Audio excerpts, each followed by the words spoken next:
literally would project here. We've had a conference room where everything is set up this way, and the screens in the back. We've had everything. Places with no plugs, places with too many plugs, places with plugs on the floor, but there's going to be a countertop in front of them, so you can't get it plugged.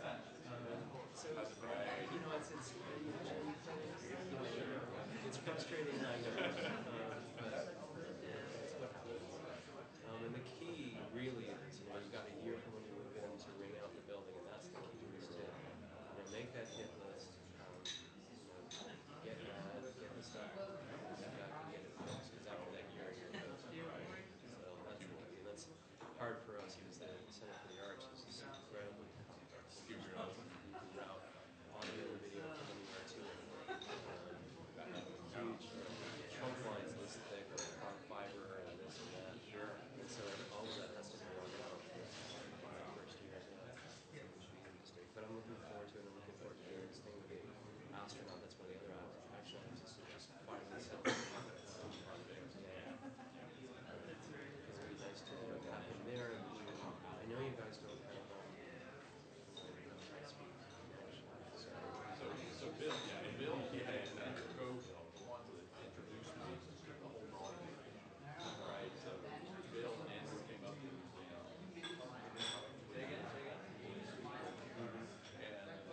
okay, tell us what we need. What are we going to do? They introduced it to me. PDP became a pipe. Yeah. And so that's actually what started my whole. So ever since then, that's our goal. Get this courses mushroom into this much broader Blacksburg ahead. Yeah, in fact, I have meetings Friday. Municipalities, so Roanoke, and Salem are going to set up you guys told me once, but I forget. How close is the fiber? I can tell you exactly. Yeah, it is 10.1 miles roughly where the pop is. Yeah. Okay, and that's you have to run all the way from there to you. That's right. Wait, thank you. So there's nobody in downtown Roanoke that has fiber? No.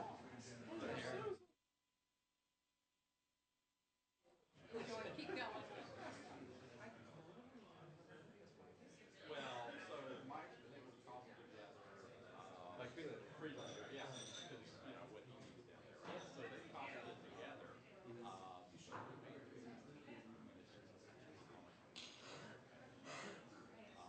So there's no cost to that. Yeah, yeah. I know. So the whole idea is to be able to run the open access fiber from the top of line, 10 miles roughly, all the way through running to Jefferson, Kensington Square, Spalding, all those higher ed center, Roanoke, right, and the library, and then down to VTC and then the hospital. why do I picture Jim out at 1 o'clock in the morning like I know. I called in like I said, hey, they're doing some construction. You got to get required with this. It's not.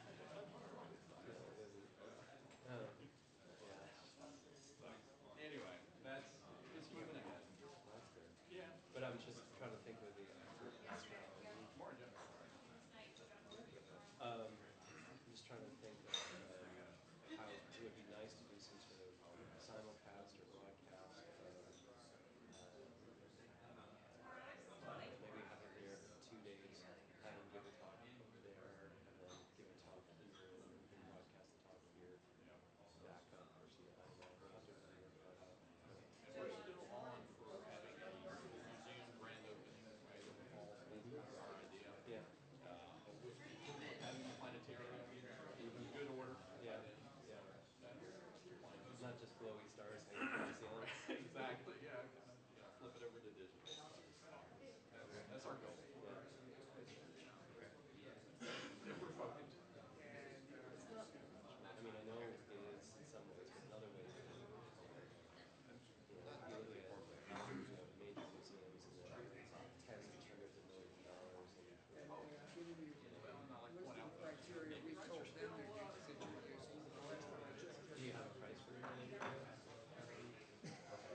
Bill Gates building that building.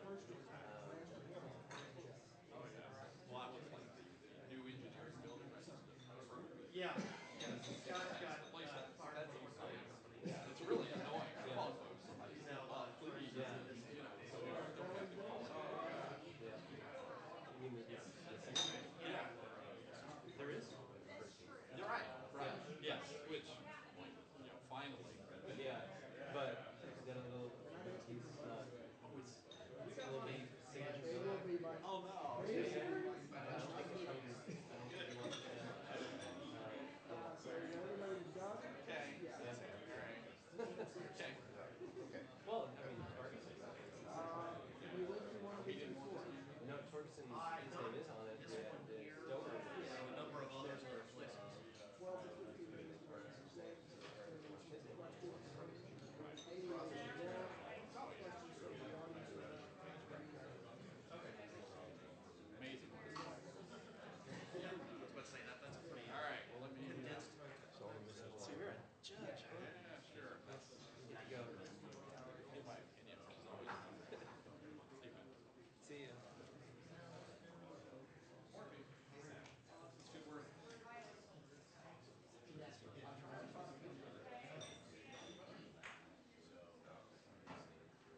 Good morning.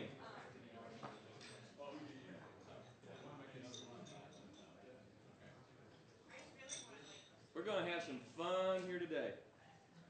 Starting with food. Did everybody get enough?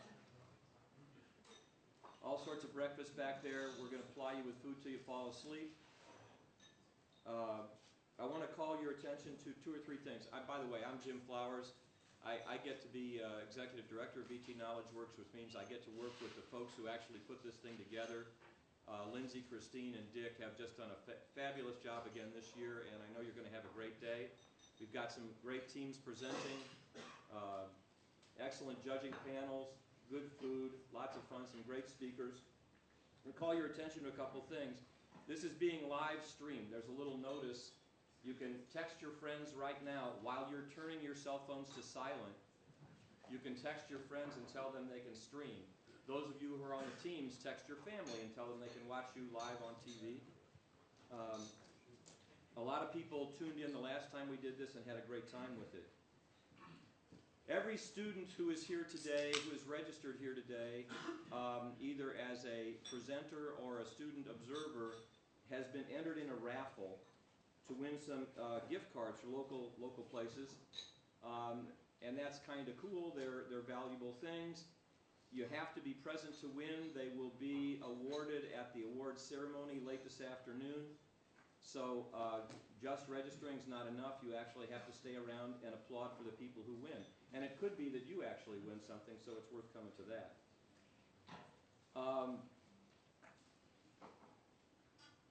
I think the logistics are all pretty clear for the day. There will be a break in the middle of the morning for those of you who have electronic shackles and need to get back on your cell phones or answer some emails.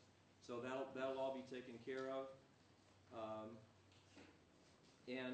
So it's my pleasure right now to introduce Ben Knapp, who's going to start our day out. Ben is the leader of the Institute for Creativity, Arts, and Technology, one of the great new programs here at Virginia Tech. And I'd say something about it, but I think Ben will say what should be said instead of what I remember. And so I want you to give a good Virginia Tech welcome to Ben Knapp this morning.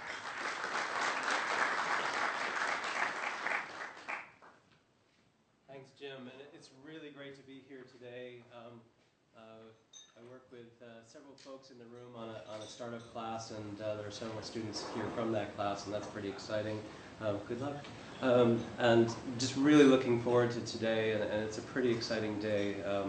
So I'm glad to begin. And what I'd like to talk about today is everybody here is going to be talking about their ideas of how to start up a company, how to take technology and transfer it into making a company, how to get new ideas out there. And I thought I'd talk about, for a few minutes, the next step. So some of you might win the competition, actually go on, get a startup going, then what do you do next?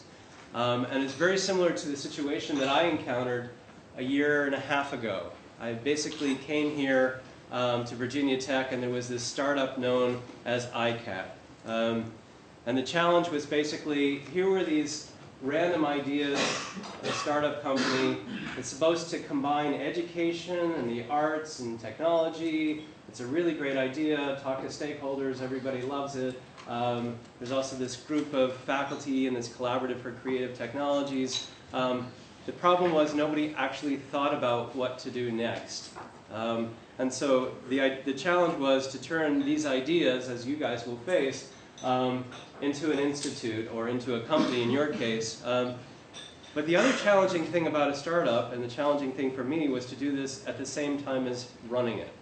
So we had to invent ICAT over this past year at the same time as making ICAT seem like it existed, which it didn't. So that was the challenge. It's a challenge that many of you will face, and so I thought I'd briefly describe some of the sleight of hand that we've done over this first year.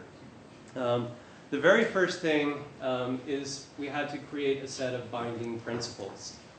So when you start up the company, you really want to have something that binds everybody together. And that's not just the product or service, that's actually the principles by which you're going to hire and bring people together. So at ICAT, I went out and I tried to find all the information I could on people that have done this kind of thing, been successful at this kind of thing.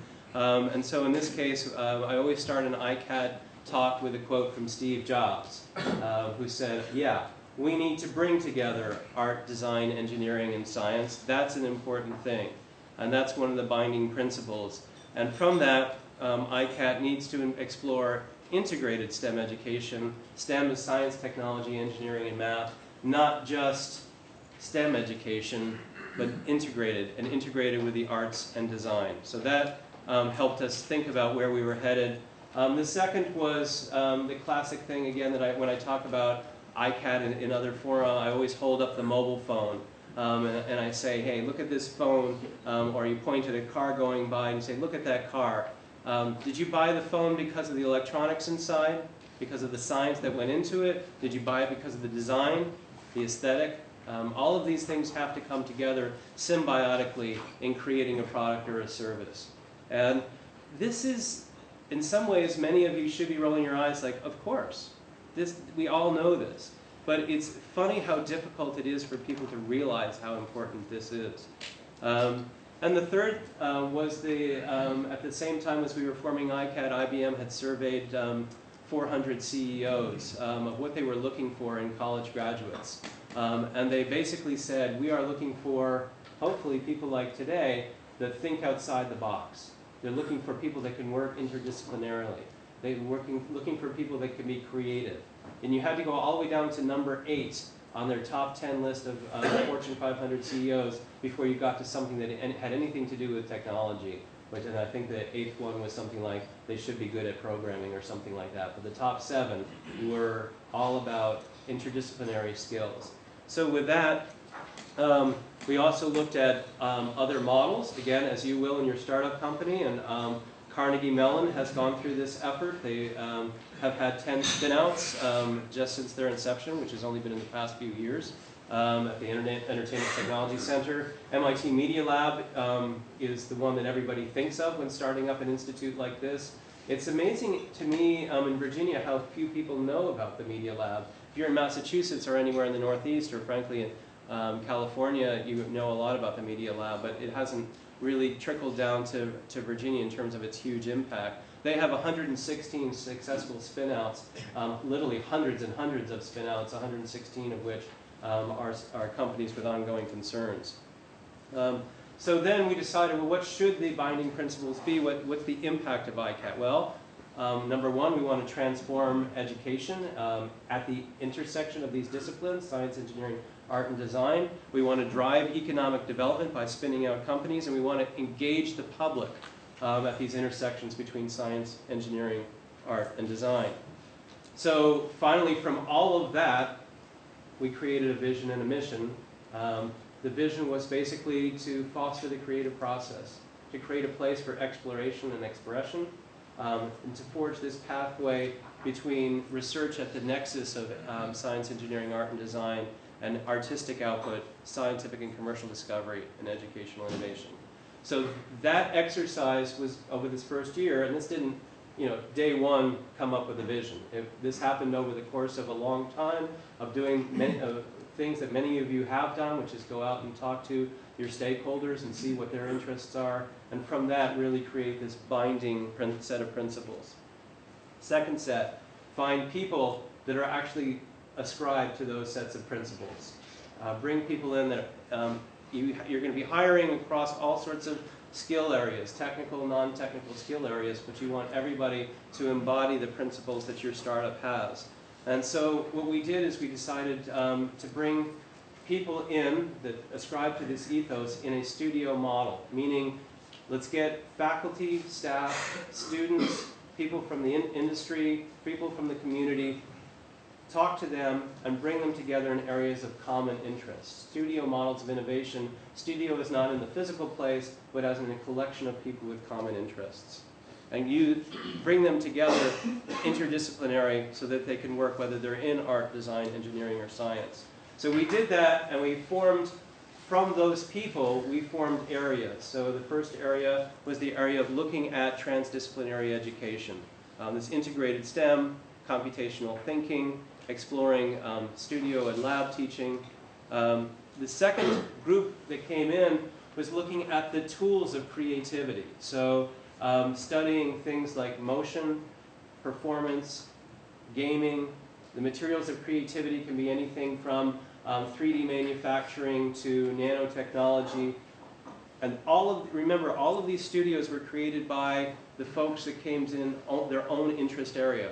There's the binding principles, but each one of the folks that are come in are grouped together and working together towards a common theme. Not common background, but common theme. And then finally, a group formed that looks at public engagement, exhibitions, demonstrations, and workshops. So bringing those people in was really step two, getting them together, working on common projects, working towards this common theme. The third step was to create an environment where this would actually flourish. And this is a physical environment as well as a collaborative environment, as well as an ethos. So can we create an environment where people feel comfortable, that they have time, space, and permission to do the kind of exploration that's needed? So we called it a living lab. And we're fortunate enough to have a new building going up at Virginia Tech, $100 million state-of-the-art center there, where we're going to have these labs that will serve the studios that I just talked about. So these labs are looking at learning. The sandbox is a place just to go in. It's the space that you've all seen with whiteboards everywhere, sticky notes on the wall, projections everywhere. We've modeled that for those of you that have been by Collegiate Square. We modeled that in Collegiate Square to see how well that would work in a campus environment. It's wonderful because we're on the edge of campus, so we can keep the doors open to the community and to companies in the region, as well as those folks that are on Virginia Tech campus. And of course we have the cube, which is this giant ball of Pokestone. 4 walls, Pokestone. I always joke that while it was being built, if you stood still too long, you would be covered with Pokestone. And the original vision of the place was to be a black box theater. And the faculty and students and those from industry looked at that and said, oh, this could be much, much more than that. And so what we've done is we've reimagined it as a virtual environment. Matter of fact, with the funding that we've applied for through various levels, if we get it, it could be the only kind of place like this in the world, where you can explore virtual data using head-mounted displays or, yes, Google Glass. But you can also have your iPad there. You can look at objects. Everybody can look at the object from their own point of view and perspective, unlike for those of you that know the CAVE virtual environment. So it's a completely interactive area to do the exploration that serves the studios that I talked about. So step 4, and this is the hard one, making yourself look like you're a company when you're not yet a company. So we had to do that. We had to go out and document. Everything we did, we document. And we tell a story to our stakeholders that gives them the vision of where we're headed. In our case, that includes this spectrum between engineering, science, research, and design, and art and design informed by engineering and science. So that's the spectrum. Let me repeat that for a second. So we have, on one end, you have engineering and science research informed by art and design. On the other end of the spectrum, you have art and design informed by engineering and science, and then you have that wonderful place in the center. And then in terms of work, it's collaborative all the way to personal work. So some of the examples of the work that's happened in this first year, we have this project here, which has 10,000 people. For those of you that saw the TEDx talk I gave here about half a year ago, it's basically 10,000 people listening to music and recording what their emotional reaction was to that music while we record their physiology. We're creating the largest database of the relationship between human physiology and human emotion. So that's a scientific exploration informed by art. We have this, and I will show only 2 videos, and I'll just show a piece of this. How's my time? This is a collaboration between some artists on campus and the vet school. And this is a wonderful project showing the collaboration where you can only do this with art and designers collaborating with engineers and scientists. I'm going to skip forward to, this is the animation of, it's actually the simulation of the rat motion. And you say, well, A, that's really cool, but B, how is that really used? Well, at the vet school, they have animals that they can't diagnose what the pathology is of them. They can do an MRI, they can do an X-ray, but if you actually watch the animal in motion, all you see is the fur. You don't actually see what's going on underneath. So don't worry, this is just a dog in an MRI machine. He's just fine. But he actually has a problem. He has a hip problem that they couldn't diagnose. They couldn't see anything wrong with the MRI and the CT scan. So the artist stepped in, did the motion capture with the dog, and began to look at the actual articulation of the skeleton of the dog. Let me see if I can jump ahead here a little bit. And by the way, he chewed off the little motion capture dots on his front legs. So don't be scared when you see this video that he's missing his front legs. Again, no dogs were harmed in the making of this video. And yes, he does look like a Tyrannosaurus. But the really neat outcome of this research was that they discovered exactly what was going on wrong with his hip, and they did surgery, and the dog is fine. And you know, isn't it funny? Even as a skeleton, dogs are cute. So those are some of the projects that sit and that we document to let people know, to give them a vision of what art and how art and design come together with engineering and science. This is a project that allows people to do Tai Chi at home using motion capture and measuring their emotional state. Why would you do Tai Chi at home? Well, because physicians at Carilion are actually prescribing Tai Chi now for post-cardiac patients to work with core stability and also to work with affect, to work with emotional state. I love to show this slide, especially with Jaime in the room, because this is about 3D manufacturing, but it's also about creating the world's most expensive mood ring. What we're doing is we're measuring human physiology using 3D manufacturing, but we're using nanoparticles to actually display color. So what we can do with physiological sensors on the body is we can now actually have the color of the sensor react to different conditions on the body. So yes, we can stream data off the body for telemedicine, but we can use nanoparticles to display the colors of the condition right on the body itself. Finishing up with some art created by technology. This is laser cut paper laid one piece on top of another piece on top of another piece, literally hundreds of pieces of paper laid one on top of each other. And finally, a project that we just did this weekend at the Smithsonian Institute. This was lighting that followed you as you walked, sound that moved with you as you walked, underneath backlit paper lanterns. This was up at the Freer Gallery this weekend. So these are some of the things that we're putting out there to give people a view all over the state of Virginia to understand what we're doing. And that's what you guys will have to do with your startup companies as you sell. And you won't have things finished, but you're going to have to get this information out there and let people know what you're doing. So to sum it up for me, it was to turn these ideas that I was given a year and a half ago at the beginning of a startup into an institute. And the old logo you see there, and the new logo is this. And again, this is done, everything you see here is done with computer programming and designers and artists working together. This is a collection of the world of all the ICAT projects that are going on and their connection to each other from the different studios and the way to navigate those worlds and to say, hey, I'm interested in that one particular project, and I can go in, Zoom, click on it, and bring up a project.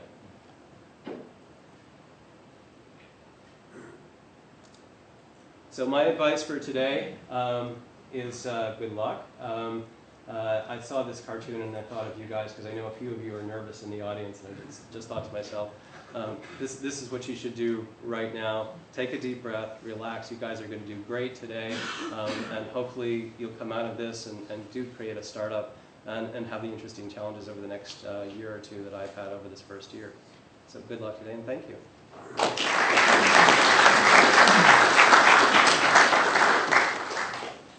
Thank you, Ben. Great.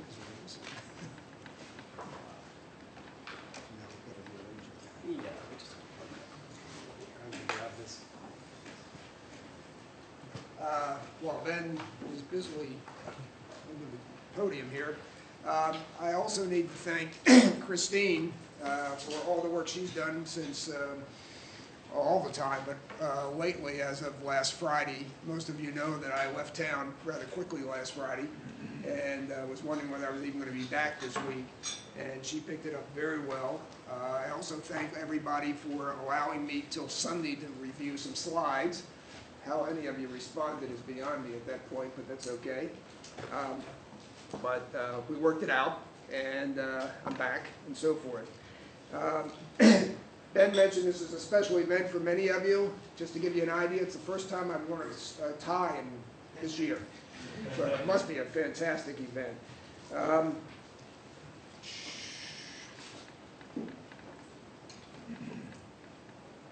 do we get this thing back working? I have no idea. Yes, you do.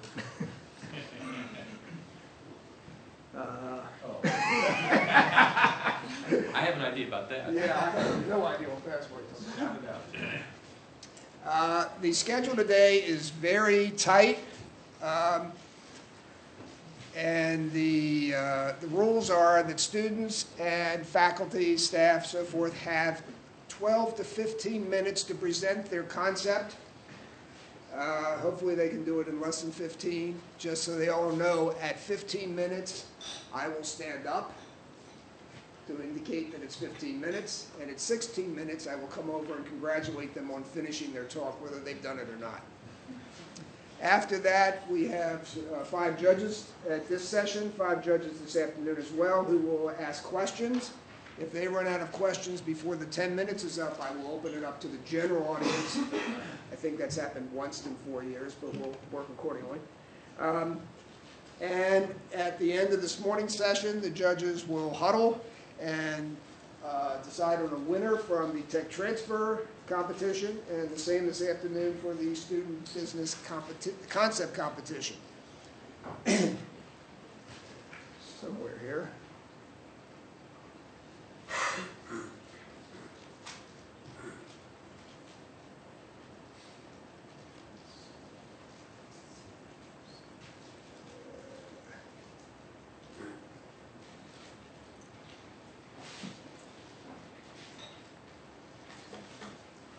So while you look at that and wonder whether you can create something that's as good as that, let me discuss a little bit about how we went through the tech transfer competition selection of finalists. First of all, the objective, and this competition was started last year.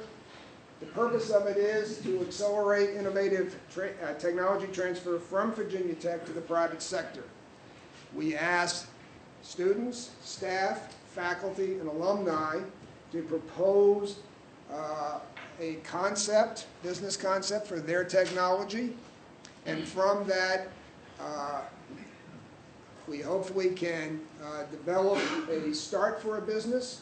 These are very early technology developments. You will not see, I don't think in any of them, financial results or projections. That is not its purpose. The prize is the resources of VT KnowledgeWorks will be available to them for 2 years to get from where they are to where they could be in 2 years. And most of them, all of them, will have some sort of indication of what they need to do over that 2-year period. So you'll get an idea on that. The technology has been reviewed, obviously, with Virginia Tech intellectual properties.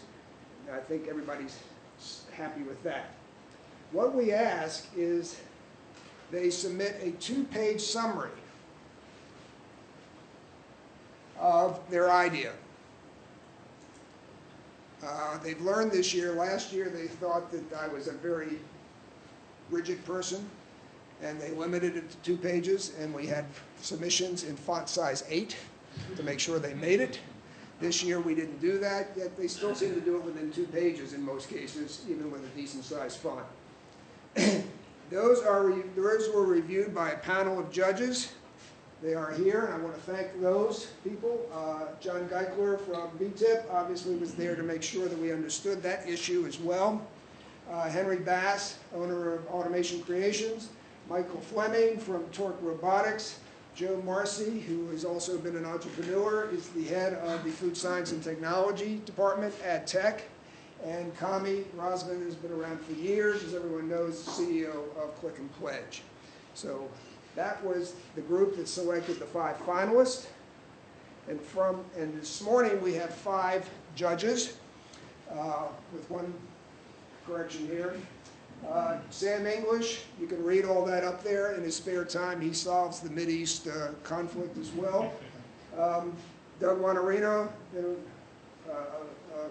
backer, supporter, somebody we all look up to in this area from entrepreneurship. Tom Pecorella had the bag off yesterday. For those of you that have started a business or plan to, you will find out what his typical problem is. He has an HR problem. Don't we all? So he's begged off there. And Charlie Pennington has agreed. He's the president of Tech Lab and will also be a judge this afternoon. Thank you, Charlie. Peter Lazar, CEO of Ebraslo, and Jason Gabriel from Third Security. So it's quite a broad range of judges. Let's see what other slides I have here. That's it, I think. Oh, no, final thing. We have put together a list of criteria on which these suggestions, concepts are to be judged. Having been a judge, I'm not exactly sure they'll pay any attention to this, and I've told them that, but this is what the participants have been told. Obviously, we want to know what the technology is and its potential.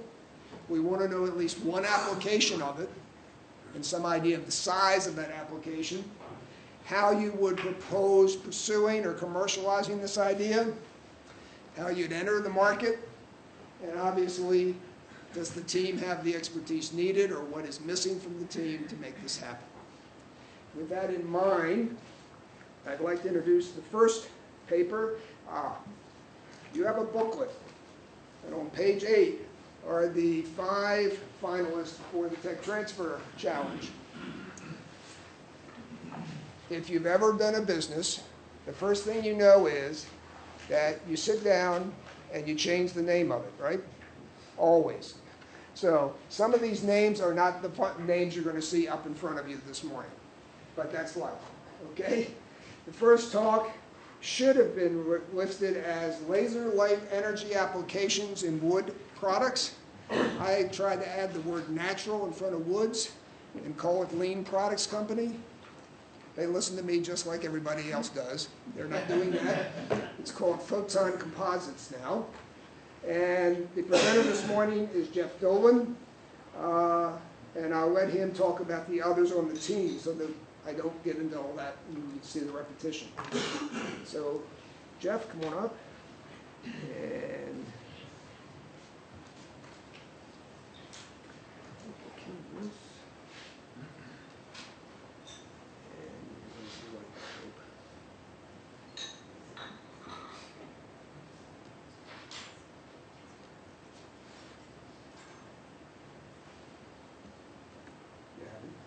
okay. All right. Get out of there. Hi everyone, I'm Jeff Dolan and I'm representing Photon Composites today. My other colleagues, Travis Church and Dr. Scott Renniker, couldn't be here. But what we do, we use a laser light applications to modify wood surfaces for the application of bonding wood for composite materials. And as you can see on the screen, these are some of our sample materials.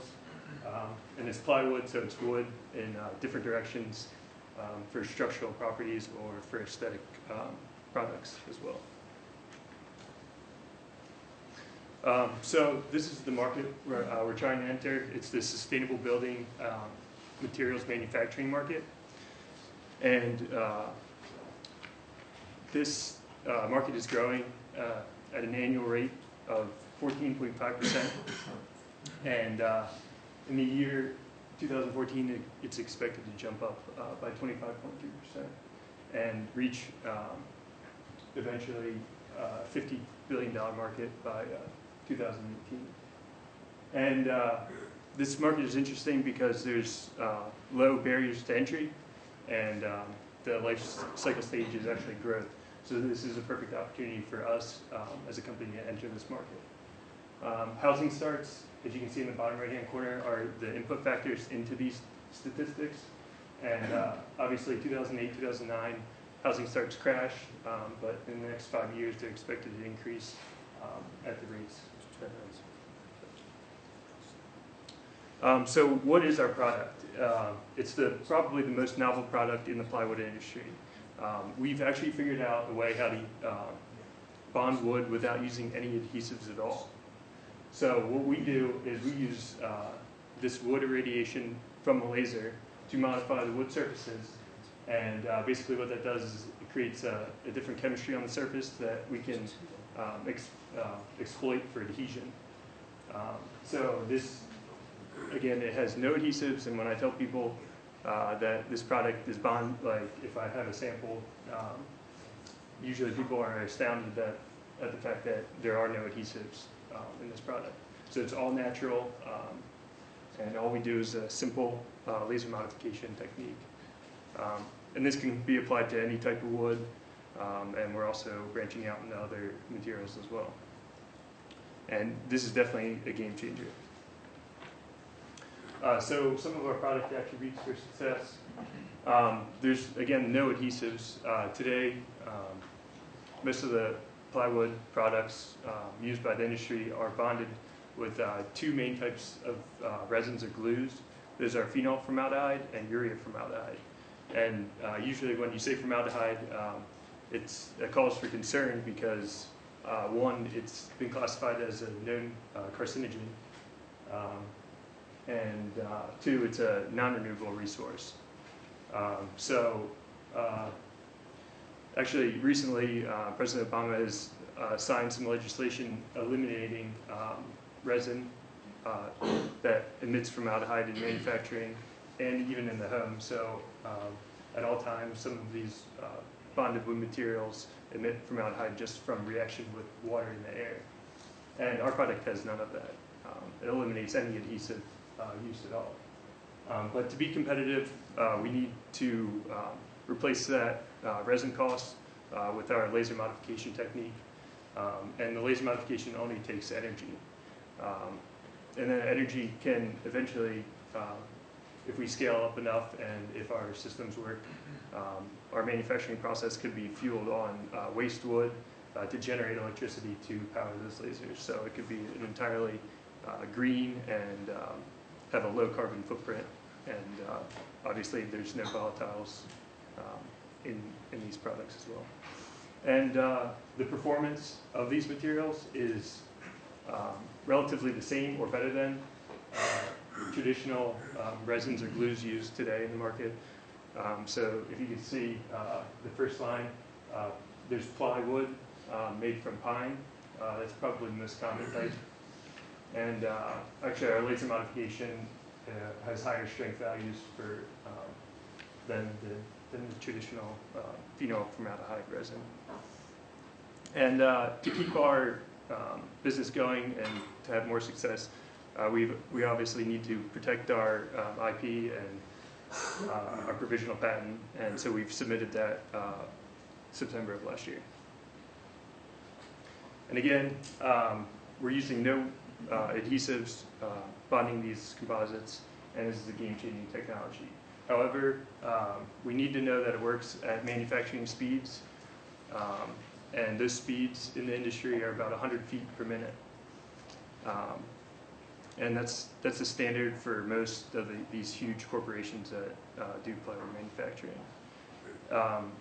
But we do need some help in fortifying our business plan for presentation and pitches to investors, aid in the formation of the company, and broadening our vision to make an impact in this sustainable building market, building materials market. So right now, we just do this at a benchtop scale. Basically, we have a laser, and we take two pieces of wood or a single piece of wood. We're limited to about an 18 by 18 sheet of plywood right now, or panel.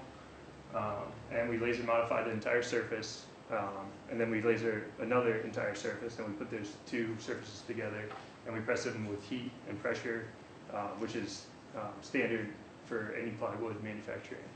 And so our ideal and our technology is going to take advantage of a conveyor belt system line with a cascade of lasers. And basically what we're going to do is pass wood under this cascade of lasers and modify the surface. And this can be directly integrated into any plywood manufacturing facility. So what we'd be doing is making machines that look similar to the picture on the right and integrate that right into an existing manufacturing line. And eventually we'll reinvest into our own company, and we could possibly make these processes more efficient. Some potential concerns. Right now, the glues and the resins are from natural gas and petroleum products. So if there's a flood of natural gas and petroleum products into the United States, that's obviously going to be a concern for us, because that's going to lower the price of the glue and be more cost competitive than our product.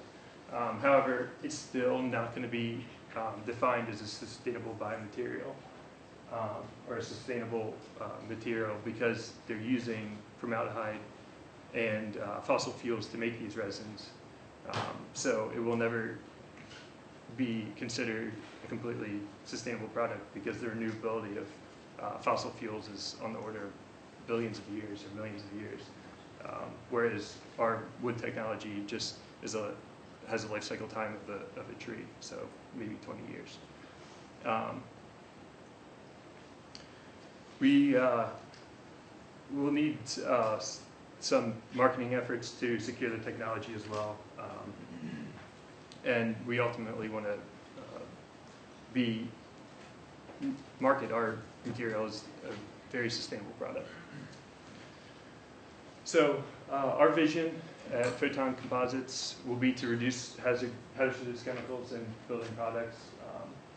Obviously, like I said, the phenol formaldehyde and urea formaldehyde glues are a concern, especially in manufacturing facilities, because when they bond these materials, that formaldehyde is emitted into the air and workers are exposed to it.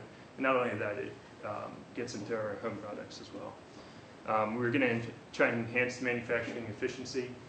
With these laser systems, we can actually increase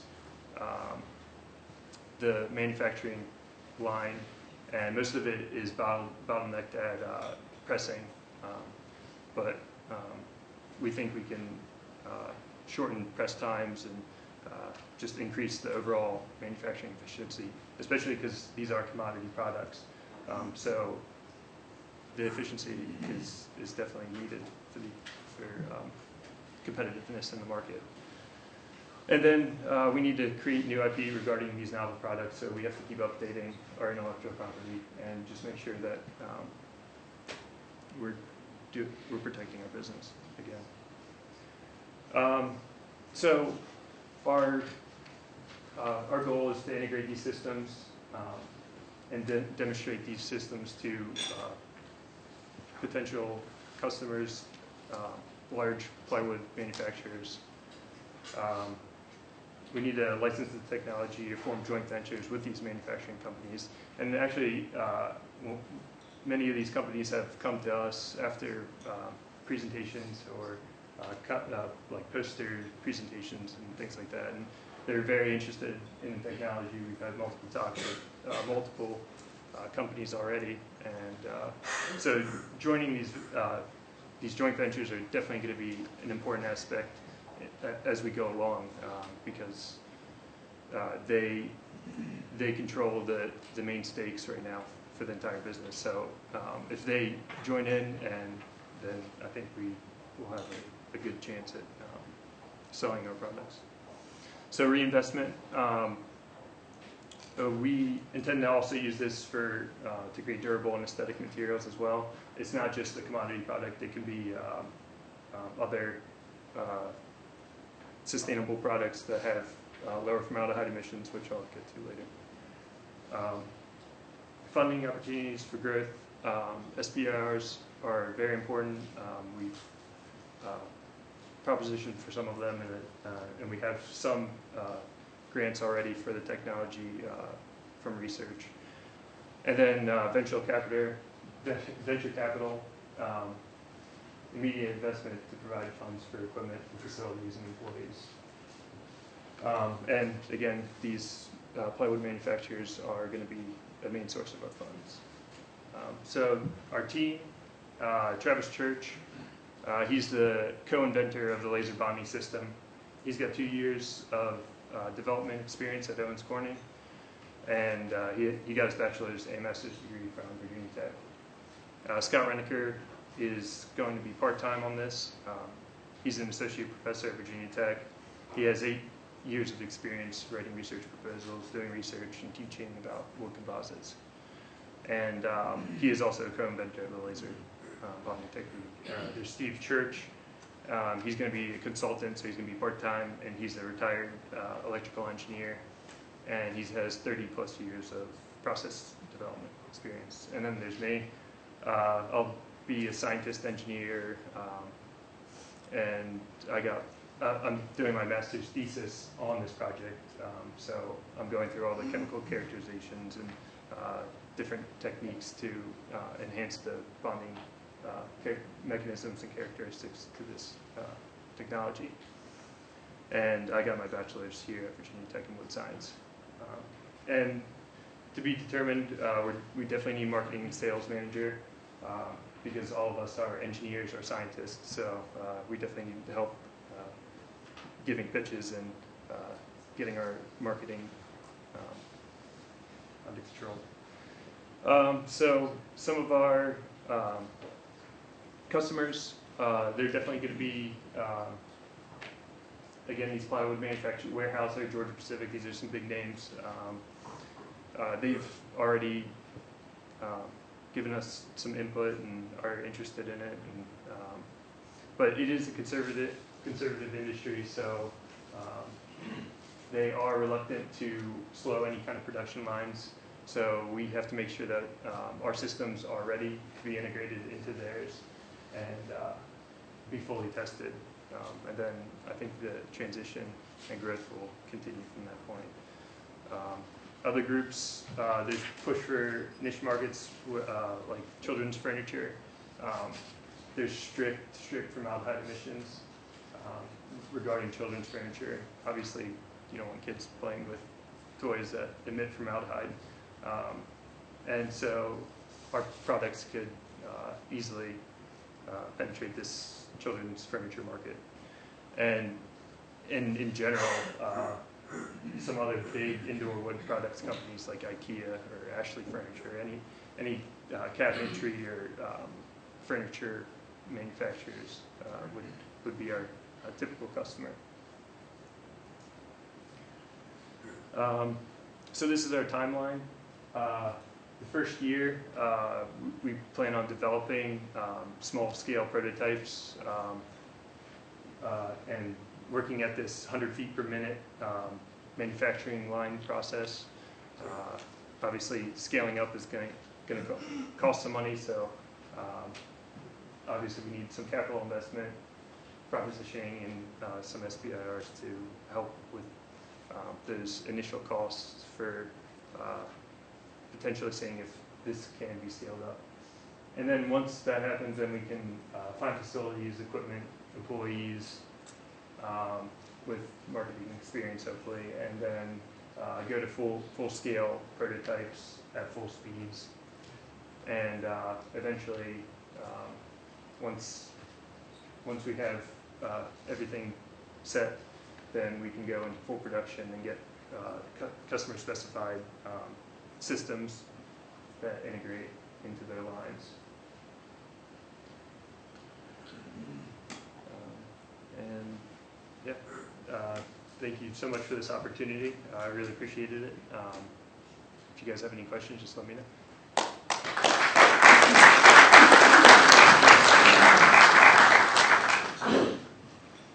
Questions? Peter. Yeah, I have a question. It was unclear to me the structure of your company. Who has what role? Are you the CEO then? I mean, what is the decision making? We're kind of we haven't really set specific jobs to anyone yet. I think our CEO is probably going to be Travis Church. Since he is going to be full-time, he's committed to coming back and running this full-time, so he will be probably the CEO of the company. Sam? So question for you. How about now? Yes. Okay, very good. So question for you. You mentioned cost competitive and pricing, not to get into financials because I know it's early stage, but having said that, to figure out if it even makes good sense to go into this, can you elaborate a little bit on how you made that determination and that comparison? Obviously, laser equipment, a significant capital purchase on the front end, Yes. so which then impacts the actual business model. Can you elaborate a bit? Yeah, the laser systems are expensive. We plan on utilizing the least amount of lasers, this like cascade of lasers. There's all kinds of ways to make one laser modify a foot, let's say, and that laser is obviously going to cost capital, and it's going to cost have continuous costs of electricity. And then resin costs, they are increasing in price, obviously, as petroleum increases in price.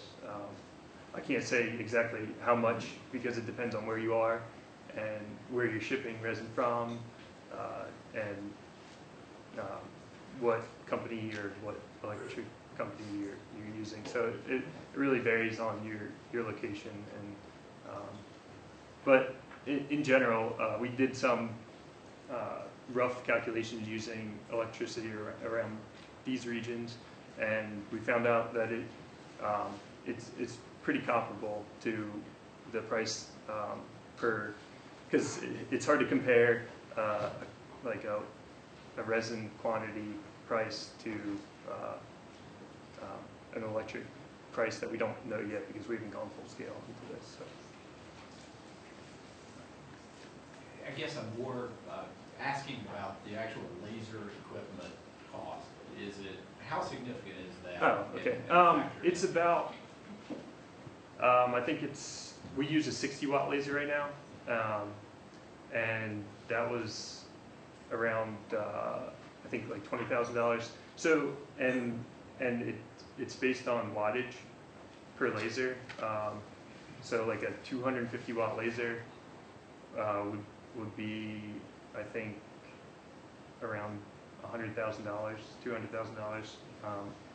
And it really depends on the quality of the laser as well. We're not exactly sure if we need the best quality laser or we need a cheaper laser. And obviously, it probably will be an entire laser system. I think we figured it would cost probably around $500,000. Thank you. Other questions? Doug? So I like your concept and presentation. Good job. You know, kind of following what I was saying, I think there's two things that I saw in the presentation that would make it even that much more powerful. And the first would be kind of just the slide that deals with the mechanism of how the bonding actually occurs. Just so you can think about what you're doing with that laser. I think get some ideas, but that would be powerful. And what Sam says, I think you just need a slide on unit economics. So per square meter, assume an average power rate. And I take face value that your OpEx, your operational expenses for energy is going to be less than the resin. Just take that face value. You need to wind into it. Again, what Sam was saying here, what's the CapEx, which is the depreciation that 500K laser is going to add per unit area. And then that's going to help you. Because running at those speeds, it seems like you need a lot of power to make that happen. It just would seem like it, I don't know. Yeah. But good job. Thanks. Similar vein, the other thing that I think is important here is to quantify the market opportunity. So is the business model that you would just sell laser systems? Yes. So starting out, yes, and then reinvest. So the next question would be, how many plywood plants are there in the United States? So what really is the opportunity for laser system sales? I don't think we looked that far into it. I mean, I'm just, so same as Doug, the next step would be, in order to quantify like what your actual addressable market is, your addressable market is not really the sales of plywood, it's number of facilities that you could retrofit. Yes. Also similarly, I would look into, like for a Weyerhaeuser plant or for Georgia Pacific, all of the things they would have to do in order to stop using the resin, because I imagine they have lots of CapEx in material handling and cleanup and spraying and all of that stuff, and I don't know anything about it. So those are two things I would take a strong look at. Thank you. Last question, go ahead. Well, I'll ask two questions. One question about manufacturing environment. These plants are probably the dirtiest places. It's not in your lab where it's nice and clean. Since you're doing modification of the surface of the wood itself, are there any concerns or issues with a dirtier environment for manufacturing as far as monitors, adhesion, I don't think so. If you draw a high vacuum on these over the surface, it collects all and any things that may come off of the surface. It's mostly moisture that's coming off. And the actual plant itself is going to be, the actual plant itself, the manufacturing plants will be fairly dirty. Yeah. So once you, so like contamination of the surface, are you saying? well, just the manufacturing environment, like if you're in a warehouse or whatever, this manufacturing plywood now is going to be fairly dirty compared to your lab environment. So once you modify the surface of that wood, if you have dust, contaminants. Yeah, I don't think contaminants are going to be an issue. We have actually, the reason this is so interesting is because we have infinite open times, and we've left them out in various environments. We can recondition these and leave them out anywhere and rebond them, and they bond every time the same. So, Peter, last question. That's okay. Oh, okay, all right. Thank you very much, Jay.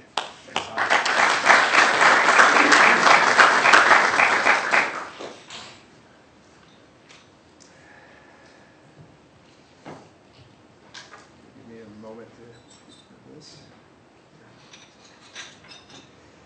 Our next speaker is Dr. Saeed Taheri, and his company name now is Virginia Triad Transport Technologies. Saeed? Thank you, Dave.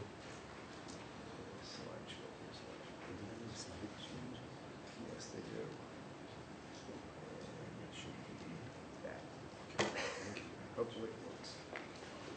Okay, thanks. Good morning. My name is Saeed Taheri. I'm going to present to you today a project that we've been working on for the past 3 years. This is the 4th year of the project. It's called the Rail Track Defect Detection System.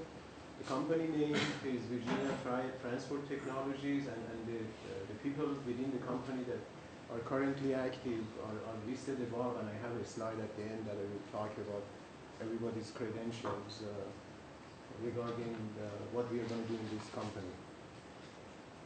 No, it doesn't work, so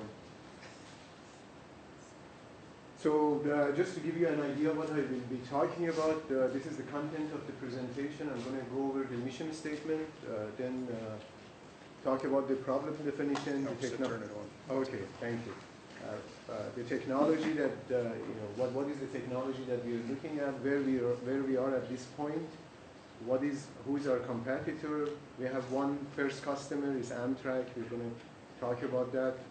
And financial projection, market expansion, and I'm going to conclude. And at the end, I'm going to show a video of the new system that we are working on. It's called the vision-based system for rail defect detection. So our mission in this company is to provide the transportation industry, and that's where the name Triad comes from. We're going to be working on rail, air, and sea, or water, as the triangle which will provide us with a much larger area of exploration. But our main mission is to provide highly innovative products to the transportation industry in order to improve first the safety of the industry, because there are, especially on rail, there are a bunch of mishaps that I'm going to talk about in a second. that are causing a lot of headache and a lot of damage to the infrastructure. And in addition to that, since we are researchers, we are going to try to add another layer to the company and do research and product innovation and provide the companies with the modeling, analysis, development, and demonstration of new products. You know, if they come to us for a new idea, we will provide that service as well. So what is the problem? Why are we thinking of doing this, and why have we worked on this project for the past 3.5 years? In US alone, there are a lot of rail breaks that are happening, causing train derailments, which for the United States alone, it's cost $250 million and upward per year due to infrastructure damage, due to, I'm not counting the lives lost in this process, so in order for that to be not completely eliminated with our project, but with our product, but to be reduced extremely from where it stands today. So the technology that we have worked on is a very simple technology. It involves 2 accelerometers attached to the front axle of the locomotive, and there is a data processing unit that sits inside the cab.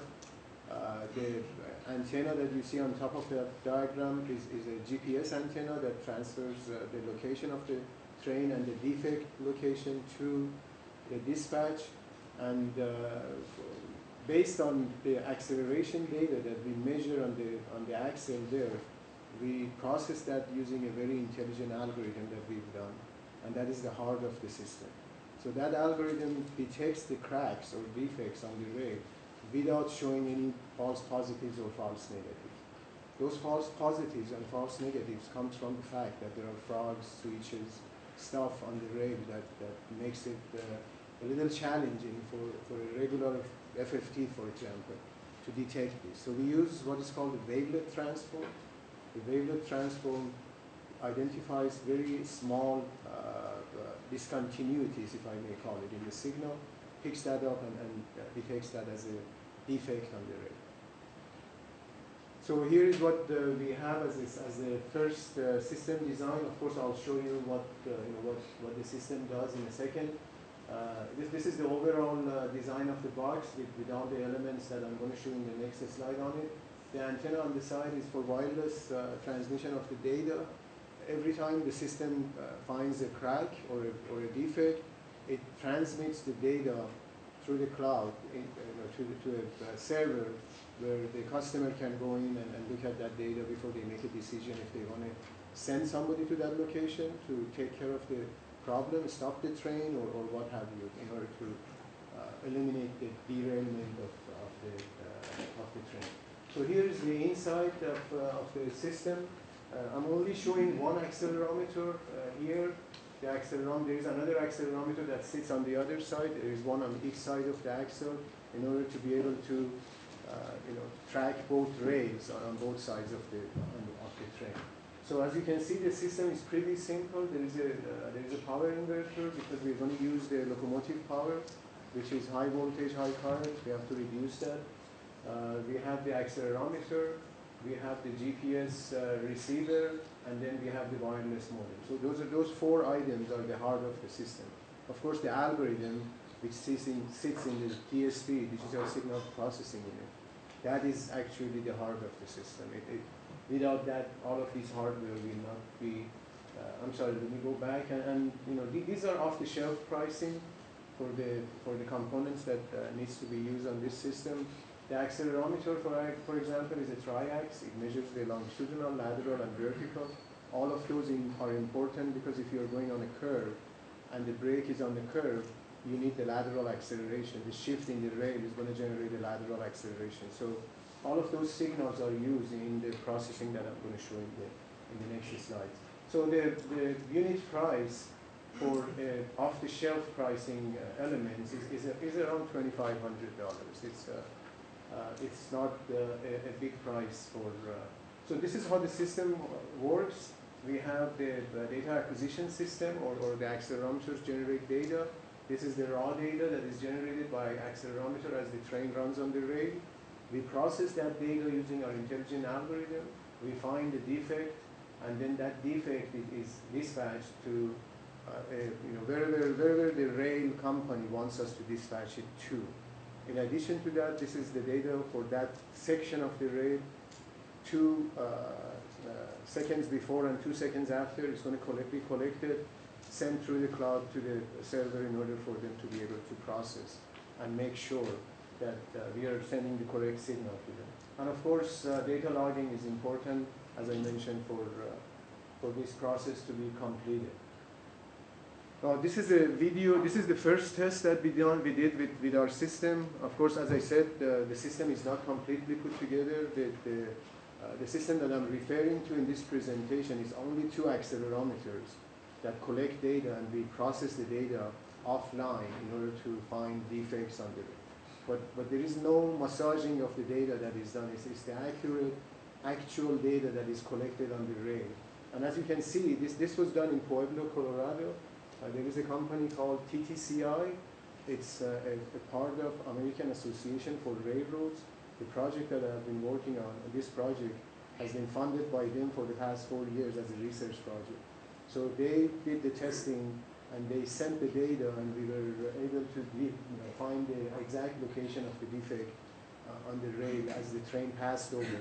This is a test facility, so they have pretty good control over the train doesn't derail there. In a regular rail system, if you have a crack that is growing, the train derails and causes a lot of problems. So here is the signal. This is the second test that we did. This data came from a company called ENSCO. Actually, they are the only competitor in the market today for this company, for this product, actually.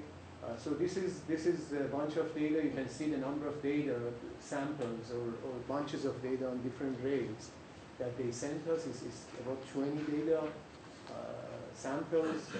A section of the rail was sampled and data sent. We were 100% correct in detecting the brakes. The red lines are the brakes. The yellow is the frog that was on the rail. So we could distinguish between all of these all of these different brakes and frogs on the rail in this. So where we are today, we have filed provisional patents. Virginia Tech VTIP has done that for us. We have designed the system architecture. All components have been priced and identified. Algorithms have been validated against rail data, so we have pretty good set of. I mean, we've done a lot of data processing. Most recently, the data that was collected over 1,000 miles from Roanoke actually to Chicago. We processed that data, and I'll share in a second what the results were. So we have written a C code that the algorithm that originally was written was in MATLAB. In MATLAB cannot be implemented, so we converted that to an efficient C code where it can be run on a processor pretty efficiently. We have done a market analysis, a competitor analysis, a financial analysis, and the team that we've put together is a highly highly diverse team with lots of experience that is going to help us. And we have secured some private funds through the members of this company that are going to chip in and help this product to be put into market. So our only competitor in the market today is a company called ENSCO. They're a Northern Virginia company. They have a similar system. It uses accelerometers, but they don't have any algorithm. Their accelerometers are unidirectional. It's only vertical acceleration. And they use threshold values. So if the acceleration signal exceeds 150 meters per second squared, which is 15 Gs, which is not much, when you have a brake on the rail, the acceleration could be, if it is a small brake, the acceleration could be much lower, but if it is a wide brake, of course, they can detect that, which is usually too late, and it doesn't really cause any help to the industry. Now, the recent test that was done over 1,000 miles of track, and I should say something here, the Federal Rail Administration is involved in this project too.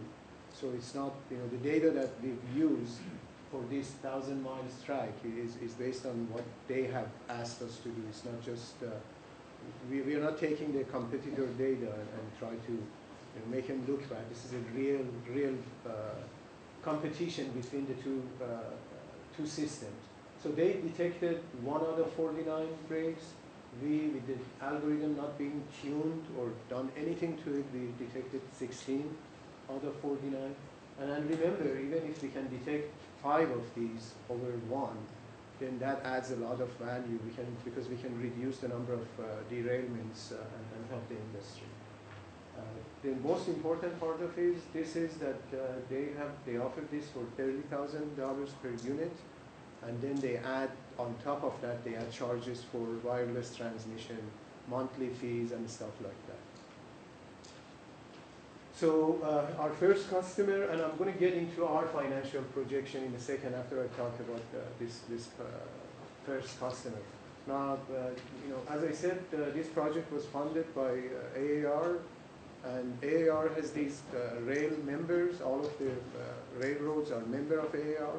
So the presentation I gave a few months back to the AAR, Amtrak was in the meeting, and after they saw my presentation, they came forward and they said they are willing to take our system, let us implement one system on their track in northern US and northeast US and see if we can detect the breaks. So that they are our first customer. They operate 300 trains daily over a long track line. The last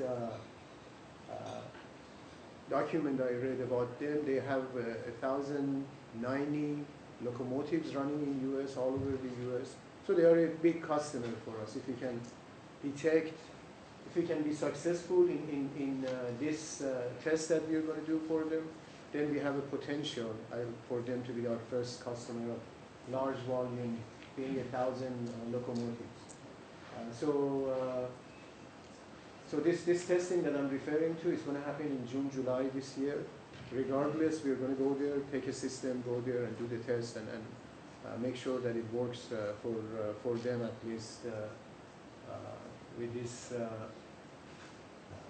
this technology. So the demo study that we're going to follow up with is we're going to sell 30 units to Amtrak at the price at $15,000. Unit price, and we're going to take that to the next level. I'm sorry, I didn't realize I'm passing through. So the potential for the business, there are 24,440 locomotives in US alone that are running. And if we can take 10% of that market within the next 5 years, we are looking at a good chunk of profit for the company.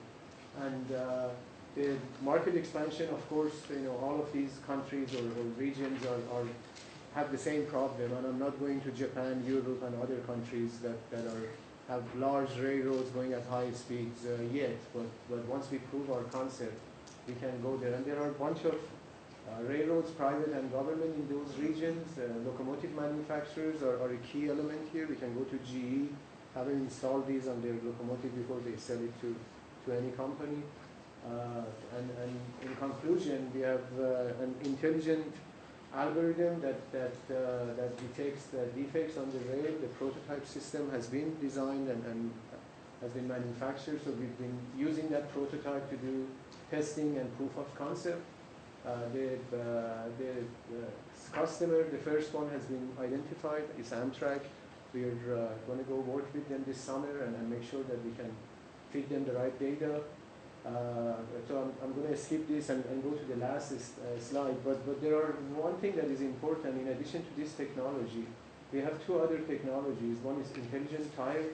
I'm sorry, an R is missing here. Intelligent tire technology and a vision-based rail technology that we're going to. Okay. Sorry. Thank you.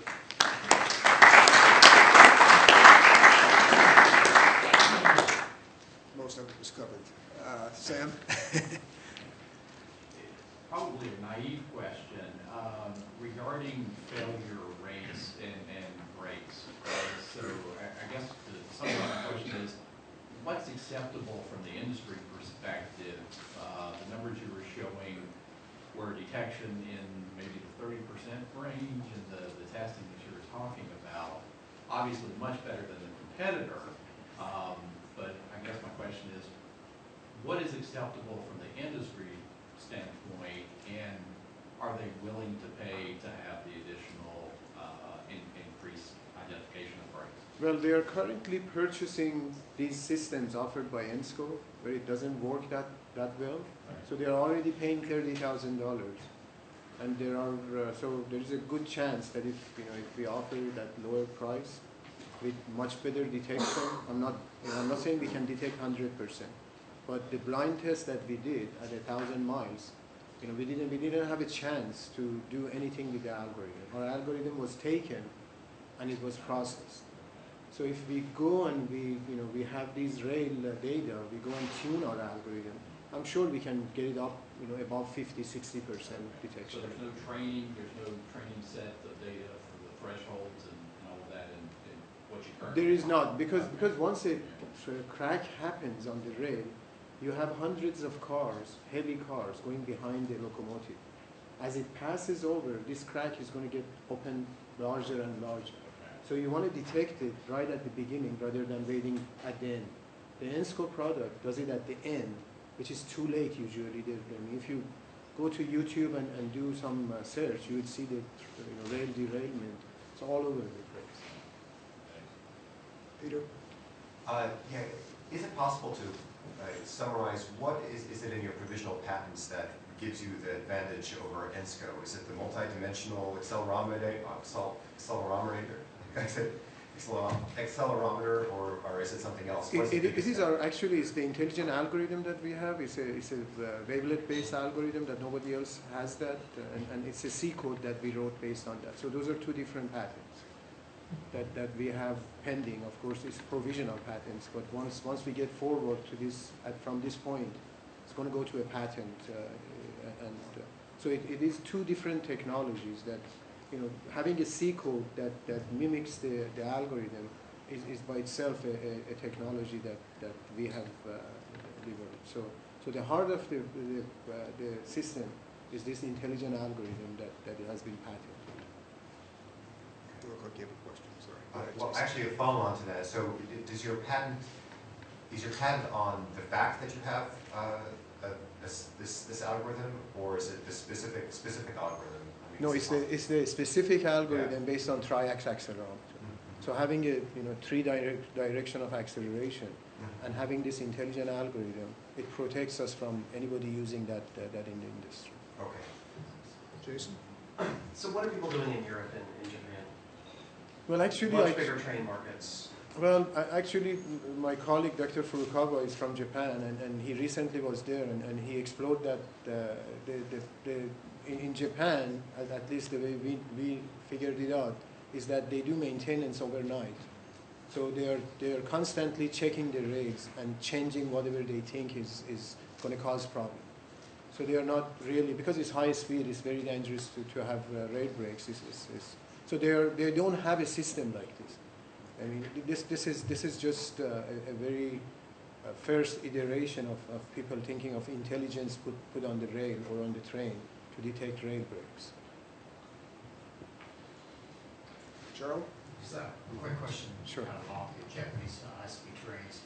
Is your algorithm restricted to any certain speeds you have to keep over the train, or can it go to high speed? No, actually, during this process of research, we developed models of train foundation, rail brakes, and everything in a simulation, and we did extensive simulation study, and the speed doesn't have any effect on the way the algorithm works, as long as we have the correct signal coming out of the accelerometer. So just I want to follow up on Jason's question on IP. My first two startups were physical sensor companies, so I understand the reality of you can't get a systems patent. It's not possible. Right. So you went for the algorithmic patent, which I find a little bit unusual, one because generally that's your secret sauce, and once disclosed, then people can tweak around the edges somewhat. So is this a formula or this is actual code? No, it's both a code and a set of algorithms. I mean, it's not just one algorithm. Yeah. This is a process that, Yeah. that goes through 3 steps. Yeah. And so the patent or the provisional patent, we've published papers too on this subject. There is no way anybody can come up with the same solution as we have done based on the patent or based on the papers that we have published. It's just a little bit unusual to patent software. Normally it's kept as a trade secret. VT, I don't know if John is here or not, but John Geithler, who's our person at VT who works with me in the mechanical engineering department, that is what he's done for us. Well, this is a real problem that needs solving, so good luck. Right, thank you. Thank you. Questions? Okay, thank you very much. Somehow we got back on schedule. You have a break between now and 10:40, and we will start at 10:40. So enjoy. I can just talk to the judges before.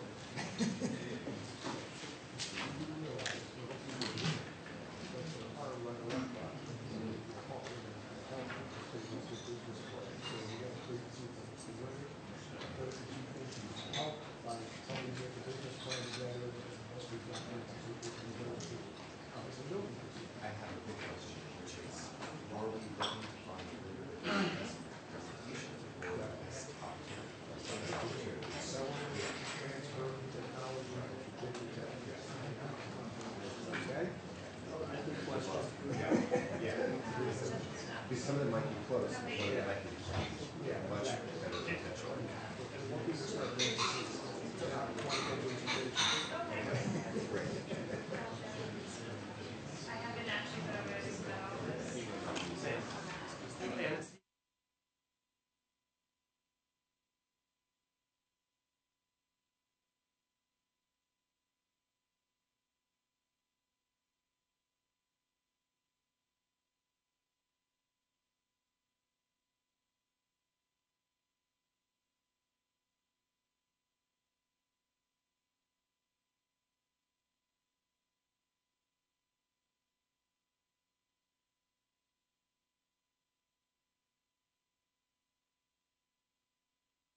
We have 3 more speakers this morning, or 3 more presentations this morning. I know there were some problems with hearing some of the speakers.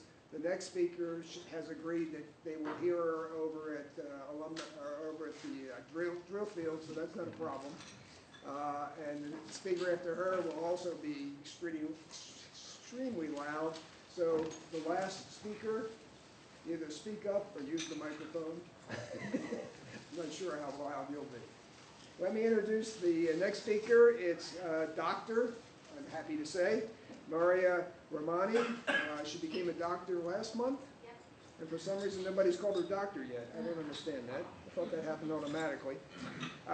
She will be speaking about care aesthetics. Which, come on up.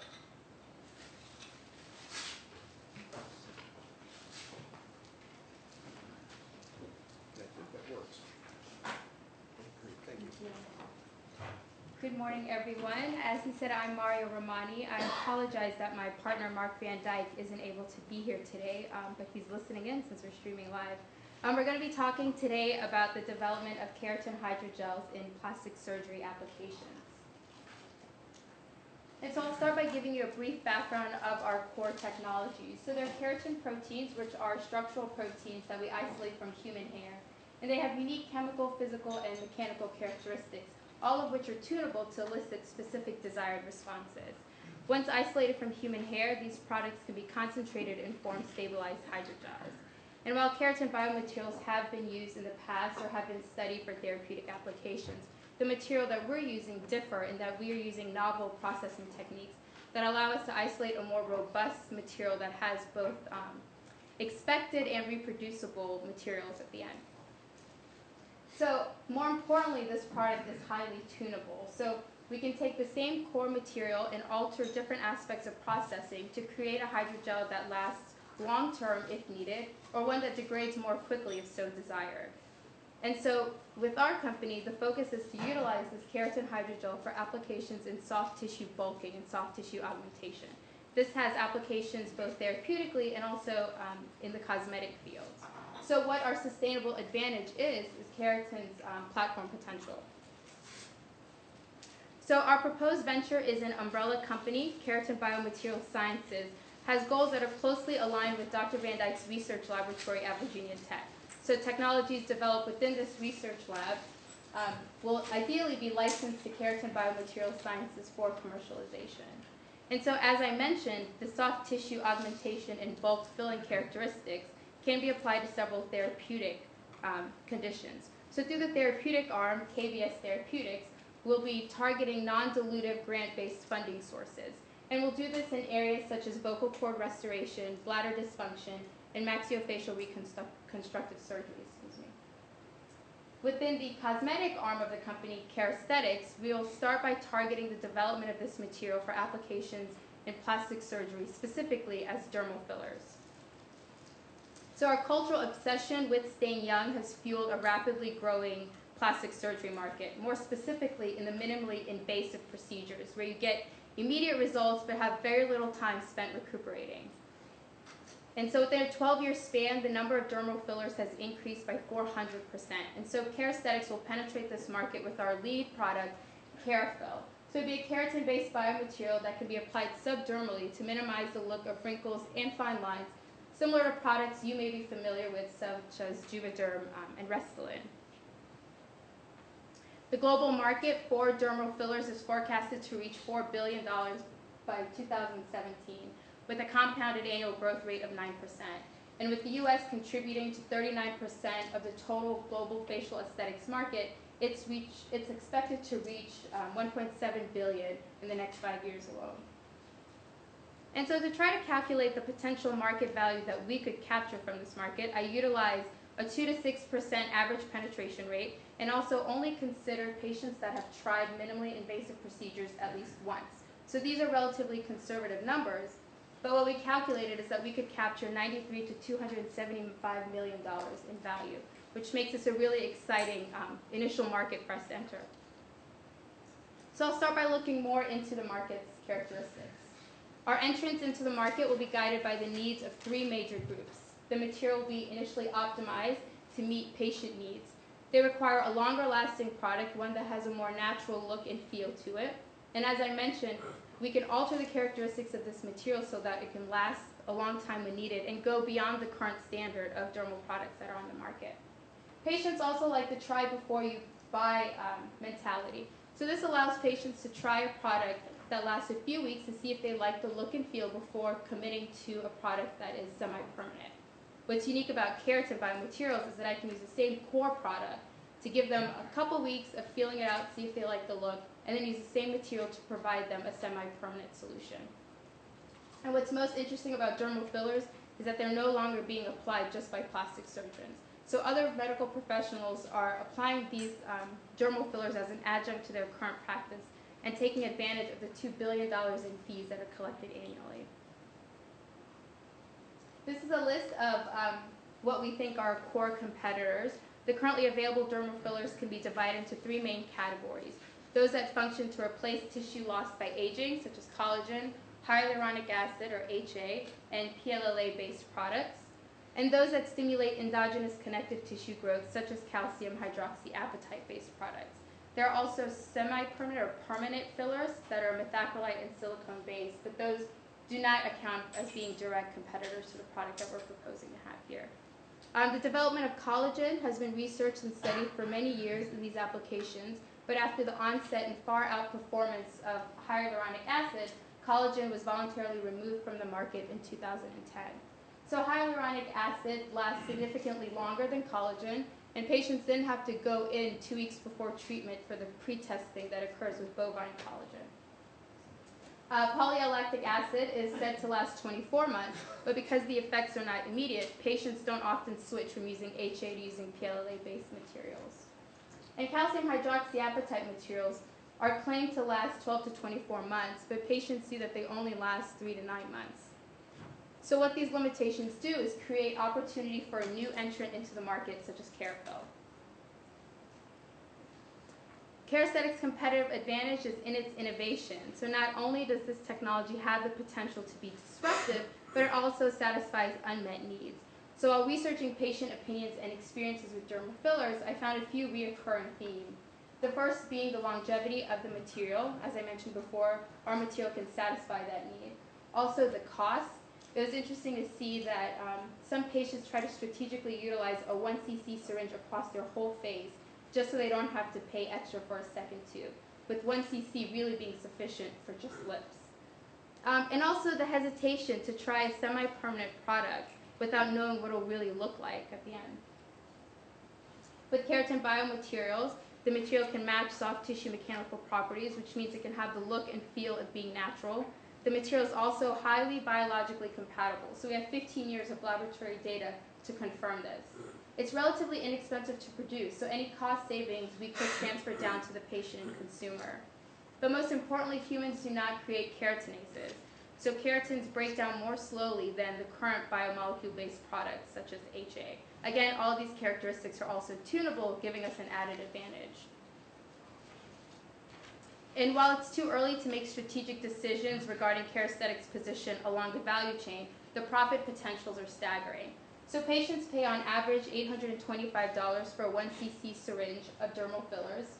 The medical professional in turn is purchasing the product from distributors for $250. The cost to make a 1 cc vial for Keraesthetics is $20. This is including the cost of the syringe and does not account for any cost savings that would occur due to scale up. Again, the low cost of production is an added advantage that we have over competitors. And so most importantly, I'd like to discuss our team and our timeline and goals. So the current team is made up of 3 core individuals.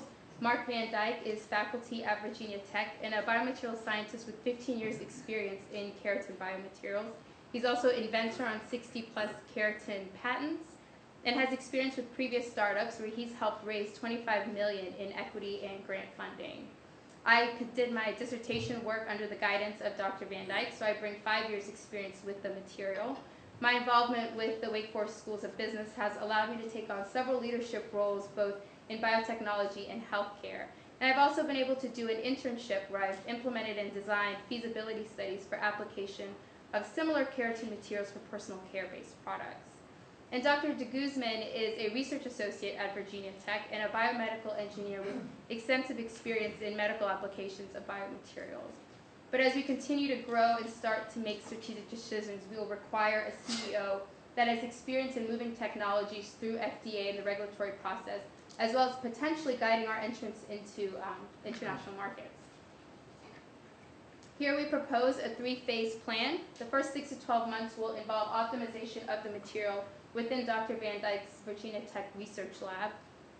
The second phase, which will be around Q3 of 2013 and Q4 of 2014, we hope to complete preclinical validation studies that will provide us with a packet for introduction with and initial meetings with the FDA in Q3. Our understanding and previous interactions with FDA give us an upper hand so we know what kind of validation data we need to get their attention.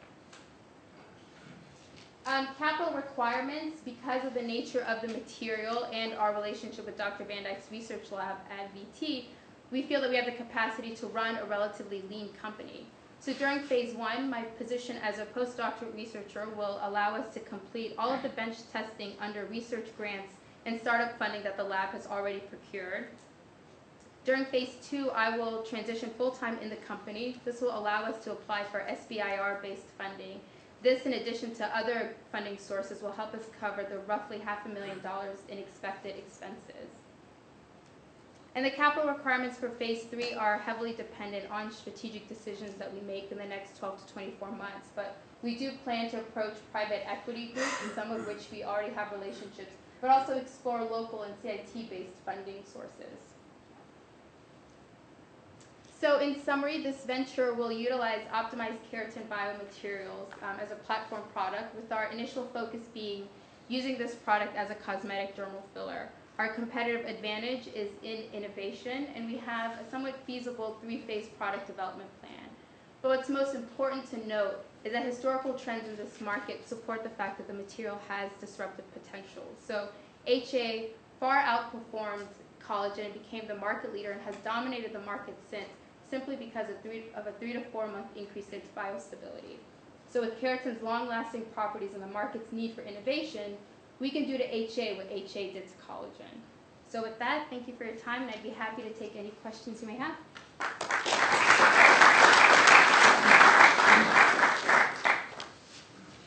Sam.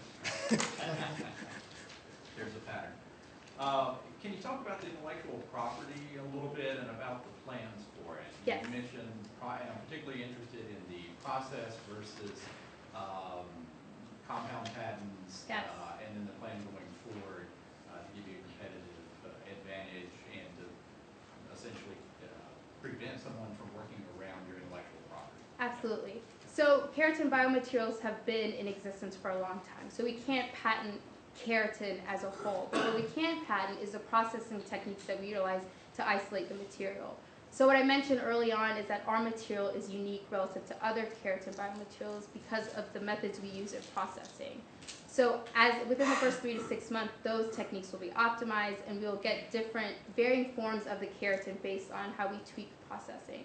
So what we patent is the process we use to isolate the keratin, so that whatever our final product is, as long as it's secured by new IP and patents, no one will be able to recreate the same technologies.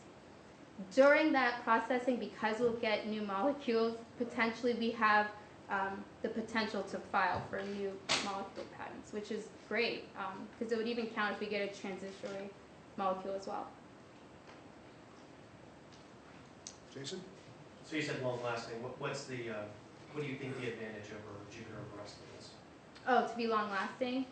Oh, that's what patients want. That's by far their #1 request, is to use the material that lasts the longest, so they don't have to come back in and have injection after injection to keep the same look. My question is, though, what do you think Carapil's advantage is in time? Oh, time-wise? So we think we can get the material to move up to 36 months. From what the current is, which is 24. Okay. Well, it's Is that what you mean? practically 6 to 9 months. Now, I'm just making sure you have that. Yeah, dermal pills is actually an interesting space that we know a little bit about.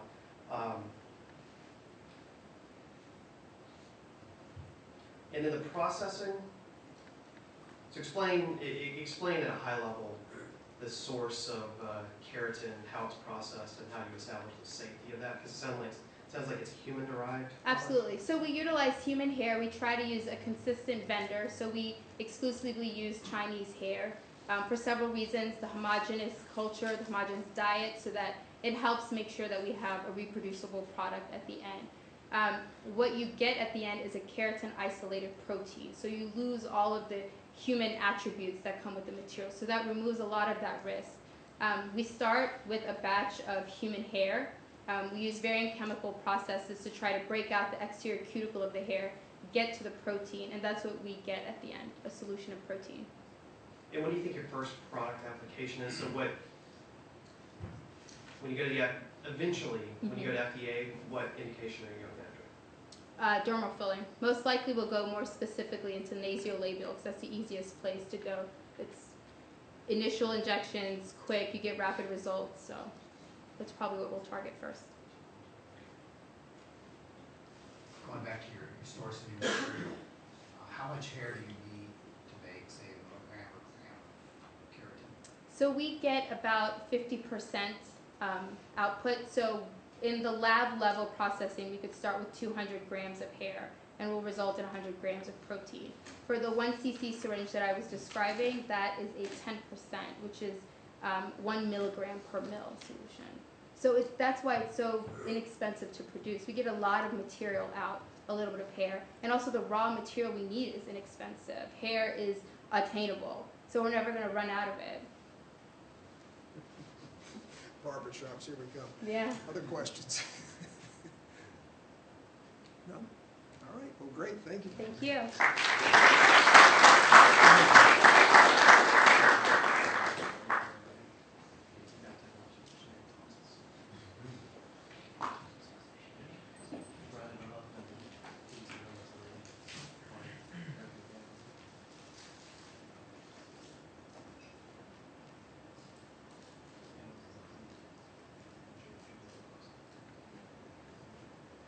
We're going to do something very different right now. Next paper or presentation is on NanoMed. The inventor of the technology is Mike Zhang in the College of Agriculture and Life Sciences, and Mike is currently in China. So we're going to do this differently. Look at me right now, close your eyes, open them again, and now I'm Mike Zhang. So, at least you know what he looks like, certainly better looking than me. And I'm going to present his slides. I wish you luck with the questions, guys. At least the answers part. Okay. What Mike has been working on is targeted drug delivery, but really vaccines using bio-nanoparticles.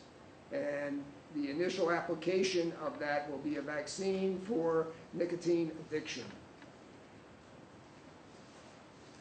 As we all well know, quitting smoking is easy, as Mark Twain said. It's just, well, so to speak, I've done it many times, according to him. With nicotine, with stopping smoking, you have nicotine withdrawal, can cause increased appetite, trouble sleeping, irritability, depressed mood, anxiety, restlessness, all the characteristics of the typical summer vacation we all love. And in the U.S., about 20% of adults smoke, about 61 million people. 1.3 billion in the world smoke. There are about 730,000 new smokers a year in the U.S. 69% of the smokers would love to quit, or have attempted to quit is 25 million. And 6% of them have been successful in a year. Of the 6%, probably 4%, 2/3 of them went cold turkey and suffered all of the wonderful consequences of nicotine withdrawal. What are the options versus cold turkey?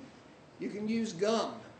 I don't know whether you know it, but nicotine gum basically says, eliminate the cigarettes, I'm still addicted to nicotine. It's just a replacement. You can take it to the next step, which is the patch. And Nicoderm patch, probably you've all seen on TV. There are all sorts of issues with it. It has a not very good success rate. And you have it takes 3 months of using the patch supposedly to quit smoking. That's an awfully long time. There are certain other problems with it as well, side effects. Inhalers, sprays, etc. also have the same problems. Those are the FDA-approved therapies. You also have non-FDA-approved therapies. And they, again, have extremely low success rates. One of those up there, somewhere in that mess, is the one that you see on TV now called Chantix. You should look at the results of how they predict success. You would never use that in your qualitative analysis or quantitative analysis. Also, it's linked to suicide. Slight side effect, not a big deal. What is going on with nicotine addiction? The smoking puts nicotine molecules in the bloodstream, and they are able to cross over the blood-brain barrier, get into the brain, and produce dopamine, which gives you the high. So the obvious thing you want to do is make it such that they can't cross the blood-brain barrier. The way of doing that is attaching something to the nicotine molecule that stops that. It's the typical antigen that you run into all the time. That's what you're about. And that is what people have been looking at. So no matter whether you smoke or don't smoke, you're not going to get the high under these conditions. The technology is basically creating a vaccine that has a number of combinations of particles or molecules in it. And that's what's required in order to get this to work. And it's the antibody that attaches to the nicotine that causes the non-result on the dopamine production. Having a nicotine vaccine is not new. People have thought of it, obviously, for years. Here are 4 attempts at it. If you notice the final column, all have failed. The most interesting thing is the one which is Novartis. They purchased that technology for $38 million a few years ago, and they have just announced they're dropping it. So we have some idea of the value of this if it works. Why didn't they work? They didn't produce the antigens required. And I may come back to that slide in a moment. Whoops. But just look at this. This is one way of measuring the number of antigens produced. And we are comparing here the ones that we just talked about failing, which is this line right here. In a vaccine, you usually have boosters, and that's what's talked about here. The one that Mike is talking about are these. These are 2 options, and you can see the difference. And that's all we're doing, is trying to produce antigens that weren't produced by the other vaccines. Now, if I can do this right, I may even... Okay. So they're basically failing because they do not produce the number of antibodies required. And Mike, in his technology, has found a way of adding certain molecules together which show the results that we've just talked about on this slide. Of course, it's in the lab. Of course, some rats have had to live through this, but no person has lived through it yet. And as you go over, remember the FDA requirements, you got to get to clinical test. One patent has been applied for, and 2 disclosures have been submitted. And according to VTIP, there is a high likelihood that these will be accepted and awarded. Anybody working with an FDA-approved device or product knows the extent of how long it takes you to get through that, and it's obviously got to go through clinical tests in this case. So if we're in 2013 today, if things go right, we will have a product on the street in 2016, 2017. I thought it was 2017, but that slide doesn't show it to me that well. Okay, so you've got to go through that whole procedure. You also know how much money it costs to go through clinical trials.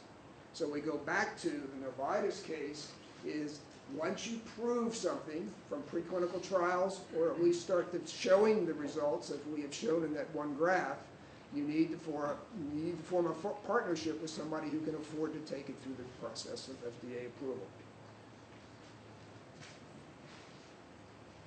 2015, we assume that will be the issue. And as I showed before, buying a license, large pharmaceuticals are very interested in doing that. The team is very small. It's Mike. Obviously, FDA approval, CROs, not a problem. They're everywhere. That's not the issue. It's the money for that that's the issue. But spending the next year or so with grad students in his lab, developing this further, exposing a few more mice to smoking. I'm sure they have a difference of opinion on that. And then when appropriate, taking on a marketing function.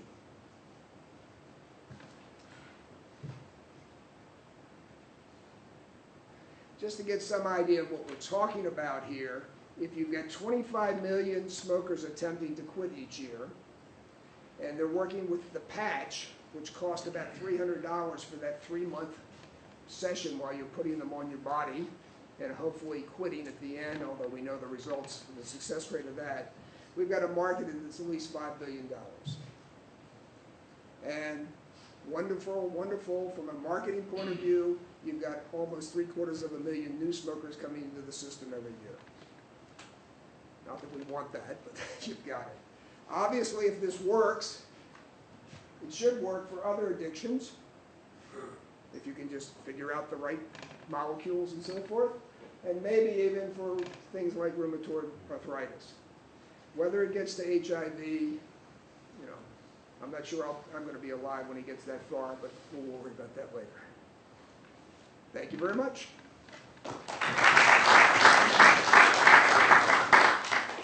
Now I'm going to try to answer questions.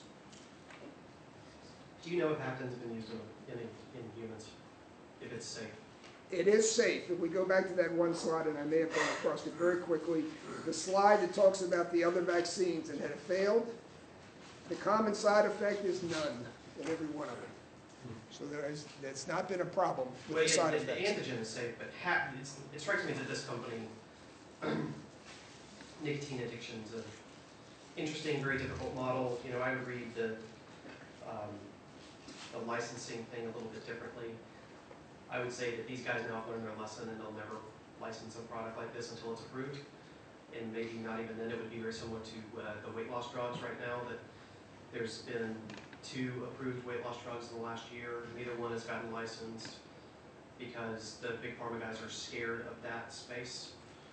But Hapton as a way to stop blood-brain barrier transmission of addictive things could be pretty interesting. So my question is, do you know if the nanoparticle here has been tested in humans?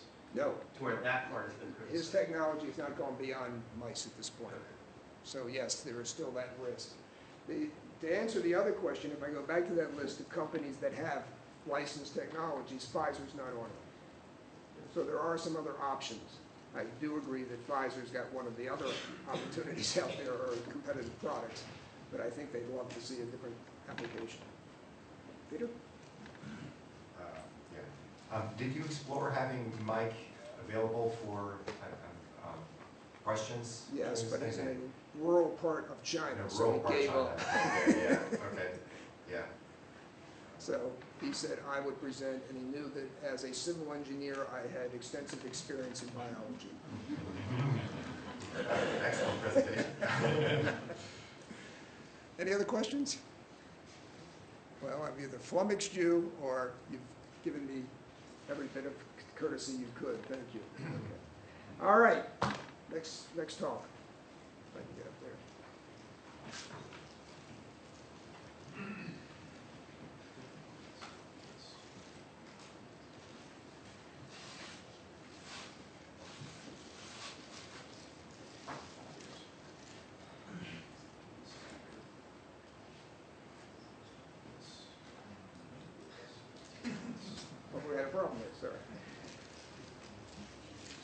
come on up. I've lost my sheet, which is nothing new for me. Okay. Our next presentation is NanoSpin, be presented by Ravi Kapalur, got it right, okay, and Subhaji Kosh, right? Close enough, all right? This should work. You want to use it. Good morning, I'm Shivajit Ghosh. This is my colleague Ravi Kapur. You need to get to the microphone. I can't even hear you. We are senior PhD students right here at Virginia Tech in the Department of Engineering, Science and Mechanics. And today we're going to talk a little bit about a proposed venture we have called NanoSpin. This venture is based on several technologies that we have been conducting research, or our research group has been conducting work on for over a decade now, based on a common technical foundation, which is the mechanics of magnetic nanoparticles. Our expertise lie on three basic areas, three fundamental aspects of such mechanics. And in the next few slides, we'll walk you through some of the commercial potentials of these technologies. So the most fundamental of these elements of mechanics of nanoparticles is the action at a distance principle, where a force can be applied on a magnetic nanoparticle using a permanent magnet or any sort of a magnetic field. This is a common observation. We all know that a magnet's always attracted towards a stronger magnetic field. The other fundamental aspect of mechanics is the self-assembly behavior that is demonstrated by magnetic nanoparticles. We show how the magnetic nanoparticles can be used by the properties of this sort of mechanics to design novel nanocomposite materials. So we can design microstructure inside soft polymer composites, things like that. And the third aspect of nanoparticles that is our primary focus for this talk today is the temperature-dependent properties of magnetic nanoparticles. So let's focus on our primary area at this point. This is our primary focus mainly because this has the most immediate market potential. We propose to use the thermal properties of magnetic nanoparticles for thermal management. Now, thermal management is a very big market because every single device or industrial process that we have on this planet today needs to be either heated or cooled. And the most conventional way of doing this is to drive either water or air driven by a fan or a pump through the circuit, through the system to take away heat, the waste heat. In our technology, we replace this water with a ferrofluid, which is a liquid dispersion of magnetic nanoparticles. And what that allows us to do is use a magnetic field to move this fluid around and therefore make the thermal management more convenient, more technologically advanced. So this is a combination of two different aspects of the mechanics of nanoparticles, the action at a distance principle, attracting nanoparticles with a magnet, and also the thermal properties, which dictates that the magnetic moment of each particle decays as its temperatures increase, combining to form the thermal management properties that we're going to discuss. We demonstrate here in this slide a lab scale model of this phenomena where a fluid is being pumped through this tube, as you can see, using what looks like a pump. What I would like to draw your attention to is this is actually not a pump per se. It has no moving parts. It is, the secret here lies in the strategic positioning of the magnet and a heat source. Now, we use this in one particular application area, which is thermal management of computers, so cooling computer chips. Every computer chip produces a lot of waste heat, and the laptop you have in front of you right now maybe is using a fan or a liquid cooling system, so water driven by a pump to drive this heat out of the system. A conventional liquid cooling system looks something like this. The chip is directly coupled to a pipe that contains water or some sort of fluid.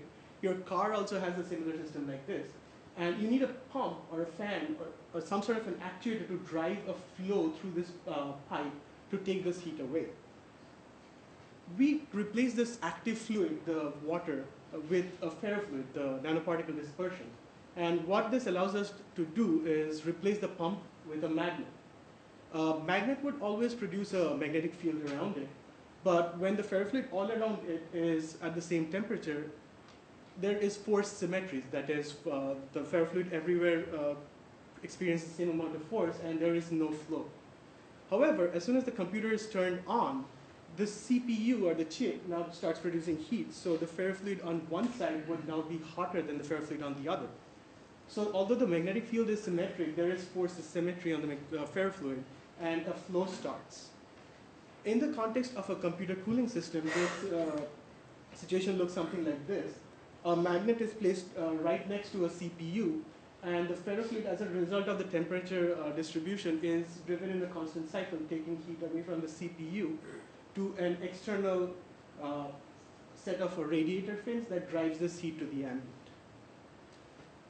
So this type of technology has several advantages of any competition, and our closest competition is conventional liquid cooling systems. So let's look at that for a little bit. So conventional cooling systems, and this is not a commonly known fact, they consume up to 20% of the power that your computer is consuming. Our systems, they actually harvest the energy for driving the flow from the waste heat. So this translates to not only a 20% power savings, but if you think about a laptop computer, that's a direct translation to 20% increase in its battery life. Conventional liquid coolers, they allow two-way flow of heat. So if you operate in an environment where temperature is higher than the chip, the system is actually no longer a cooler, it's a heater. It brings heat outside. But thermomagnetic convection, by its inherent physics, does not do that. So if the temperature situation is reversed, the flow automatically stops. The inherent physics also provides another technical advantage, which is a drawback for conventional coolers. They require thermostats, several sensors, logic boards, flow control circuitry to ensure that the cooling requirement demand is being met by the flow rate. So the pump is actually regulated actively to drive a sufficient amount of flow. We can design our systems in a way so that this is taken over by the magnetic field. So we don't need any active regulating components. This and the replacement of the pump actually provides us a lot of cost savings in terms of weight of the total system, also in terms of the total volume of the system. And also because conventional coolers have a lot of fittings related to the pump, they are very susceptible to leakage. Our system contains the entire liquid part, which can damage a system inside a solid tube. So this is not very susceptible to leakage, as susceptible to leakage as conventional coolers. Now let's look at the potential of this technology in the context of another unexplored thermal management area. Let's say, for instance, we have a building insulation material made out of a ferrofluid jacket, as I show over here. The ambient, the colors don't show up very well on the screen. This is outside and this is inside, and we have a wall in between with a ferrofluid jacket and an array of magnets. This is an insulation material that we have shown to be able to change its insulation properties or its thermal conductivity based on the outside temperature. So on a day when it's mild weather and outside is slightly warmer than the inside, this would have a low insulation and bring in heat from the outside so that the inside, your room heaters have less thermal load. On the other hand, when the temperature situation is reversed on a harsh winter day and the outside is much cooler than the inside, such circulation of ferrofluid that was bringing in the heat, that is arrested now. Thus, we don't, the conductivity automatically goes up, and we have a material where the insulation is increased as a function of demand. We look at another different aspect of our commercial potential from our technical foundation, and this is contactless manipulation, as I was talking about in the first slide. This combines action at a distance principles with the self-assembly behavior of magnetic nanoparticles to enable patterning magnetic materials in a desired fashion by designing a magnetic field. This has several different applications. The primary application we looked at was to pattern microstructure inside a composite material, where these microstructure that you see in a polymer envelope can be patterned, or their shapes can be controlled at will. And this has direct correlation with electrical, thermal, mechanical, several different material properties of this material. So this is a perfect material design system. It's a material where the properties of the material can be controlled as required. Another second and more lucrative market is the biological market.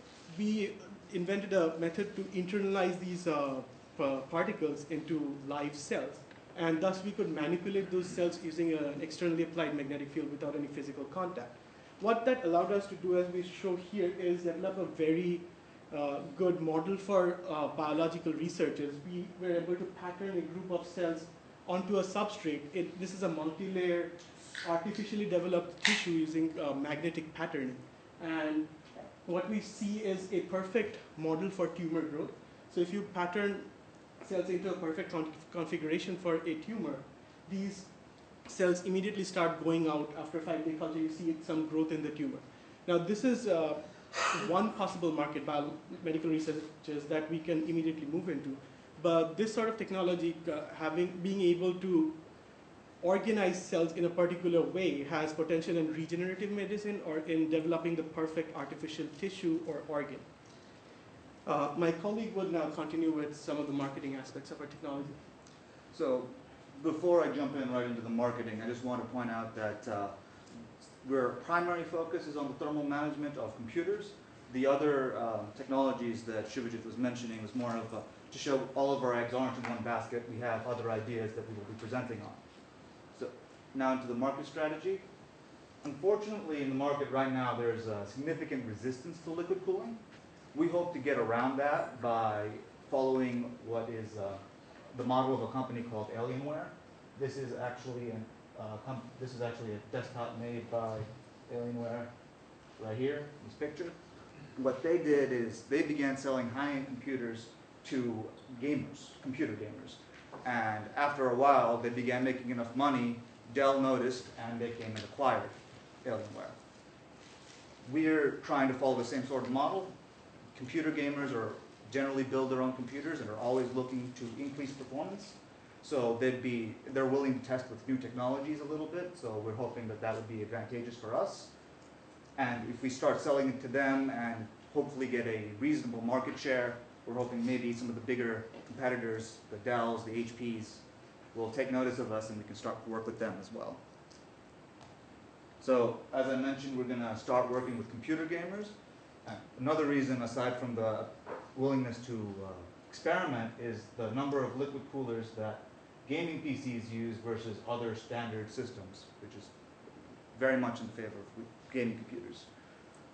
There's about 100,000 new gaming computers built every year, and we're pricing our product initially at $65. I'll explain that number in a little bit, but for now what that means is initially with our niche market, we have a possible sales revenue of up to $6.5 million per year.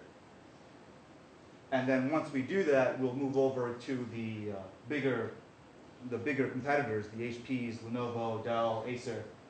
One thing that is important to notice about the market is that it's a very competitive market. All 5 of these companies are very close in market share. Lenovo's growing, but HP's still the lead. So they're all trying to find some way or the other to show that they are better than their competitors. We're hoping that we can use that to our advantage. So once we have this niche market going, we have a proven product, we're hoping that they'll say, okay, we'll try and use your product to make us better than the other competitors. So now going back to that $65 number, why is that enough for us to take and why is that reasonable for anyone else to pay? Our material cost we estimate to be around $20 and our manufacturing we estimate to be around $10. I want to point out that this is how much it costs to make in the lab today, one at a time. When we put it into a factory, economies of scale will take over, those numbers will come down.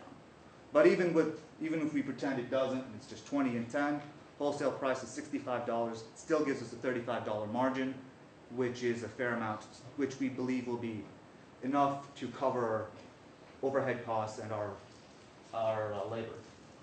Now, why would anyone pay that? When we sell the $65, we're not selling to the end user. We're going to be selling to distributors like Micro Center or Newegg or computer producers like HP and Dell. So they're going to want to mark it up a little bit themselves so they make some money out of it. So retail price of around $99, we're estimating based off a 50% markup for the retailer. And if you look at conventional liquid coolers, they're in the price range of $50 to $200. Our performance should be right up with the top of the line coolers, the $200 coolers. But our price range is going to be in the middle of the pack at $100. We're hoping that's going to give us a very good advantage in the market. So how are we going to do all of that? What is our launch and entry plan? going to start by seeking investment, $350,000 this summer, later this year, and licensing our provisional patent back to ourselves. Set up our lab and office, begin building prototypes, and also start doing preliminary studies on the secondary focus, which is the magnetic patterning that Shivajit had discussed earlier. We'll begin applying for SBIRs, and once we have the prototype, start applying for the full patent and testing the prototype and developing beta testing and the like. For the secondary focus, the same thing, SBIR, product development, patent application. And then we'll also be seeking secondary investment, $480,000 for our second year. And then here, just continuing on, doing more research, subcontracting manufacturing, setting up a marketing department, applying SBIRs, and then for the second one, we'll actually be trying to license our technology to pharmaceutical companies. We'll attempt to manufacture our first batch in June to December of 2015 of the coolers. We'll begin promoting to niche market, begin establishing a distribution system. We hope to sell our first product in January of 2016 is our goal. So that's what we're going to do, how we're going to do it. This is why we're the right guys to do it. So our requirements, we're going to need nanomaterial synthesis, which we have Mr. Ghosh and Dr. Tarani. We're going to require performance optimization, which I will myself, along with Mr. Paul, will be performing. Product development, we have Mr. Kapoda. We're going to need marketing. Unfortunately, all of us are technical. We're all technical, we're all engineers. We're going to need to hire someone who will also hopefully take over the role as a CEO, something like that. We're going to need quality control. This is also someone that we need to hire. Also, we would need a research mentor to help guide us along the process of all of our research, and that will be taken care of by Dr. Guri. That is our presentation. Thank you. We'll be willing to take any questions.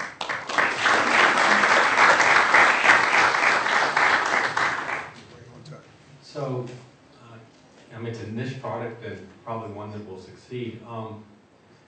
I remember about 25 years ago in the electronics industries, a company came out with a thing called a heat pipe, and basically, you know, it was just a sealed tube with fluid that went hot to cold, do some action. I'm not sure. So, really, I have two questions. One, talk a little bit more about the IP that you actually have, and then talk about work that is similar to that, similar to what you've done. Obviously, you've got a driver. It's a system. So just any kind of competition or other work that's out there, and how does that impact your provisional patent? So we are in talks with VTKW, which is the main licensing agents for us. They're helping us along with the licensing procedure. And in the process, there came questions about possible similar IP from Apple. We looked at those patents. Those are actually 3 different patent applications which contains the same 2 sentences that describe what we claim is just a phenomenon of thermomagnetic convection and show no reduction to practice. So we hope that's actually from a 1970s paper that introduced the concept. So we're fairly certain that's not a valid patent at this point.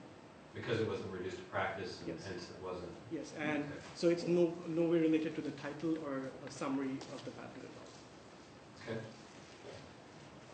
It's obviously a huge market. You gave some market size for the initial niche.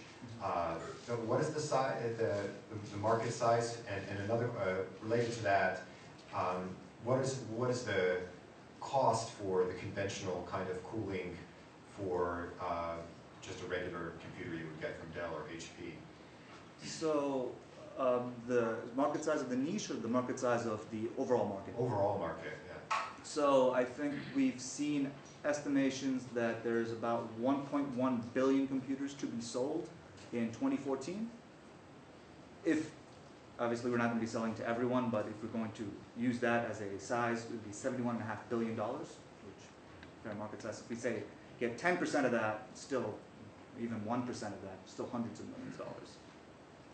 Yeah, and then the cost of the component, is this something that could potentially be less expensive even than the conventional fan cooling that's used for those regular computers? It could be less expensive simply because we don't need the bulky, we don't need the fan, we also don't need thermostats, we don't need control circuits. We just need that system there. novel materials or the ferrofluids, is that correct? The ferrofluid itself isn't novel, but the application we are using it in is. Okay. Environmental effects,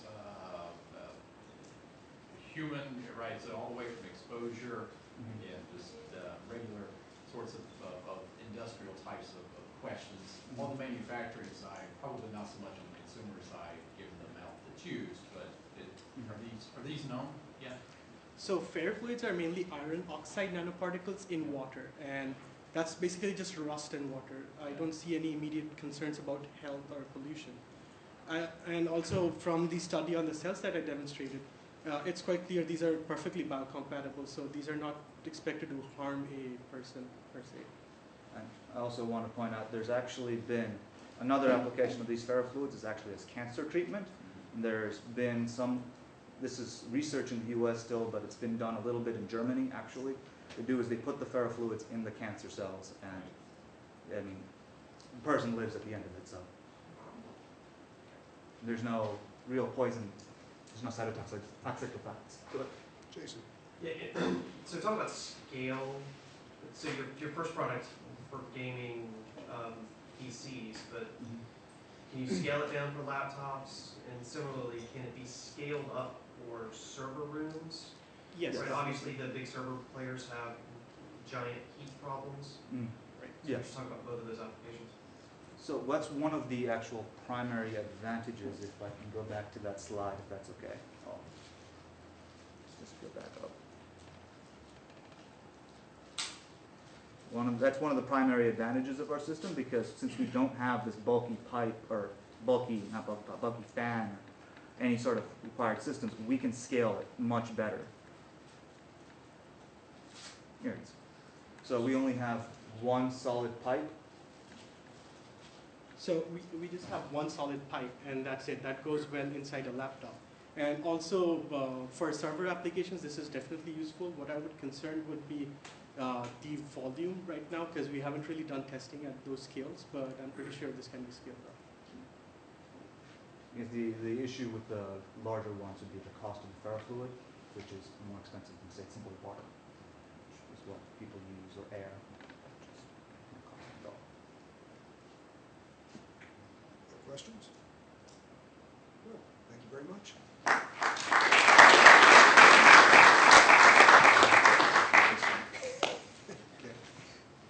Jim? Well, the good news is we're ahead of schedule. So you have a few minutes. We'll gather again at noon upstairs in the Latham Ballroom for lunch. We'll have a spellbinding speaker up there. Good lunch. And so you have, what do we have here? You have about 25 minutes to take care of your electronic challenges and find your way upstairs to the Latham Ballroom. If anybody doesn't know the way, we'll have some guides stationed along the way to keep you from becoming totally befuddled. And look back to seeing you in just a few minutes upstairs. Thank you.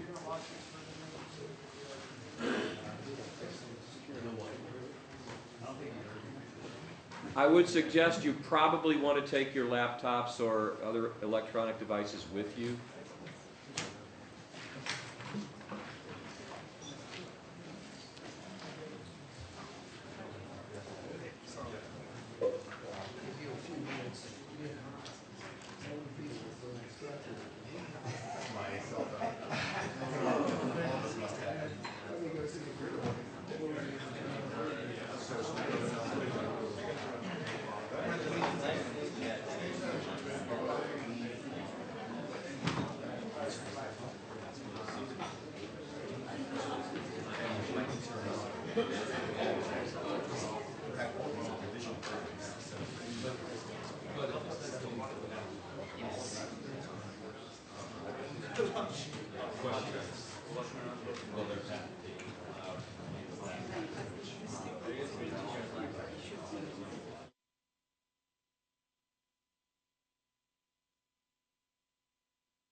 and start the afternoon session.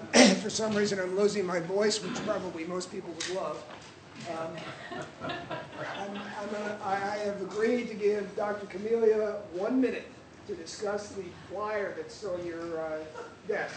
You said 45 minutes, but I will take a minute. 45 seconds. Okay. Oh, thank you, Rick. So I just want to call your attention.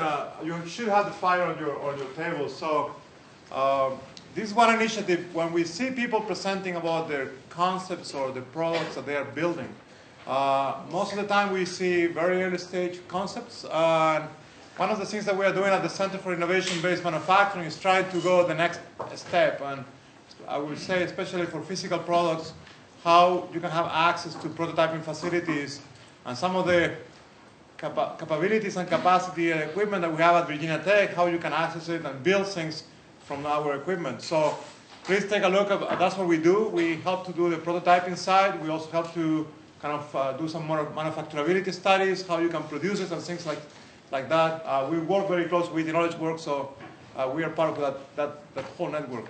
So let me know if you have any questions. Now, one thing that the website should be up, but we have been changing a lot lately, and it's down today, so that's pretty bad. But the email works, and the website should be up on Thursday, I think so. Well, you got a incomplete page? I hope that you are the only one. Should be two-sided. Good. Oh, you also have a one-sided. Was that all you gave us? Was one? No, I've got two-sided. I have two-sided, so there are more out there.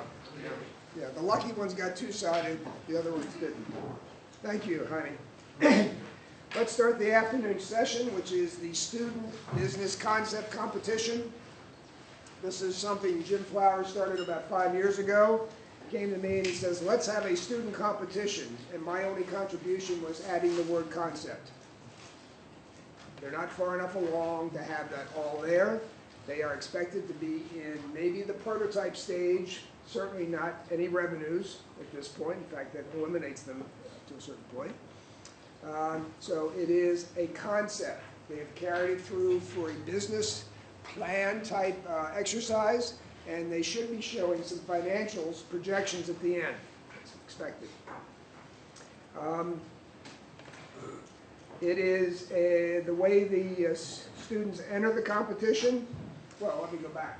Okay, we're obviously trying to showcase the talents of the local entrepreneurial community at that level. Expose entrepreneurs to what it is. It's necessary to show that they have a good business idea. It's not a synthesis technique, it's an analysis technique. You give me the answer, I'll go back and figure out whether it was useful, that sort of thing. And we try to help them prepare for their negotiations, discussions with investors, which most of them will need.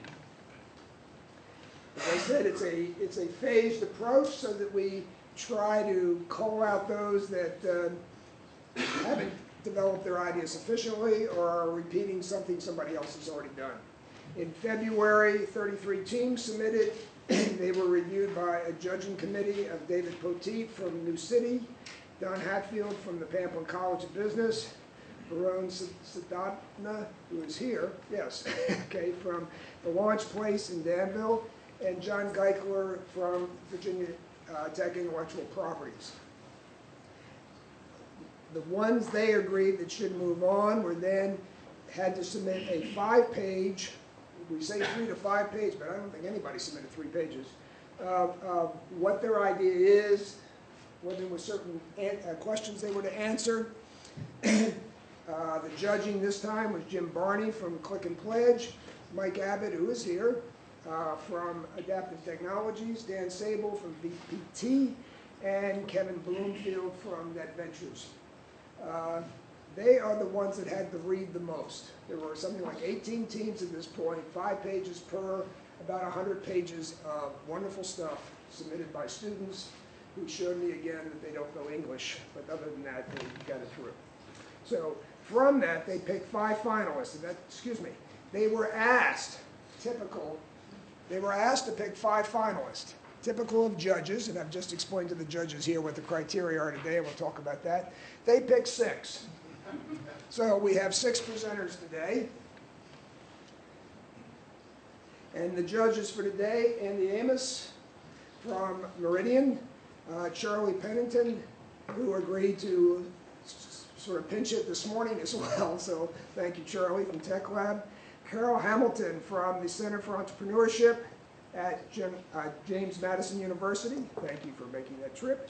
Jennifer O'Daniel with Center for Innovative Technology, and Mike Drawl, assuming you were at lunch, you know who Mike is, with LeClaire Ryan. And again, thanks everybody for all their help in getting that done. The judging criteria that the judges have been given, if you've ever been a judge, you know immediately you don't follow them automatically, but is there a customer who's willing to pay for your wonderful idea? I think Mike only said that 4 times in the last hour. How big's the market that you've identified, quantified somehow? Why would they pick you over somebody else? What's your wonderful competitive position? How do you plan on bringing this product to market or service? How do you plan on getting your first customer? Does the team have the expertise needed to do that? And if not, which ones are missing and how are you going to get that? And then finally, some financial projections on what you think could happen in probably 3 to 5 years, and obviously the professionalism with which you make the presentation. That should be it. Thank you. Okay? Now, with that in mind, let me introduce the first. Oh, it's right here. The first team will be NanoSpin, and somebody's, why have I got that crazy symbol there? Okay. Some of you may have been here this morning and realized that NanoSpin made a presentation this morning at the other competition, that as long as you follow the rules, you can do that. Because of the way we judged, the 2 judging panels didn't know what the other one had done. So here we are again. Chris Prahata is going to present for this group now. All presenters, if you're not going to scream like I'm doing, use the mic. You will have up to 15 minutes. At 15 minutes, I will stand up. At 16 minutes, I will come over and congratulate you on whatever you presented to that point. There will be about 10 minutes of questions following that. Okay? Mike, so. Thank you. Are you going to use this? It's all right. Can everyone hear me? Okay, good. Good afternoon. I'm with NanoSpin, Chris Prahota. We presented earlier this morning, but I'm going to focus more on the business, the application, the market, rather than technology like they did this morning. So, what's the problem? The problem is you have your laptop and you put it on your lap. Even a normal program starts to heat up and gets pretty hot. The fan, the heat sink in there can't handle even that simple situation. So when you start getting the higher performance needs, intense programs, or even more specialized applications, the current technology just doesn't cut it. So let's take a look at the 2 methods that are out there. We've got forced air, which is fan and heat sink, typical of a laptop, and also pumped liquid. I've got a picture of a pumped liquid system up there. It's got a pretty bulky pump on top, and then a series of really large tubes. Now, pumped liquid is pretty effective in terms of its heat carrying capacity, but it has a ton of limitations. Go over those in a second. So both of these technologies are inadequate, and there's significant room for a newcomer. Now here on the left side, conventional coolers, disadvantages, and on the right side, how we fix them. So conventional coolers are all electrically driven. You either use electricity to drive the pump or drive the fan. Our system, on the other hand, and I'll explain how it works in the next slide, our system, you don't need to put any electrical energy into the system. It runs off the heat. That translates into energy savings in certain applications like server centers where energy costs can run as high as $1 million a year. And in laptops, it translates directly into a 20% increase in battery life. It's a huge advantage in both cases. Another aspect of conventional coolers is that they just transport heat. They don't transport it intelligently. If you've got a hot component in another part of the circuit, that cooler is actually going to bring that heat back to the chip, heat it up even more. Our system doesn't do that. The asymmetry of the system prevents a flow from happening when the heat isn't where you want it to be. conventional coolers also require a lot of regulatory circuitry and temperature sensors and such because they're electrically driven. So you don't know beforehand how much power, how much flow rate you need to put into it. Our system is driven by the fundamental physics to respond directly to the temperature difference. So a higher temperature difference means a hotter component, more heat needs to be taken away. And it also means that our system flows faster, takes away more heat. So, fourth, conventional coolers are bulky, costly, and especially loud. They've got that giant pump, as you saw in the, or hopefully saw in the last picture. And you can't really scale that down. You can't scale the fan down in the forced air system. You can't scale the pump down in the water system. Ours doesn't have any of that. We just have a tube and a magnet. You eliminate the bulky pump. You eliminate the noise. You can scale it down to and up to a wide variety of applications. And also, you get the user feature of less noise, more comfort. And specific to liquid coolers, it's liquid that's being used to cool it. While that gives you a performance advantage, it also causes a danger. You don't want liquid to leak out of the system into the rest of the computer and cause damage. That's more likely in a typical pumped liquid system because there's a lot of connections.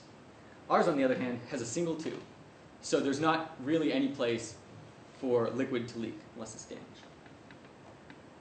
So this system has huge advantages, but how does it work? We have a tube, which is this black circle or gray circle, and it's filled with ferrofluid. Ferrofluid is a nanofluid that responds to magnetic fields. Due to the inherent properties of the ferrofluid, it responds more strongly or less strongly depending on the temperature that it is. So when you put it next to a computer, it heats up, is less attracted to the magnet, gets pushed out of the way by colder ferrofluid. That takes away the heat. And if this sounds like we're breaking thermodynamics, which I thought at first too, it's similar to how a pot works on a stovetop. You've got the heat at the bottom, and that causes motion to occur, taking away the heat and releasing it at the top. So it's pretty similar.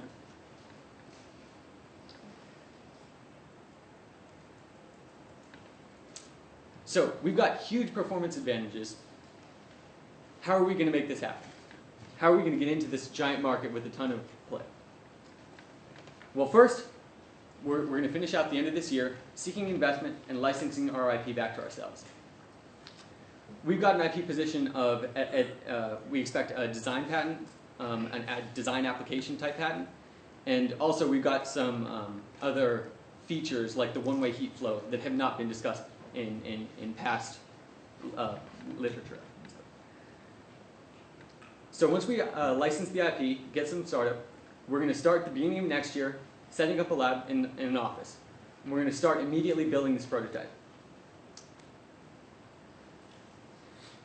While we build the prototype, test it, get user feedback, and so on, we're going to be applying for development funds from SBIR, and we've got several requests for proposals that we've seen that are looking for exactly this, high performance, silent cooling technology. So there's a significant need there too. So we finish up towards the end of the first year, patent applications and prototype testing, development, feedback, etc. Next, we continue going for development funds and investment. And here, beginning to middle of 2015, so a year and a half in roughly, we set up our marketing department, and this is the deadline. We'd like to get a marketing person and start marketing sooner. But we make sure the marketing is up and running by mid-2015, a year and a half in. And that's also when we start the manufacturing. So after that, we focus on getting it out to the consumers. We have a strategy, which we'll talk about in a second, of niche market to begin with, and larger market, established players like HP, Lenovo, and so on afterwards. And the reason for that is there's some resistance to liquid cooling in the market. The current systems are really relegated to a niche in terms of market acceptance of liquid cooling specifically. So everyone else relies on the really low performance, inconvenient air technology. There's a couple reasons for that, but we think we have a significant competitive advantage over liquid cooling, and that's what could potentially allow us to break into the main market and talk to the market leaders. So anyway, our first market is niche market computer gamers. This pie chart here is the total number of PCs that use liquid cooling, and the blue, the vast majority of it, is the fraction of it that's gaming PCs. So gaming PCs are the vast majority of the total liquid cooling users right now. And there are two reasons. They have high performance needs. They run especially intense programs, have to take away a lot of heat. Typically they do certain modifications like overclocking. Additionally, they're especially resistant or especially acceptant of high performance. That's what they need, and so they're willing to go to new technologies to get it. Now, there are 100,000 new gaming computers built every year, and so there's plenty of money to sustain a starting company and allow us to build our capabilities, build our product, prepare it for market acceptance. That $65 per product I'll talk about in a second, briefly. So, after we establish a foothold and a market interest in the niche market of computer gamers, we move on to the bigger ones, the bigger market, and that's everyone. These are the companies you've heard of. On this graph on the left here, we've got market share in blue and growth in red. So you can see pretty clearly that the leaders don't have much of a lead, and there's a lot of volatility in the market. There's huge swings. Dell is having problems specifically, but even the other ones are gains of 10 or losses of 10%. So there's significant competition and significant room for a computer manufacturer or seller to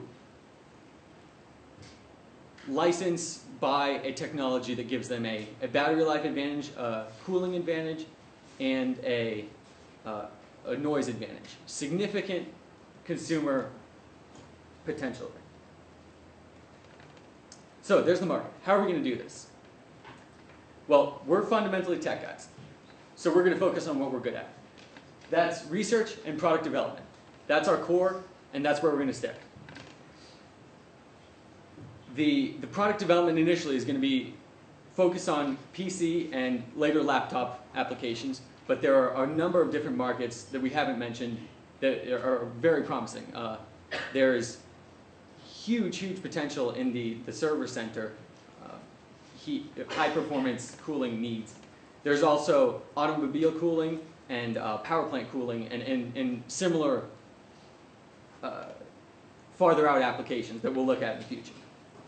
So we'll stick to that. We'll try to make products for a wide variety of markets. The marketing, sales, customer service, everything like that, we're going to subcontract that out. The only in-house capabilities we'll keep is quality control, because we believe that we know best how to manage these ferrofluids, make sure they don't leak, make sure they don't cause problems. And also we plan to have an internal marketing sales liaison who will take care of it initially and then talk to the marketing contractors in the future. So, the pricing model. I mentioned $65 per product a couple slides ago. Right now, we can get one of these devices for approximately $20 in materials cost and then $10 in manufacturing. When we step up production, increase volume, we expect that to go down quite a bit. But even right now, we can project a wholesale price of $65, giving us margins of $35 per unit. Now, that $65, assuming a retail markup of about 50%, puts us at $99, which is a good spot. We're right in the middle of the $50 to $200 range that liquid cooling systems are generally at. We, meanwhile, have the performance capabilities we expect to of the $200 high-end range. So that's to start out, and in the future we anticipate that we could lower this cost by quite a bit. So, what's this going to look like? First 2 years, we're spending mainly on research and development, consumer feedback, and so forth. Starting in the third year, 2016, you can see a little bit of, down here on the bottom in blue, a little bit of income, that's sales revenue. We expect to start selling products in 2016, and we've projected $1 million in that first year. That represents about 15% of the $6.5 million niche market that we anticipated. This is a pretty high number for a first year, but we think we can get it because we have significant performance advantages, and the gaming computer market is really open to new technologies. So to explain the costs in the last slide, which were the red bars in each one of those, the bulk of our costs are going to come in subcontracting. That includes manufacturing and marketing. That's going to be the primary money sink. We don't anticipate needing to scale up personnel significantly in the first couple of years. And the reason why is we've got a good technical team assembled here. We've got nanomaterial synthesis capabilities. There's a lot of potential to tailor ferrofluids to specific applications, but it hasn't really been done yet. So we've got 2 of our team members, 2 material specialists on that. And then performance optimization, we're going to look at how exactly do we get the best performance on both the hot side and the cold side heatsink in this device. Got our 2 computational specialists on that. I'll be leading product development. I have about a year of experience working on this already. It's part of my senior design project. And so I'll continue that. As I mentioned earlier, we need marketing. We're going to go for a marketing executive who can double as a CEO. And we'll start looking for that immediately and make sure we get it by a year and a half in. We also need a quality control person, but we don't anticipate needing that until early year 3. So we've got a huge market need. We've got a really strong technology advantage, and we've got the team to make this happen. Can I take any questions?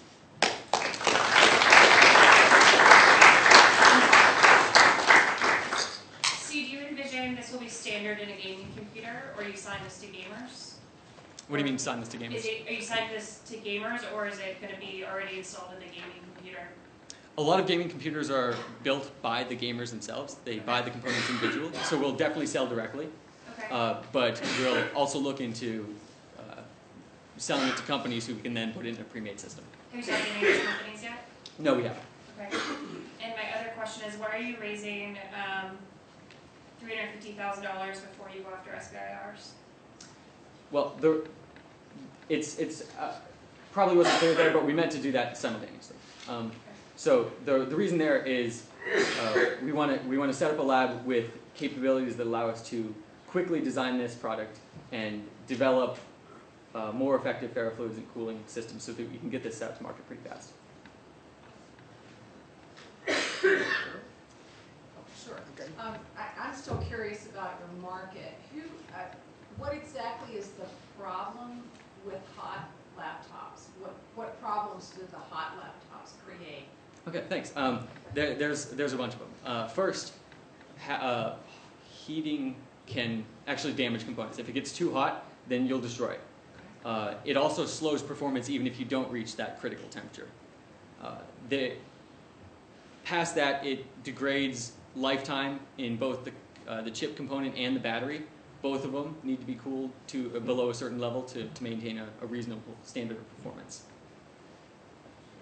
And which industry or which customer group that you identified, because you named several, is experiencing that problem the most based on your research? Well, there are several industries that have a serious problem with it.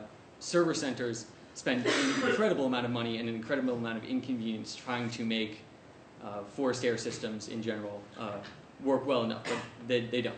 That's a technology limitation, and there's no way around it. Well, there's no good way around it, let's say. So there's a huge problem there. gamers also have that problem, but which is evident in the fact that they are by far the biggest users of liquid cooling, which is a really high performance technology. But that suffers from its own issues. Do you know how many are in either of those groups, number of users or number of computers sold, any way to quantify that? Well, in the gaming computer group, there's about 100,000 built every year, and that's computers built by the users themselves, so they'll grab those components. So we can reasonably expect a decent market opportunity among the users that build their own computers without having to convince big companies that it works first. Numbers for server centers we didn't collect, but there are a lot of companies that run their own servers. Rackspace is right here in Blacksburg, and they have an enormous issue with this too. So there's the amount that they spend on cooling alone, and the number of server centers that are guarantees a really large market. A couple questions for you real quickly. Nice job, by the way. Thank you. What chipsets are you targeting this technology at? Is it basically Intel, AMD, ARM, all of the above? We may end up targeting it in the future, but right now we're not. So all of the above. Okay. So a couple things. Conventional laptop server shares, I noticed your numbers, they decreased 7 to 10% so far this year. They're basically falling off a cliff quickly. Who have? Server and laptop share. Number of new units being sold in the market today. If you go out and look at Netcraft or some of the other people out there. So that's an enterprise, and more folks are moving to iPads, Android type of devices. Is the gamer market uniquely different? Well, the gamer market is unique in that it's actually growing. Games are in general becoming more popular, but gaming is growing a little bit, or PC gaming is growing a little bit faster than the total gaming market. Now, moving to iPads and other thin devices, you bring an interesting point there. Those devices tend to be thin enough that they don't need a system-wide cooling device right now. But there's also a trend in the chip makers like IBM and Intel to bring transistors ever smaller. And one of the bottlenecks is that cooling isn't good enough. They can manufacture, I think it was 13 nanometer transistors. And so you can pack a whole lot more when you get that small. So even in iPads, if you put a chip that uses such small transistors, you're going to have a high heat concentration, and we can take that away better and scale down to the size of an iPad. So final question for you in that space, and you mentioned it with Rackspace and the work that Doug's team does, but are there other markets that you should perhaps look at, like the hosters as more things go to virtualization, high performance computing, scientific computing? Would that may be a better market for you given what's going on with server and laptop sales declining? Scientific computing is kind of an interesting one. There are a couple other technologies. One of them is cryogenic cooling, which is typically like liquid nitrogen or something that's incredibly high performance. But that's really specialized. It might be worthwhile to pursue that market a couple years in, but it'd be tougher to design for. So we're starting out with something that gives us a good amount of breadth in potential of our initial design and has high performance computing needs. So. Yeah, so market. Yes. So I get the gamer, my son's a gamer. I hear him complain about how hot the computer gets, and he built it, so I kind of get that market. People will buy it just because it's a hobby. I guess if you're really going to look to scale the business, you've got to convince somebody with money that you can take it beyond that niche hobby market and really hit the cash register and build a big company on it. So, and I guess that's where Eddie's questions were directed. You know, before you go too much further down the road, so that you don't get, well, ahead of yourself, you know, coming up with nifty technology, and B, get frustrated on fundraising, the money cares about market size. And is it a big market? So I would just commend to you that you focus. You had an excellent presentation, but you kind of danced around the market. You got to hit it head on, which is, okay, here's the gamer market. That's what it looks like. This is where we start. We can scale beyond that. Here's the next market. Here's how many millions or hopefully billions that is, and bring it forward. And that's going to be integral to your presentation for you to successfully raise money. Because while everybody might really love your technology, if there's not a big, lucrative, willing market for it, you're not going to be able to raise capital. So that's my comment. Thank you. There wasn't a question in there. Okay. Well, thank you very much for that advice. Just a suggestion for what seemed to be missing. And I guess the question is, have you all thought about that? Because it didn't come through from your presentation. Okay. Thank you. He's not going to answer your question. He's going to answer his okay. We're out of time as well, Okay. so thank you. Thank you.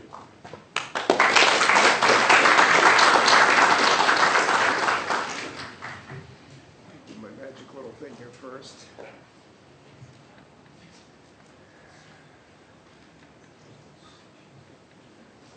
And if you guys want to come on down, this is ready. Okay. Next presentation is Carlisle. Yes. And the presenters are David Henry and Stefan Sabo. Got it right. You can train some professors. It only for about 3 seconds. Click it here. Great. So, good afternoon, everyone, and welcome to the Card Aisle. My name is David Henry, and presenting with me today, we're joined by Stefan Sabo. Our third teammate, Adam Donato, couldn't join us. He's actually presenting at a conference on computing analytics at the moment. So what we're here to do today is to share with each and every one of you a piece of greeting card distribution technology that has the potential to transform the ways that greeting cards are purchased in the market. And today's presentation is going to take you through our customer discovery narrative we as a team have gone through in the past couple of months, highlighting the customer needs we've identified in the market, how our solution specifically addresses those needs, and then we'd like to dive deep into our business model and the proposed financials to give you guys, hopefully, the same feeling that we have about the potential for this idea to have success in the marketplace. So, without any further ado, who cares about greeting cards? There's a couple being passed around the room right now, and what we've found is that in the past 3 months, in over 150 conversations that we've done with people in the local community and beyond, that 97% of the people, even in today's digital age where you can tweet, text, post, and blog anything, still value the tangible card. And what they value about it is that tangible aspect. There's something about the signature, the time you spend with a card, attaching your message to that card before you put it in the envelope and send it off to that special person you have in mind, that is directly related to the amount of value that is conveyed in that card. We've also uncovered that 88% of the people that we've interviewed express some mild discontent about the ways that currently exist to buy cards. And what they've expressed is that given the option for some minor customization or some minor way to tailor a card more specifically to that intended recipient, they would love the opportunity to do that. What I'd like to do now is pass it off to Stefan to give you guys some details on the current greeting card distribution technologies out there. Thanks, David. Today there's two main ways in which you can obtain a greeting card. And on one side we have the physical card rack. And this is dominated by major market players, American Greeting and Hallmark, who have a 90% market share. Now the physical card rack provides you with a convenient way to buy a card, and it provides you with instant gratification. Its mere location in that local grocery store that you go to on a weekly basis gives you that physical reminder. I have my anniversary this weekend. It's my child's birthday in a few weeks. Maybe I should pick up that card. But we live in a digital age, and we've seen a new way emerge to distribute greeting cards. And we call that the digital card rack. And these are websites like moonpig.com and treat.com who allow you to visit their website, and you can then browse their almost unlimited digital content of cards and then make those unique customizations that we realized customers wanted in our exploration of needs. You can do things like turn the word grandmother into granny, or add your own digital photos and make that card unique for your unique relationship. Unfortunately, in their jump to the digital realm, the digital card rack has created a bit of a void.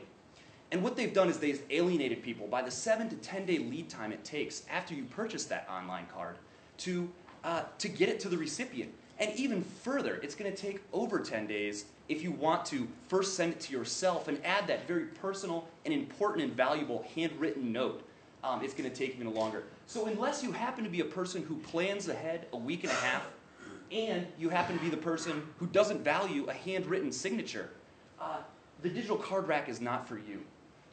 Our business plan at the Card Aisle uniquely positions us to take the benefits of the digital card rack that we've noticed customers want and brings it into your everyday life where it's convenient for you and provides that instant gratification. So how are we going to do this? We're going to do this with our Card Aisle kiosk. Now, this picture here isn't necessarily what it's going to look like. What matters at this point to us is the technology that makes this happen. We're taking mature technologies like commercial high-end printers, touchscreen displays, and wireless technology. And what we're doing is we're combining those in a way that creates a revolutionary greeting card buying experience. By taking these things and put them in the small square footage of a kiosk, we can put them in convenient locations. We're no longer limited to sell greeting cards in places that have huge floor spaces like grocery stores and drug stores. When you come up to our kiosk, you're going to come up to our digital displays, and you'll be able to have this touchscreen experience, just like on your iPad, that will allow you to browse our digital content library and then make those customizations. And then with our onboard printer, you'll be able to get that instant gratification. That card will come out and you'll be able to take it just like your groceries out of the store. Now there's a lot of things in this kiosk, the mechanical mechanisms that are going to make this work. And after discussions with IP lawyers, we think many of them are patentable and be able to protect us as we go forward and scale this model. One of the really exciting ones that we think is remarkably unique is the no-line technology. Imagine it's a holiday like Valentine's Day, and there's a rush for the card rack, and there's a line at the kiosk. Well, what we're going to allow you to do is to have the exact same experience on your tablet or on your smartphone that you would be having at the kiosk itself. You can create that card and pick it out through our content at your convenience, and when you're near one of our kiosks, you'll be able to print it out without having to wait in line. Now, to make this work, there's a lot of pieces to this puzzle of our business model. And at the Card Aisle, we want to focus on our core competencies in order to keep a lean business. And we want to rely on the existing infrastructure of our partners to take care of some of the things that create larger overhead costs. Some of our core competencies are content management. We're going to be working with those independent card designers, the designers and the copywriters who are going to be providing us with new and fresh content that will bring you back to our kiosk. We're also going to be working on kiosk design, creating this concept and making sure through focus groups that this is the superior greeting card buying process. And we're also going to work on our partner relationships. And our partners are people like printer contractors, the people who, this is the same person who takes care of the printer in your office. They can provide us with maintenance, they can restock our card stock, and they can give us ink. We're also going to have to work with manufacturers and distributors to take our kiosk designs and create them and put them into place. And of course, we need to partner with brick and mortar retailers. These are the people who see the potential in our product and would like to provide our services to their customer and provide us floor space. So now David's going to talk about another interesting aspect of this, the financials of our business model. Thank you, Stefan. So, what our technology is going to allow us to do is enter the marketplace and sell greeting cards at a price point of $4 a card, which is the industry average for the Hallmark card that you find in the Hallmark store or the grocery store. And our reimagining of the distribution mechanism for these cards is going to allow us to produce them for a direct cost of only 56 cents. We're going to incentivize the placement of these devices by offering the retail locations a 25% commission on each individual card sale. And what this does is leave our company, the Card Aisle, with a fixed profit before fixed expenses of $2.33 a card. When you look at the buying behavior you see in grocery stores today and scale it down to the convenience stores we plan to place this kiosk, you're looking at about a capturing of 8% of the available foot traffic that moves through that space. Scale that number up to our expected profits per sale, and we're looking at profits of over $24,000 per unit, per location, over an annual time frame. This is really exciting because the cost of the kiosk is only estimated to be $20,000, which means a payoff period when you look at the the net profit of this machine of just about a year. So how are we going to get this product out there and ready for the market? Right now we're in the development phase and the prototyping phase, and the cards that are being circulated around the room have been printed on our prototype device so you can see the quality we're capable of producing. Our target is to put ourselves in front of consumers and try our best to sell as many cards as possible before Mother's Day and the end of the year, targeting Mother's Day, graduation, and birthday cards coming up here in the next few weeks. From that point, and taking the feedback we learned from that experience, we're going to jump into the beta development phase, where we are going to serially develop our first 3 standalone units with the intention of having a finished product that's ready to go to manufacture by January 2014. These are units that can be placed in retail locations, left alone, stand alone, and operate on their own time frame. Thanks to the generosity of the NCIIA and Dr. Jack Lesko's startup class, we funded in full the prototype phase. Like I said, we're about to enter the industry and do our best at selling some cards. And for the beta phase, to take it to the next step, we're going to be looking at $133,000 to cover our costs of hardware, software development, and protecting this idea through IP, as long as some miscellaneous expenses. What this does is bring us to the starting line, at which point we're going to be able to implement one of various potential ramp-up opportunities we've explored as a business. One of these ramp-up phases that we've analyzed is a self-sustaining growth rate of 88% that we'll be able to achieve with an initial startup investment of $200,000. That'll let us get 11 kiosks on the ground and start bringing in internally generated revenue so that we can start reinvesting that money we're making into the placement of a new kiosk. What this does is have our business ramping up to 750 kiosks by the year of 2019, which relates to $21.6 million in annual revenue. How are we going to get into this market that has some pretty mature competitors out there? Well, we're going to get into it by going where Hallmark can't. Hallmark is constrained right now in their $7.5 billion industry, when you take into account the other retailers out there, to the retail locations that have excess floor space. What we're claiming, or what we believe we can do, is taking a look at Redbox's market saturation at about 41,000 units, is there's potential out there to place 40,000 or so of these kiosks in the U.S. alone, which equates to about 23% of that current market. Over the next 5 years, as we're scaling this idea up, we're claiming to only take 21.6 million of that overall greeting card purchasing market, which is only 0.29% of the total greeting card market. What this does is it will remain pretty small. We won't be a direct competitor quite for Hallmark or American Greetings, and at this point we'll start potentially looking at some exit strategies. So I'm going to let Stefan give you guys some details on our plans there. Thanks. So over the next 5 to 7 years, we want to see this grow into a competitive, corporate, and profitable and sustainable company. At which point we might emerge as a strategic acquisition for a number of different types of companies. The traditional card companies are having trouble reaching the millennial generation, our digital generation who desires instant, weekly content. The online card retailers are looking for a way to take their already existing digital content and bring it to the market of people who actually buy cards. And of course, vending companies like Coinstar, the owner of Redbox, and Advanced Vending, these companies have found great profits in the automated kiosk retail business model and would love another successful company to add to their portfolio. So who's going to make this happen? We're the greeting card aisle team, and I'm Stefan Sabo. I'm a mechanical engineering senior here at Virginia Tech, and my interests lie in mechatronics and industrial design and the creative design process. My teammate David over here is a master's student in industrial systems engineering, and on the side, he's actually an actor and a technical director for a small film company in New York City called Native Boy Films. And as of late, his newest hobby is figuring out the finer points of financials, which I think he's been enjoying. Adam Donato, who unfortunately couldn't make it, he has a speaking obligation as a mechanical engineering PhD student, and he focuses on computer analytics and high-performance computing. Before his time as a grad student, he worked at a technology-based startup, and he led a multi-million-dollar project. And also in his spare time, he is an applications and web developer.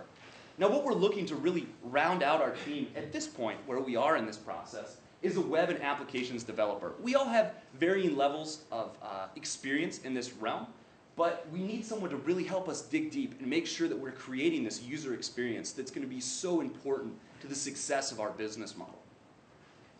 So in summary, we've got a $4,000 initial prototype that we're using to continue to validate these exciting customer needs that we've found. Our next step is to take a beta investment and begin to develop this concept, this standalone kiosk, and make sure that we know the locations that we want to enter the market, its profitability, its repeatability, and that our business model is scalable. At which point, we'll be back at the starting line, and we're ready to ramp up and enter the market and see the full potential of our idea. So I hope you guys are as excited about our idea as we are, and we look forward to your questions.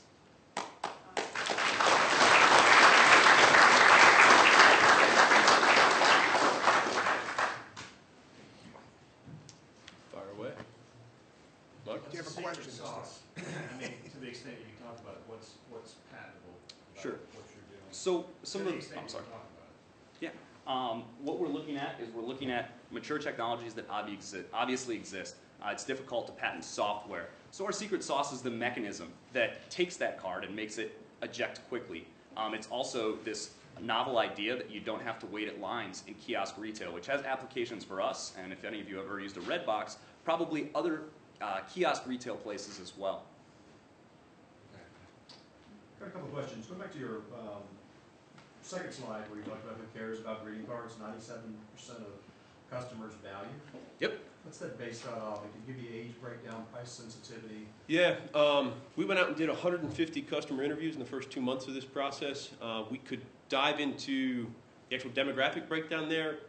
The majority of those interviews were done in grocery stores and retail locations in the surrounding Blacksburg area, so you're looking at your standard grocery store shopper. I would say, I'd have to double check my numbers on this, about 25% of those numbers are based on college students, so an interesting demographic that the current greeting card market is having difficulty accessing is the millennial generation, as they call them, and we're getting similar feedback about that. They use digital technology, but for a special message, for somebody special, they have a desire. They don't always do it because it's a difficult thing to get to the grocery store, buy a card, and come back to do that. They have a desire to send a more meaningful message, and they see a greeting card as a way that they do that.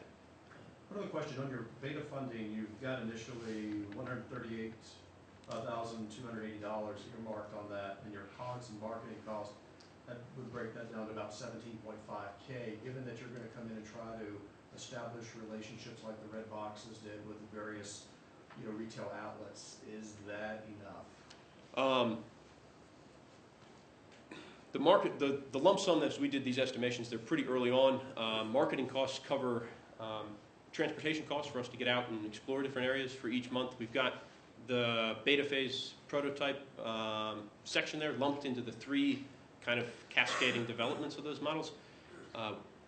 We think it will be right now, but we're also, I'd be naive to admit that we know an incredible amount about the marketing field, and there may be additional costs we've been unable to estimate right now that would potentially inflate that. And the last question for me, market.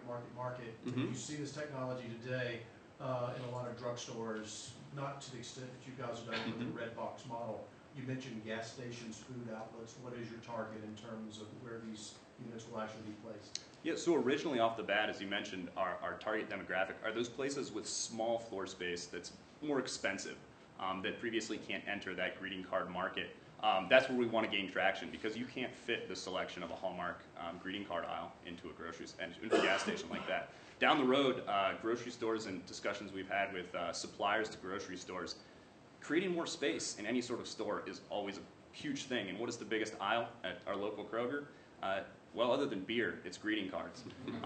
So.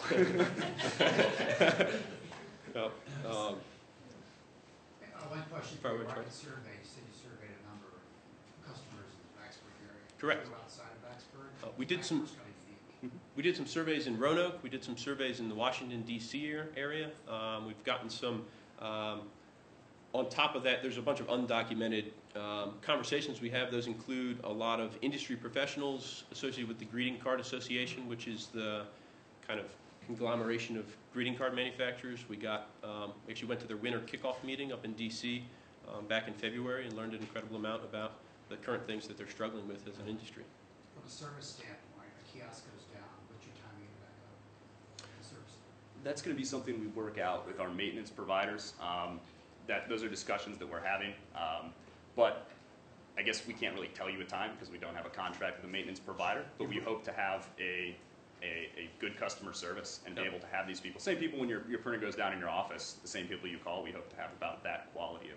You bring up a great point about printers being kind of finicky, and one possible feature or way we're thinking about getting around that is including 2 separate printing devices in this kiosk. So if one goes down, there's another one there to keep spitting cards out kind of as a backup until we can get a guy in there to service the one that's went down.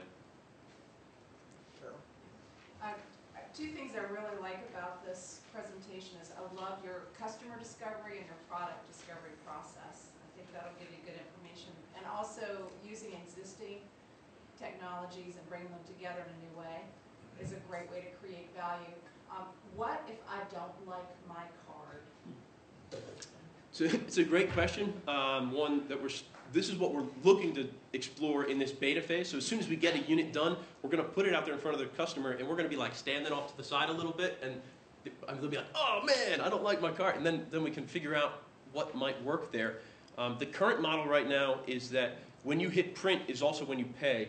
So what comes out is the vision there is that we're capable of expressing on this touchscreen display accurately and effectively and confidently for you what's going to come out of the slot, and then confidently be able to reproduce that. So hopefully before you hit that pay button, you've been able to review that card so you get a feel for what's coming out of the slot. Where can I go buy your prototype card? Great idea. We're going to be set up at a couple locations here in town. We're still trying to negotiate with local coffee stores and things like that, but we have a website that's starting up. We would love, if anyone's interested, we're trying to get the word out there as much as possible.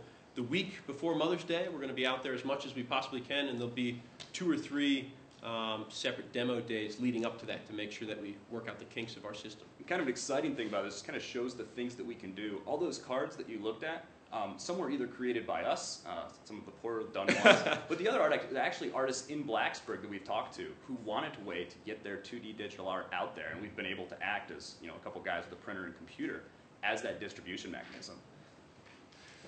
So, yeah, question for you. How much have you looked at the model for grocery stores, for example? Grocery stores don't sell groceries, they sell space. So how much have you researched that, and have you factored that into your cost model? Yeah, I just had a discussion with what's called I believe, general market manager for a large, essentially a wholesaler for like bag and saves. And what he told me was that the relationship between your Hallmark and your American Greetings currently in the grocery store, and this is part of the reason for our market entry strategy going to places they can't, is that every time you buy a card, Hallmark makes about 50% of that sales price, and then the rest of it goes to the grocery store. So there's a huge incentive for the grocery store to have these card aisles there. That's why they get so much space. There's also, talking with him, he said there's finer details, there's contracts, there's non-compete contracts, and there's all sorts of negotiations that go along. That's why we don't believe that off the bat grocery stores are our biggest market. Okay, how about someplace like a CVS or a Rite Aid? Have you looked at those? Similar. I mean, we've looked at Walmart's. Have you had conversations? Yeah, Rite Aids and convenience stores tend to be more willing to try new sales techniques. So that is somewhere that would probably be our second step after the places that no greeting cards are sold. They get more of their profits from what they call the, I believe, bonus goods or something like that, where it's, the places that are selling lawn chairs in a grocery store. To grocers and to convenience stores, those are just added on value to their current business structure. And convenience stores are more open to taking on those types of opportunities. I'm impressed. Good job. Thank you. Thank you. Thank you.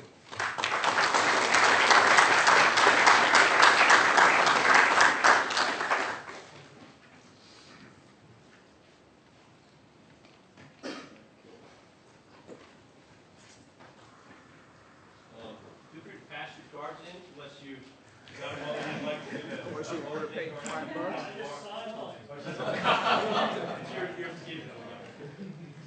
Thank you very much.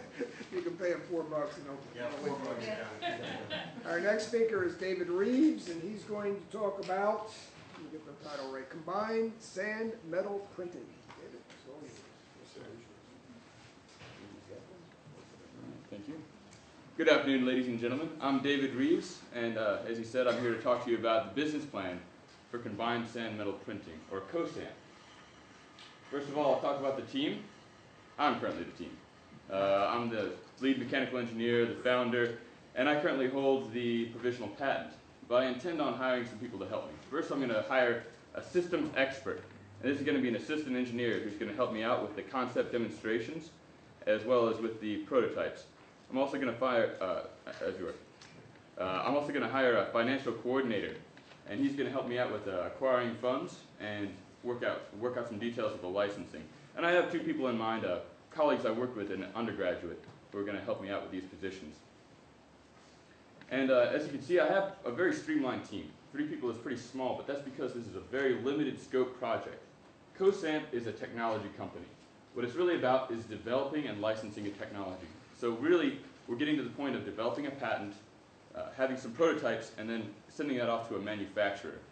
The provisional patent date is December of 2012, so we're going to have the full patent filed by that date. In order to give you an understanding of CoSAM, I kind of got to give you guys a little bit of an understanding of additive manufacture in general. So additive manufacture is basically the principle of building something from the ground up, basically like with Legos.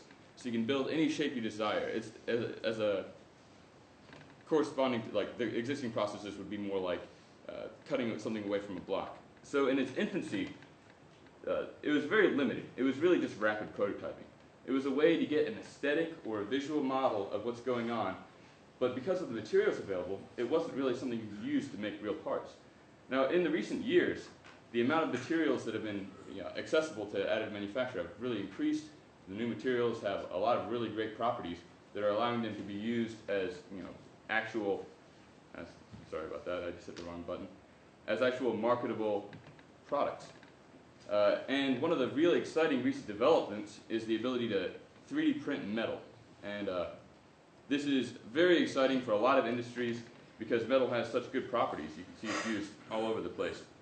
But there's some problems with the current technology. And the real problems are, first of all, the necessity for anchors.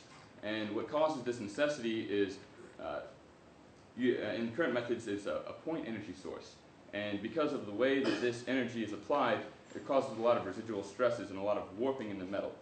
And to counteract this, there has to be anchors that pull it to the bottom so that the part doesn't deform out of its shape. Also, the current technology is very slow and very expensive. And these problems really need to be solved before metal printing can hit the big markets of additive manufacturing in general. The global market for additive manufacture is around $3 billion today.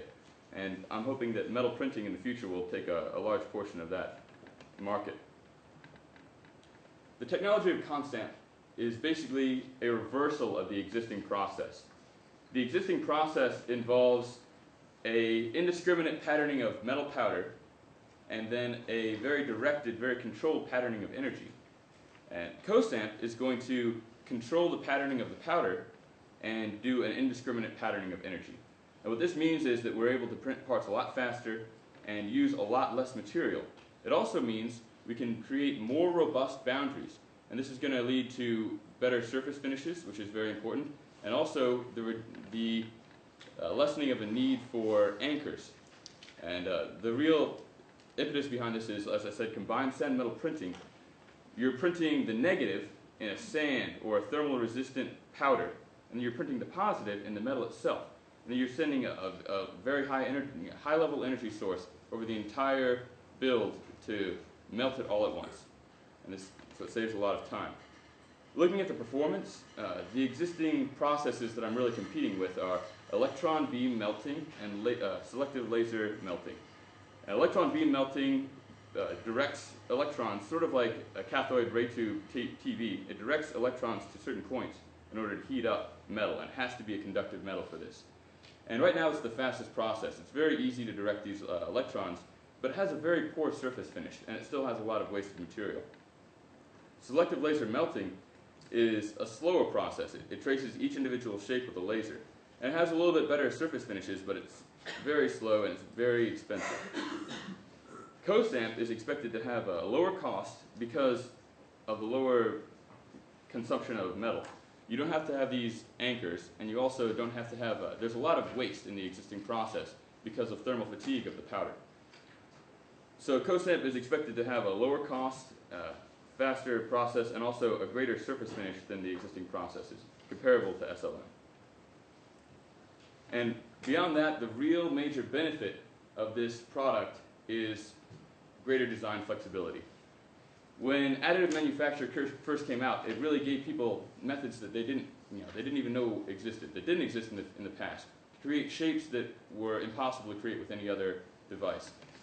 And this is really, this technology is really bringing that back to metal printing, because with these anchors, if the anchors were on the inside of a part, there's no way to remove those, and that really limits the types of shapes you can build. So the real critical benefit to this is allowing engineers to make whatever shape they want. It's an increase in ability of these machines. Another important part is the reduction of material waste.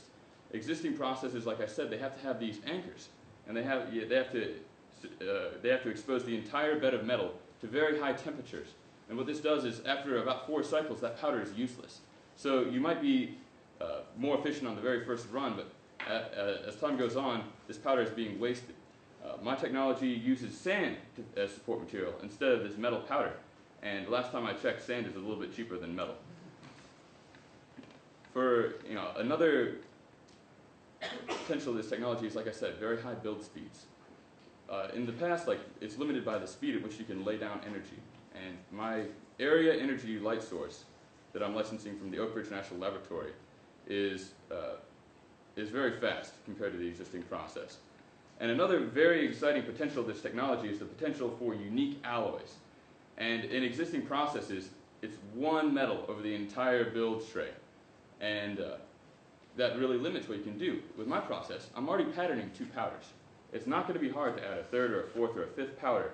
So what this will allow is different amounts of powder per layer, and the formation of unique alloys within the same build.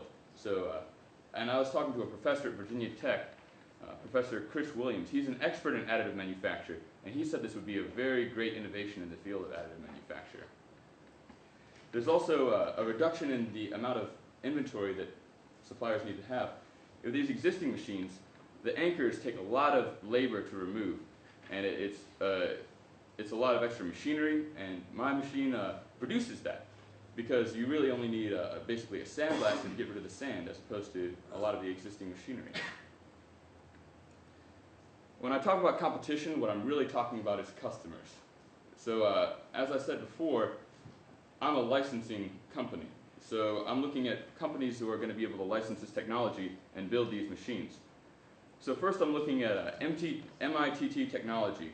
They're specialized in selective laser melting. And remember that this technology for metal printing is very new. So this company is still in its infancy in accepting new ideas. They're based out of the United Kingdom. RCAM is another major competitor. They're in the field of EBM, or electron beam melting. I also talked about that, also based out of the United Kingdom. 3D Systems is more of a blanket additive manufacturing company that specializes in 3D printing and in more relating to my idea, indirect metal printing. They are really the industry leaders, and they have a very strong foothold in the United States. 3D Systems is my primary customer or the primary prospective customer that I'm hoping to sell this technology to. This schedule is a basic schedule for the intended path for this design. The white areas represent the beginning dates of all of the tasks. The light gray indicates the completion already completed, and the dark gray indicates the completion yet to be completed. The initial concept development is almost completed to this date. There's just a little bit more to do, and patent filings are underway. I didn't mention before, but I've been working with an attorney, Michelle Mayberry. She helped me submit my provisional patent, and she's who I'm continuing to work with to submit my final patent. Concept demonstrations are the next major goal of ConSamp. This is about to start. We're going to be going over basically testing these technologies involved with the powder patterning, because this is a really new, innovative technology. It's based upon technologies that are used in other fields, but it's never been applied in this way. So these concept demonstrations are really going to be the key to showing that I can use this technology as I specify. Then I'm going to move into initial prototypes. And these are going to be on a smaller scale, sort of putting together the elements of this design. And then I'm going to move into final prototypes. And the final prototype is going to be mostly on a semi-industrial scale. Still not going to be quite to the same level of engineering specification as a full product, because these machines, in their full scale, run about $750,000.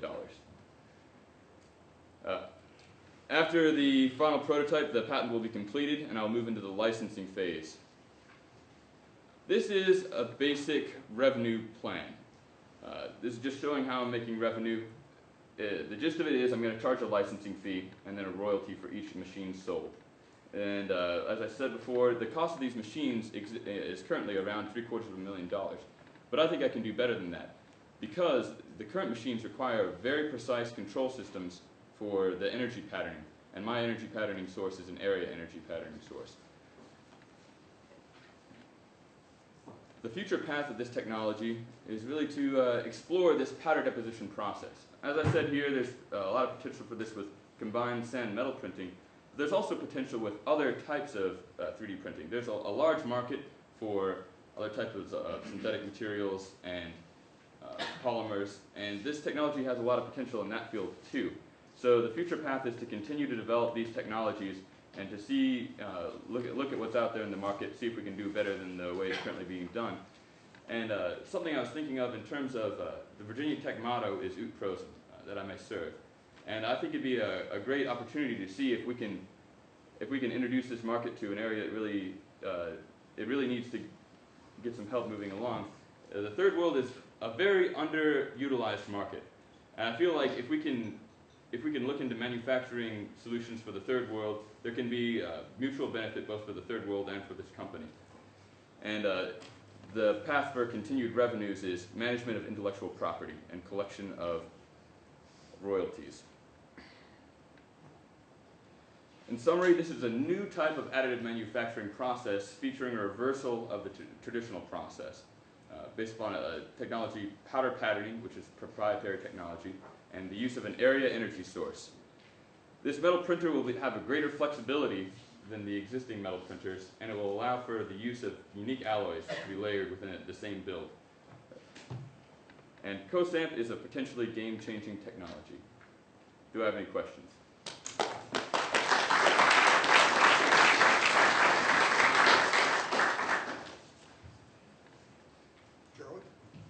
I guess one question from a manufacturing standpoint. Your technology is new. Do you have any constraints on your tolerances of manufacturing, the parts that you're making? What kind of resolution, what kind of manufacturing tolerances can you control or hold with respect to the product? Well, I'm looking at it. The easy answer is that depends. It depends on how the physical properties that guide my process. You know, it's really determined by powder size and by the size of the controlling stamp plate. So there are constraints, but the advantage of this over existing processes is the existing processes rely on, it's a very shaky boundary between the metal that's melted and the metal that isn't melted. And it's a very hard thermodynamics problem to pattern the heat transfer from the melted powder to the non-melted powder. So the solution is, with my design is to make it a boundary. So there's no way the sand is going to melt to the metal, and that way we get higher resolutions than the existing processes after plenty of engineering. Carol? Yeah. Could you give me an example of how 3D systems would use your equipment to develop a prototype that then moves into market, just so I have a better picture? Well, 3D Systems is a very large company that has a very large research staff. So because of the fact that this powder deposition process is completely new and has never been done before, there's a limit on how much they can use their existing facilities. But they have this existing research base and the existing customer base and existing market expertise. And that's really what I'm hoping to capitalize off of, is their existing infrastructure in place there. There's not going to be a tremendous amount of similarity in parts, but there is going to be a similar interest in terms of control. So the same expertise, but not really necessarily the same facilities. David, who are their customers? Their customers? Yeah, you think about 3D systems. Yes. Who are they servicing? They're servicing other engineering firms. Okay, so these engineering firms, what are they building? One of the major customers is the aerospace industry. It's still a difficult process for them to license because there's so many strict controls. But as they're getting a greater understanding of the metal three-dimensional products, the aerospace industry is becoming very excited because these can be a lot lighter weight than existing processes. Another potential customer is the biomedical industry because of the very good weight to strength capacity of this technology. One thing on your business model is your licensing fee was $100,000 and then 6%. Why 6%? I'm going to be honest, I'm not really a financial expert. I sort of pick numbers that seem good to me. That would be the job of my financial coordinator in the future. Okay. Thank you. Nice job, everybody. Thank you. Jim? Anything else? Mike? Yeah, I guess what I always wonder about is when you have market incumbents, even though the technology isn't necessarily as good. I mean, how do you get them, either displace them or convince them that your solution is so much better that they adapt to it? Have you thought about that? I mean, the fact that you get something better in and of itself isn't necessarily enough. Yes, I've thought about that. And my real plan is to provide them a new capability that's not around with the existing products. The capability is to create new types of internal geometries that the existing products can't do. So my plan is to do something that the existing products can't do. And also to offer the unique ability to print different alloys within a build. That's also another thing that they can't do. I guess a related question. Can you put that slide back up with the potential, I guess, competitors / customers? Yeah. Yes, sir. Is there, so these are the industry leaders. Is there an upstart that might be more willing and quicker to embrace what you're doing because it gives them a competitive advantage? Have you looked at that? As a matter of fact, I've been looking into a company called X1, and they're basically a subsidiary of I wouldn't say subsidiary, a breakoff of 3D Systems. And what they do is 3D Systems has a technology, it's a sandcast printing where they print into a plaster directly. And what X1 did is it turned that technology into printing into a sand directly, and it gives them a little bit more capability. So X1 is a split off of 3D Systems, and they're now a competitor for 3D Systems. So one of my marketing strategies would be maybe to play these two companies against each other. I'm going to license this to you're a competitor if you don't buy it. It's, like I said, I'm not a financial expert, but that's a plan I thought would be pretty robust. Yeah, I mean, that's something for you to, I'm glad that you have thought about that because a lot of times, and we've seen it with clients that we've had trying to bring new innovations to the automotive industry, and it's like pulling teeth to get them to even look at it, let alone adopt it. But if you've got an upstart like that, that presumably broke away because they valued some technical capabilities that 3D Systems maybe wasn't so interested in, that might be an even better path to quick commercialization. But great job. Thank you, sir. Thank you. Thank you.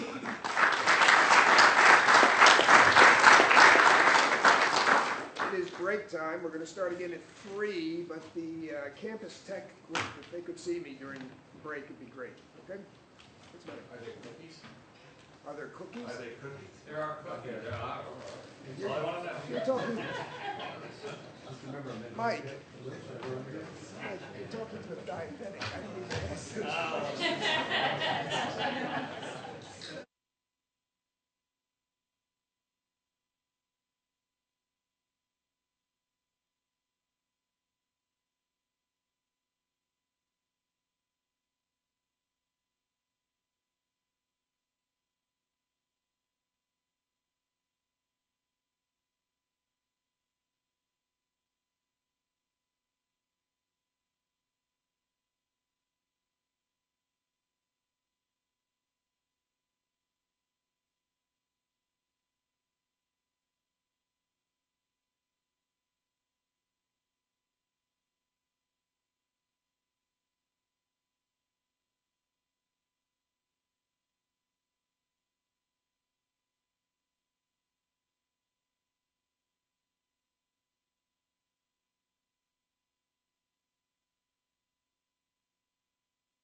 I can get you all to sit down, we can start again.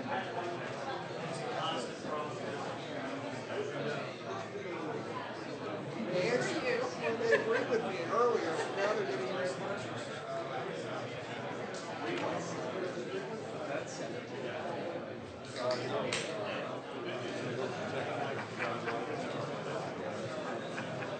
No, I wasn't asking. Yeah, you were.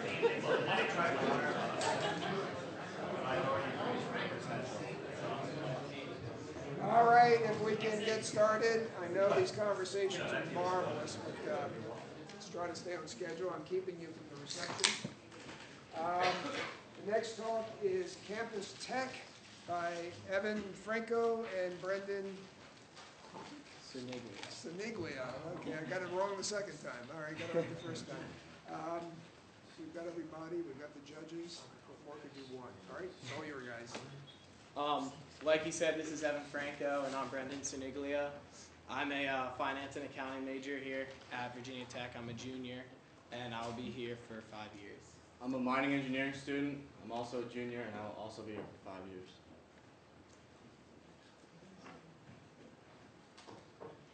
How many times has this happened to one of you where your iPhone just miraculously you drop it and it breaks? And that's happened to me 3 times now. He's going to give you a perfect score if you can fix that for really quickly. We can. No, not yet. I didn't bring any screens with me, but this has happened. We sent out a survey to students. There was 117 students that answered the survey. It was a random sample. And to start off, we asked them, first question was, have you ever broken your iPhone, iPad, or iTouch? And so 26% of them said yes, they did, which turns out to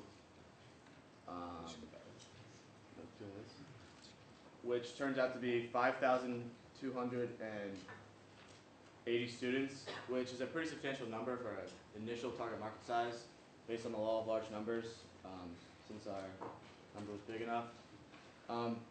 With that being said, we also asked them another question, would you be willing to pay for a third-party vendor to fix your screen?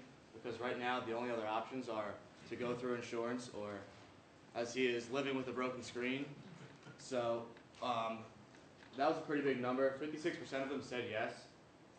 And that equates to 15,680 students just on the Virginia Tech campus. There's over 14.4 million students to enroll in colleges. We'll get to more of that later on in our slides. This is our business plan. We are a strictly customer service business. We want to take the hassle out of sending your iPhone back into Apple, going in, dealing with the Apple stores and malls and going in. And so this customer service, we would be setting up a store in Blacksburg that you can walk up, and it takes a total of 20 minutes to replace a screen. There's a couple screws, a couple things you take out, and you can put a screen in 20 minutes.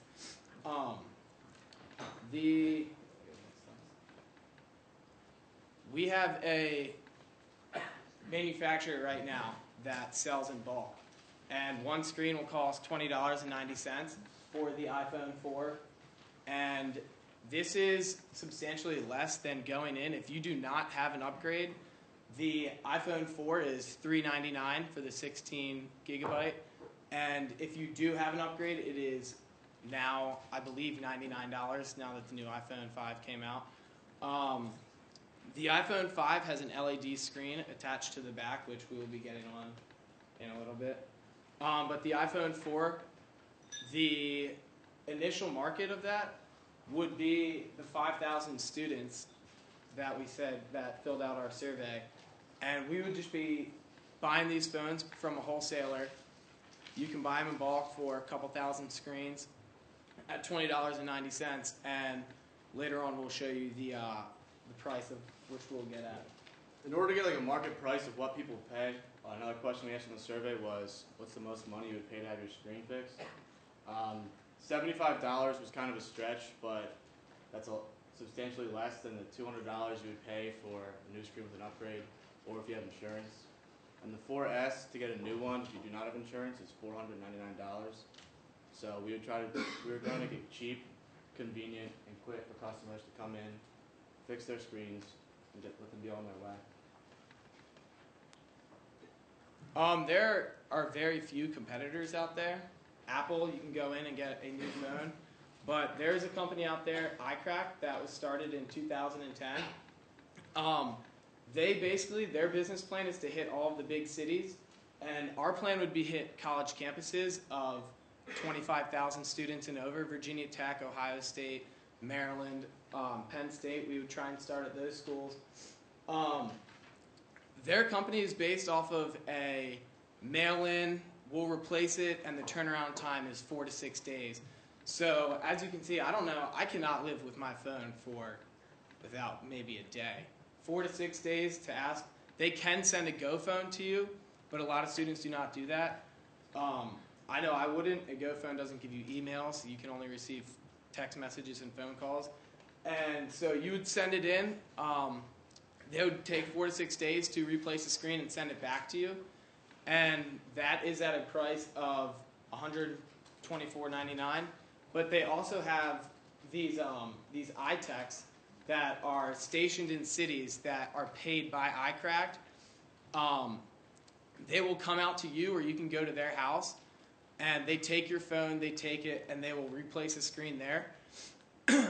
This would cost $99, or the iPhone 4 is $99.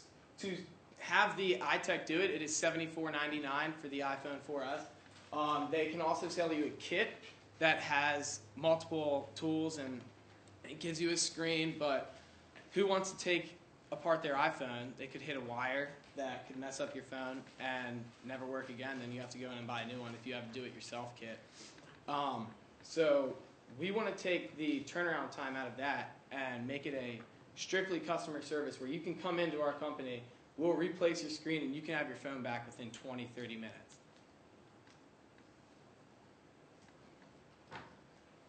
So obviously, like he was saying, we're different because we don't have a turnaround time.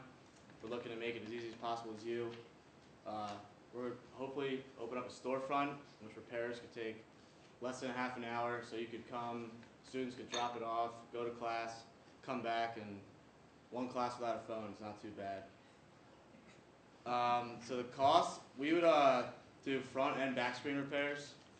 The front screen repair would be $50. Which is less than iCrack's mail-in or having the iTech come to you, or you visit, meet with him. And that's more appealing to college students because that's not that big of a chunk compared to what they would pay to get a new one. The backs that, I know his iPhone is broken, the backs, they cost around $2 per back screen. And not many people that we surveyed said that they would have the back screen replaced, but that'll always be an option. And we're thinking to price that around $10 to $20, depending how bad the crack is. So since we are a customer service company and we're trying to fill your needs, quality people will be selected for employment. So we go through a rigorous interview process and make sure that they can interact with the customer, be nice, and get the job done and be on their way. We would be able to gain a large market share because we're focused on college students in such a densely populated area. iTech is in most, or iCrack is in most of the big cities, so so they've already gotten a big market share. But if we focus on college students, where most of them do have iPhones and there's a lot of them on campus daily, we would be able to get a big market share of that.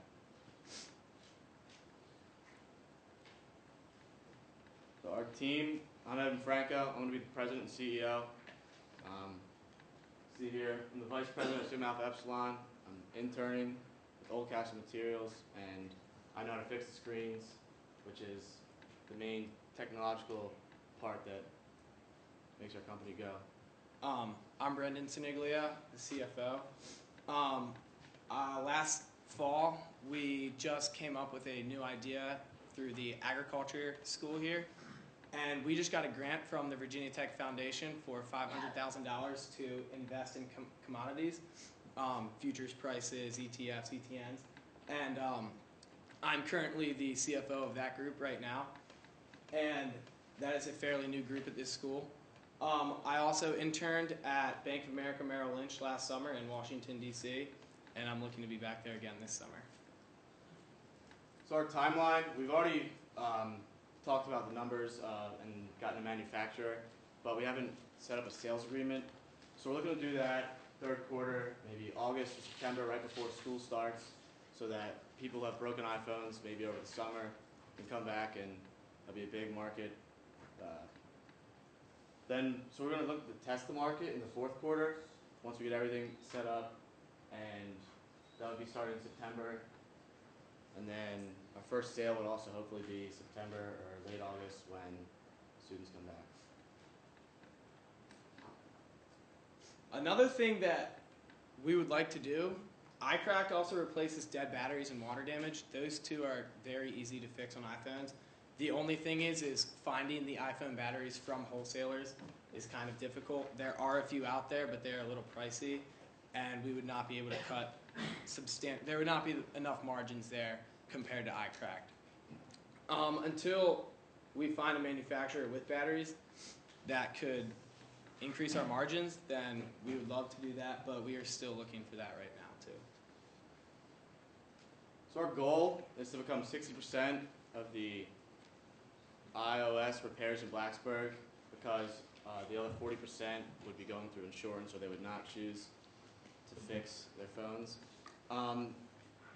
So $10,000 for 2013 would be based off of 200 people, 200 customers fixing their front screen. And then 2014, we'd hope to have 2,000 customers. In 2 years, because we know that iCracked is rapidly expanding, we want to expand to 10 universities with student populations similar or greater than Virginia Tech. This is our financial plan. He basically just reviewed it. What I did here was just plugged in Excel revenues from the surveys that we took. Obviously, all 5,000 students that said they would pay for a third-party vendor will not come out right away. Over time, we expect our revenues to increase. Our gross profit is in the purple, and that's just the cost of the screens minus the revenues, and the margins are there. In order to start this business, very few things are needed. Screens, number one. Then marketing tools, which we're both involved in Greek life, and we're both very involved on campus as well, other organizations. So we would go and pitch our ideas or our company to the various chapters, and hopefully they would come out and support us.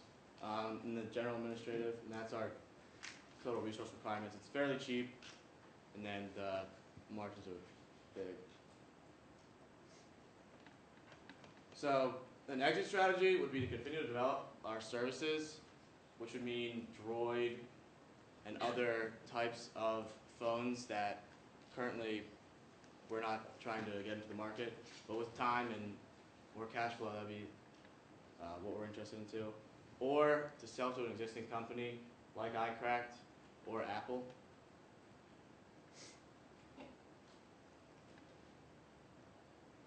That's summing up.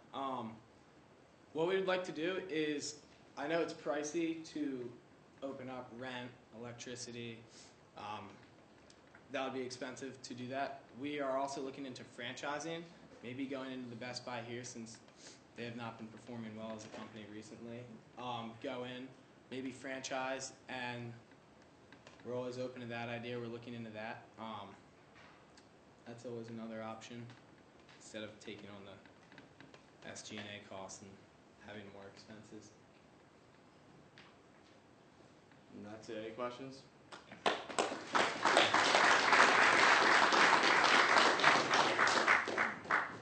So I disagree about competition.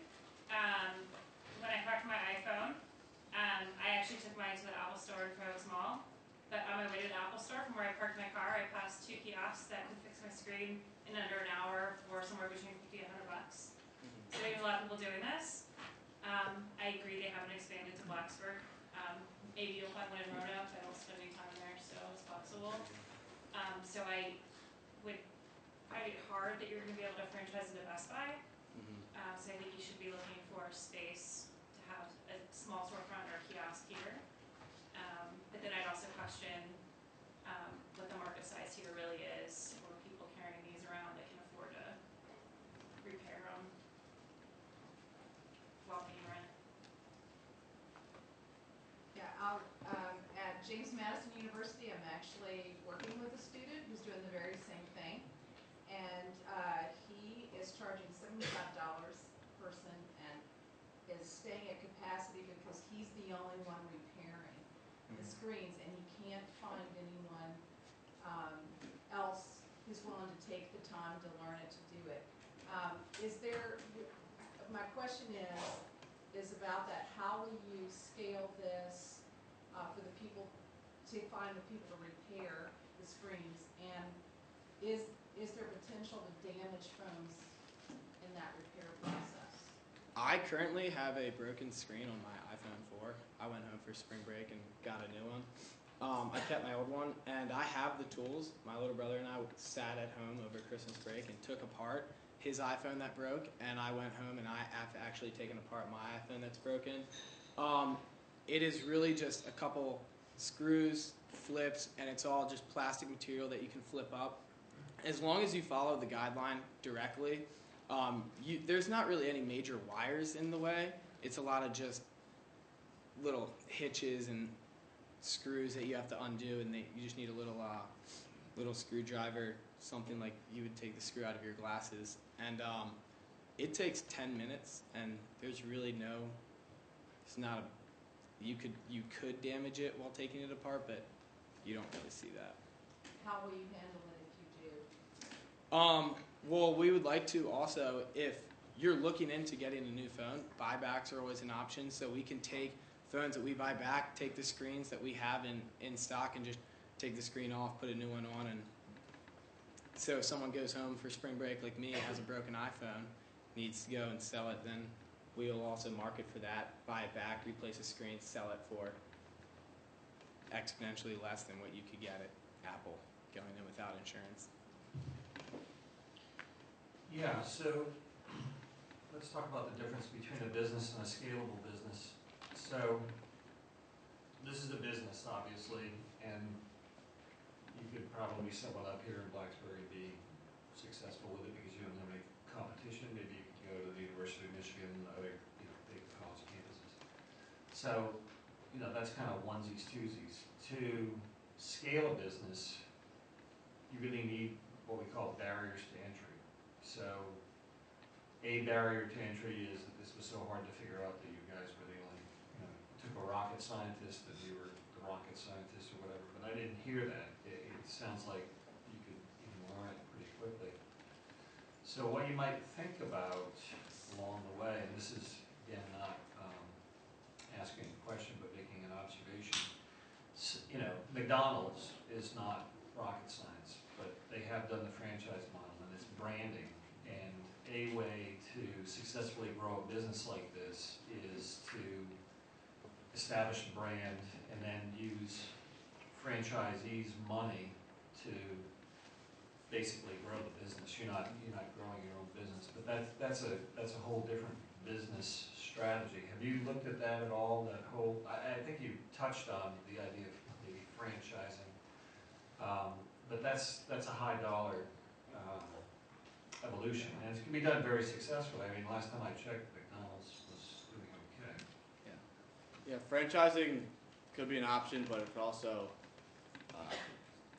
backfire on us. There's no intellectual property. If we went into Best Buy, showed some of their employees how to do it, tried to franchise with them, there's kind of no way for us to stop them from let's talk about that. So in a franchise, there is intellectual property. It can be the Golden Arches, it's a trademark. Nobody can sell a hamburger and call it a McDonald's hamburger without getting sued 23 ways from Sunday. So it's just different intellectual property, and it's a branding strategy. But you can grow and scale a business like that, with the right name, storefront, or a kiosk in a mall, or whatever. There are ways to do that, but you might want to rethink your business plan. Then you're in a different business. You're in the franchise business, so you're not in the phone repair business, okay? And those are two different businesses. So I just commend that you think about that a little bit, because that may be the more viable strategy in the long run than trying to do it, onesies, twosies, teaching people how to do it. Actually, I like the concept too of maybe moving into other areas. The shelf life of these things are not what they used to be. They're turning over pretty quickly. There is other successful business models. If you go back where you referenced Best Buy, they had a huge issue many years ago where they're trying to fix PCs, and they went out and bought this company called Geek Squad to do that for them. So going back to Michael's point, I think there are opportunities there if you do it right. I do like the immediacy, being able to get it fixed quickly, but going back to Jen's point, if you go up to the Apple store, you will pass those kiosks along the way. But the immediacy and maybe picking smaller, medium-sized markets where it's harder, you don't have an Apple store, or you don't have an Apple reseller, could be interesting. Yeah, along that line, that was Walmart's strategy, and that's the way they grew. They hit markets that big box retailers just ignored, and they have done fabulously well. So to Eddie's point, that's something, a strategy that you might think about. So.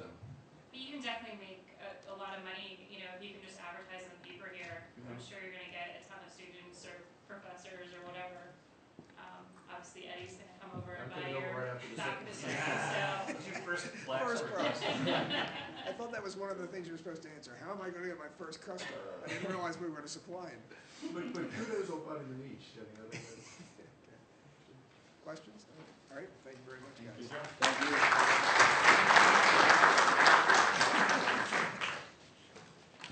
Okay, next group, if I can put my act together here.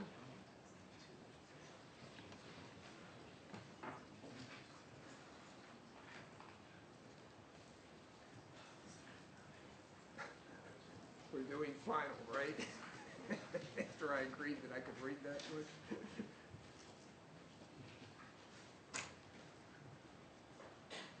Is it already up for some reason? Is that giving me the problem? Somebody didn't put it down here, did they? Why isn't it coming up? Because I can't hit buttons here.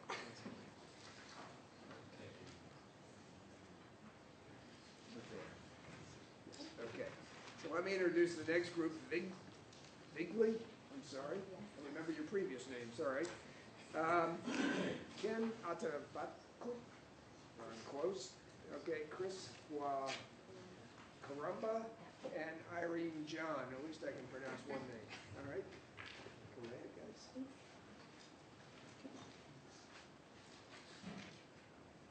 Good afternoon, ladies and gentlemen. You gotta speak up or use the mic? Use the mic? Oh, I'll speak up. Okay. Good afternoon, ladies and gentlemen. I represent Team Bigley, and what we're here to do today is to introduce a new way of learning language. When you start to learn a language, you start to think of things that you're going to need to do in order to embark in your journey. The first thing that comes to mind is that you're going to need money in order to buy whatever program you're going to use to learn that new language. You're going to need a lot of time. And if you're anything like me, you're going to need a healthy dose of this word right here, patience. And so I'm going to describe to you a little personalized story that actually occurred to me. When my wife and I went out to look for a program that would help us to learn Spanish, we found that there were many programs that were out there in the market. And what we found was there were software programs such as Rosetta Stone that you paid money for. There were also some, a little sprinkling of free software programs that you could find online. And then there was a traditional way where you would have to go perhaps for a semester in a class or employ a tutor. There was one commonality that we found within all those programs. And to give you a personalized example was when we purchased Rosetta Stone, initially my wife and I, we felt that it was expensive. It was time intensive, and then we looked at some of the free programs that were out there, and we just found them to be downright dubious. Initially, we felt like this. We were happy, we got our package for Rosetta Stone, we opened it up, we embarked on, trying to learn the language immediately. And then we started to feel like this. And that was only after about a week. After 3 weeks, we were both like this. And so, basically what we tried to do when we were talking about, which is what is essentially Ken's brainchild, we wanted to devise a learning software program that would make it easier for you to learn and give you the motivation. We decided that the products that are out there do not concentrate on or are not adult-centric. So we looked at andragogy, which is the way in which adults learn, and we found that there were two key components that we found were missing in the current products that are out there.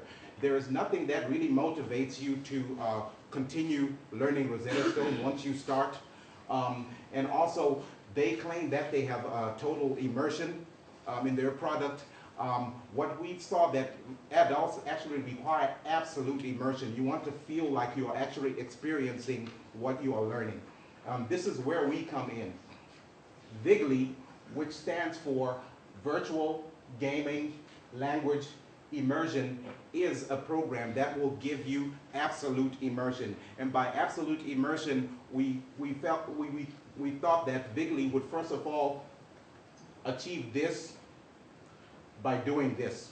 Now, if you look at this 10-year-old boy on the diagram here, just a show of hands, who would be willing to try and wrestle this joystick away from him?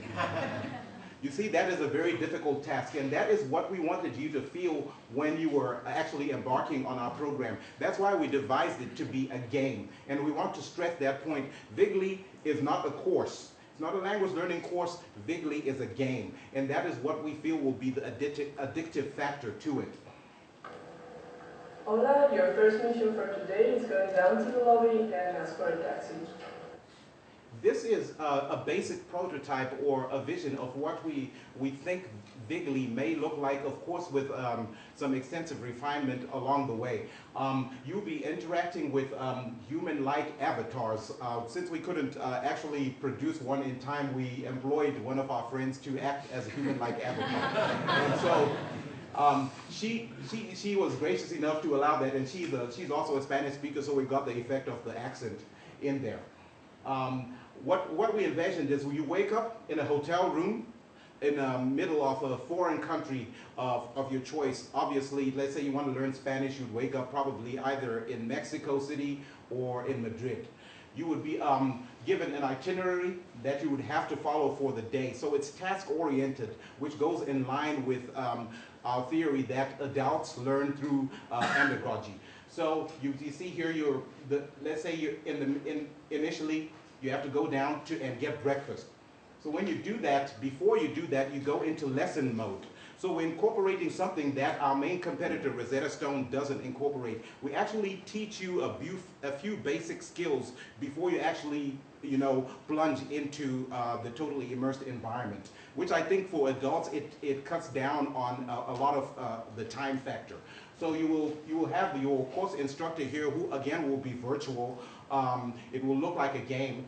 He will tell you how to say, I want to ask for a cup of coffee and various things like that. Once you're done with your lesson mode, you then jump into game mode. When you're in game mode, you go down to the lobby, go into the restaurant, and you'll be tasked with, for example, asking for a drink.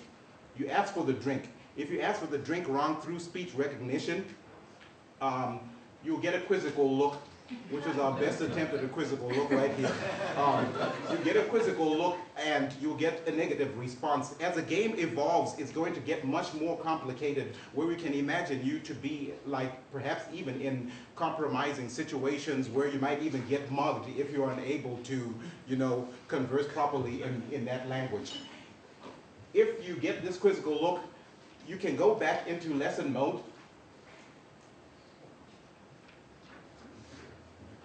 Stuff working here. We just jump onto the computer. How about that? Okay. you go back into lesson mode where you can get a little bit of help.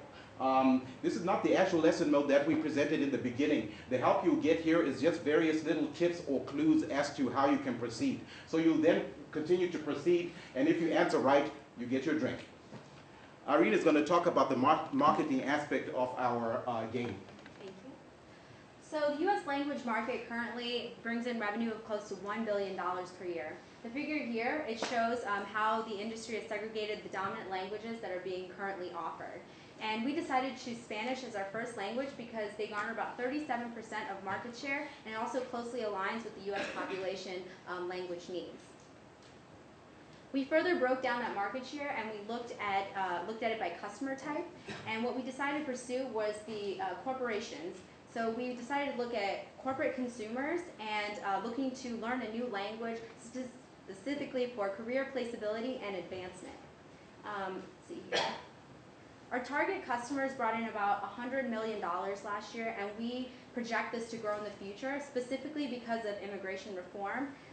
We see that a lot of companies are looking for employees that are bilingual and that they want to incorporate that into their current workforce.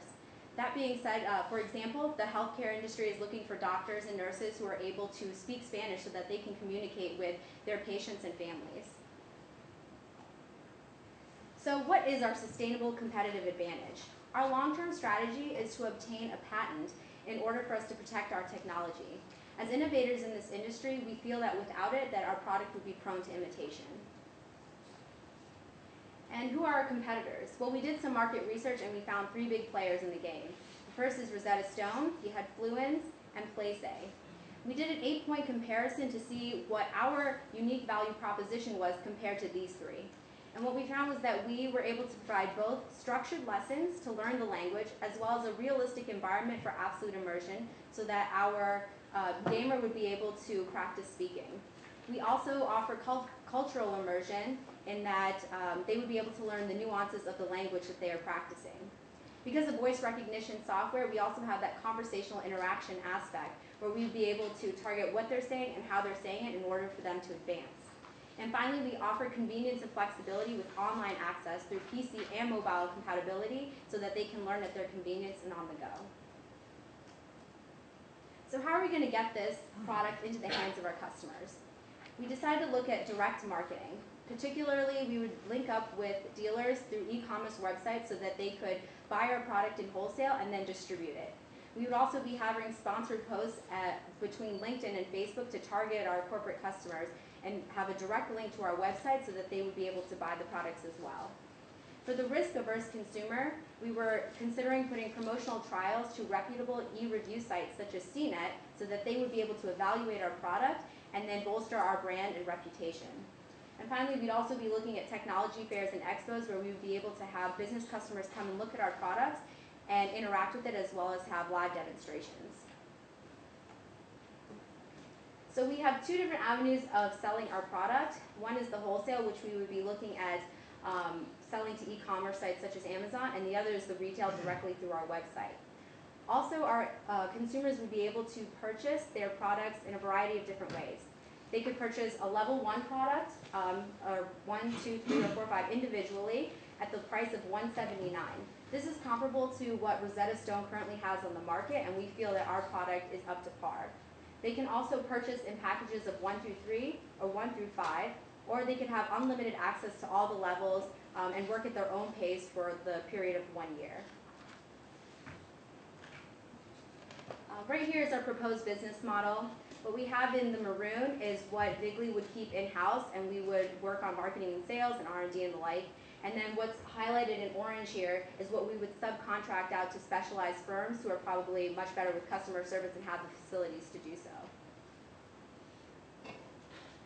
Our management team brings core competencies such as our experience and skill sets here.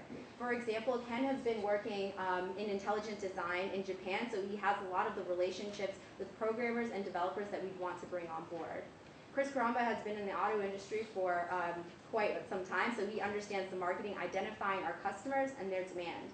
And I have a background in industrial systems engineering and worked in the consulting space in DC, so I understand project management and making sure that we can streamline our business and getting it to meet our deadlines.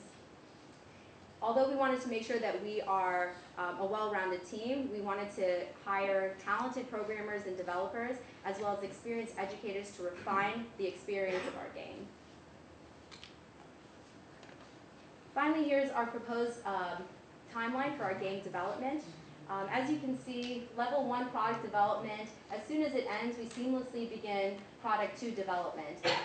This is so that we don't ever have any hold-up time when we're working to develop our product and have it brought out to the market. Also, in between that, we would be developing our our company departments, such as customer service and information management, and then also leveraging our relationships and partnerships in order to have a successful launch by the end of the second quarter. Now, Ken will talk about our financial projections in order for Bigly. Thank you, Irene. At this point, I will illustrate as to how much budget we need in order to realize our business concept. Basically, our first product, which is Bigly Spanish level, required a startup cost of $1.5 million. This cost comprised, product development, marketing, and also administrative costs for the year of 2014. This slide shows the financial projections of our first product over 5 years after launch. And because our first product will be in the introductory stage, we expect that it will capture only a small portion of market share, and it will grow steadily over time, over 5 years, from 2% to 5%, from 2% to 10% over the course of 5 years. Also, as with other successful firms, we aim at not just market share, but we aim at profitable share. This graph shows that EBITDA will grow at the rate of 1% annually. Opportunity summary. Spanish industry accounts for 37% of the whole U.S. market language industry, which the annual revenue of $350 million. Also, as a product with unique value proposition, our first product will be projected to generate the annual revenue of $7.5 million within 5 years after launch. Based on our product strategy and also core competency, with a great team of talented software developers and also experienced language educators, we expect to come up with a new product every other year. Based on capital budgeting perspective, we aim at the payback period for the first investment of about 2.5 to 3 years.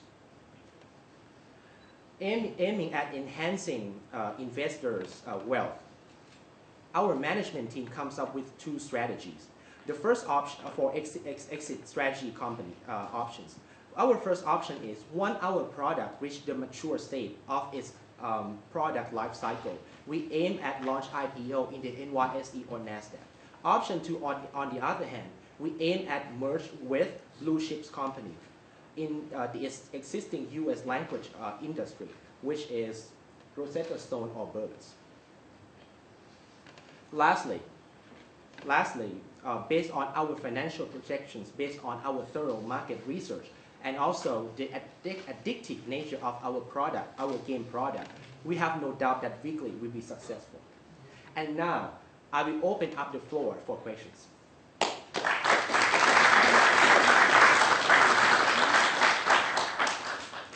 Charlie. I just have a question. Since Sorry, your didn't see you there. business is based off of the gaming industry, would you think of maybe as a next generation or offer not down the road an online interactive conversation groups in different languages?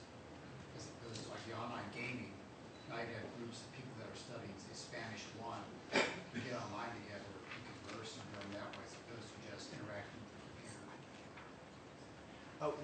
We considered that option, and we actually found that there are products that are currently doing that where people meet online. However, the aspect that would be lost in that is the cumulative learning that occurs. You would have no basic history of what you would have done before in order to be able to evaluate how far you've come.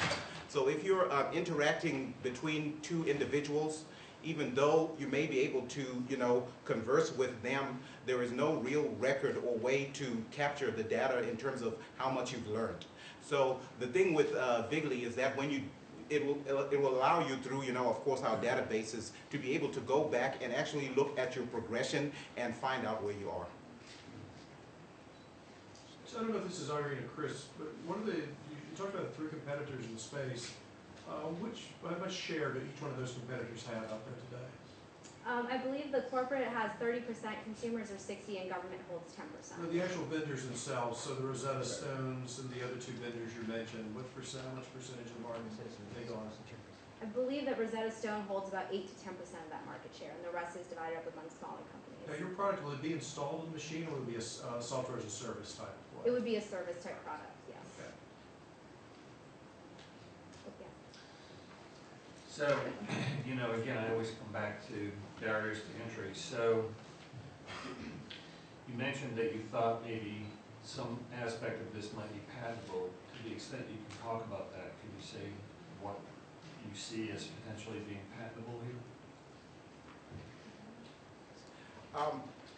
Like when I relate the story about my wife and I embarking on our journey to learn, Spanish, we found that there is no product out there right now that incorporates actual gaming, where you're actually able to go in and play a game while you learn a language. And so that is the aspect that we thought we would be able to patent. Okay. I would run that to ground, sooner rather than later, because another potential barrier to entry is first to market. And if it turns out that you don't have a barrier to entry like a patent or some secret know-how, being first to market can effectively eliminate, or not eliminate, but make it difficult for competitors to follow you into the marketplace. And if you choose that strategy, you're going to have to revisit your amount of your capital raise, because speed in execution is everything. Because you got to get out, you got to get your product together, and you got to get out there as quickly as possible. So I just commend that to you as a possible other means of establishing a competitive advantage, which is first to market. Because I think the gaming idea is great. It's very engaging, and I can see where that would be kind of addictive to people. So good job. I did want to touch on that really quickly. Because we did have our aggressive timeline in place, we are looking into having the patent application in the works and developing that CMIS so that we could submit it by the end of the year, while simultaneously looking into R&D as well. So making sure that we're on that track to allot that time for it to be researched and looked at. Something else to think about too in the the video gaming world, the IT world. A lot of times, even though you have something patentable, you might not want to patent it. And especially if you're delivering as software as a service, and you're never going to expose the code or how it works to your end users. So I would commend to you dealing with an IP strategist, because just because something is patentable doesn't mean that it should be. 2 different questions. I have another question too. Going back to your sales channel, right? When you talked about Amazon, LinkedIn, Facebook. If you're a SaaS play though, why aren't you going after the marketplaces of unique device makers, such as the Android store, Google store, Apple store, as a easier, way to get the word out of the product shipped? Well, we actually did consider that as well. We were using Amazon as an example because they are a much larger distributor, but at the same time, we would put that in place as well. Once we get the PC portion of it out, we want to be able to ensure that that's also mobile compatible as well. So we would look at those smaller markets to put our product in. Do you think you have a period of time? Wall Street Journal recently reported that Rosetta Stone is closing down their brick and mortar operations in the airports, just so cost prohibitive. So where they're shifting their business model, is there an opportunity for you to move in and gain share? We feel that Rosetta Stone is probably doing that for a good reason. And as a new company, our strategy basically is not based on trying to follow Rosetta Stone's current model. We are trying to undercut the way in which they teach language. And so basically that's our core competency, and that's what we feel is the selling point of our product. We feel that through by making it available over the internet, we cut down on a lot, on a lot of costs associated with being in airports and stuff like that. So we feel that that's what Rosetta Stone is also seeing. It's not cost. It's cost prohibitive for us to do that. Go ahead. I was just going to say, I think this would make an awesome iPad app, as you said. I think it's probably where people are going to spend their time doing it. And also think about raising $1.5 million and think about how you can get your first product out there with raising just a little bit of money, because I think $1.5 million tends to be tough in this market to raise. But I also think you will lose a lot of percentage of your company by raising that much money now, where you put your first product out there and just give up a little bit of equity for the $1.5 million. Carol? I was curious, do you know how long it took Rosetta Stone to develop their software? Basically, we did research on that. Basically, to come up with a one language software, say one level, it takes about 2 years if you have like 20 developers. That's why we come up with the number of 15. So we compare to comparable competitors like Rosetta Stone that did similar products. Okay. And one of the other Rosetta Stone has said one of the biggest problems they face with their software being successful is that people don't work hard enough at learning the language. So you addressed the problem well when you identified motivation. Where I'm not as familiar with gaming, but does gaming line up with the corporate customer who is doing professional development? I guess that's, I was trying to imagine the healthcare worker and a large system who's being paid to study. And is the game going to appeal to them, or are they going to, is that a match?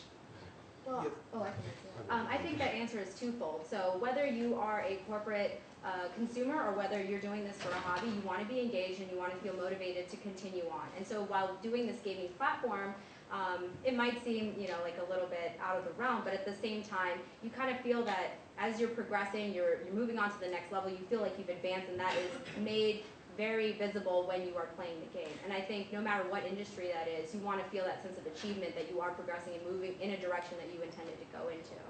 Yeah, on top of that, I want to add about the advantage that you get from using games. That, for example, if you want to learn Spanish, the environment and everything that you're going to see on the screen is going to be, you're going to have like Spanish flag, and you're going to have people dress, environment and everything. You're going to immerse the culture. So it's more like a traveling experience than a game in a way. So I think that wouldn't be a barrier for other customers that may not like into so-called game.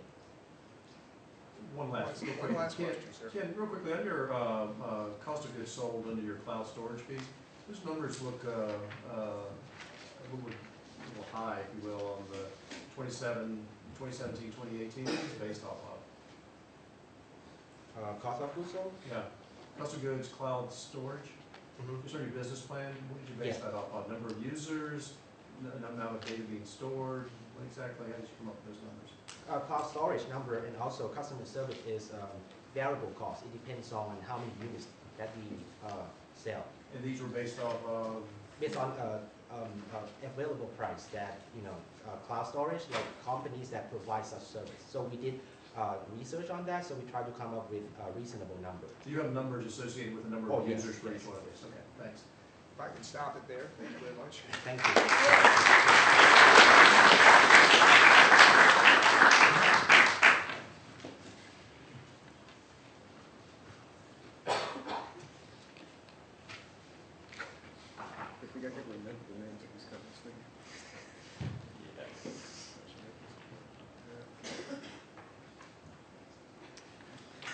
Okay, last presentation by Stephen Epstein on Pure Air, and I'll let him go to it.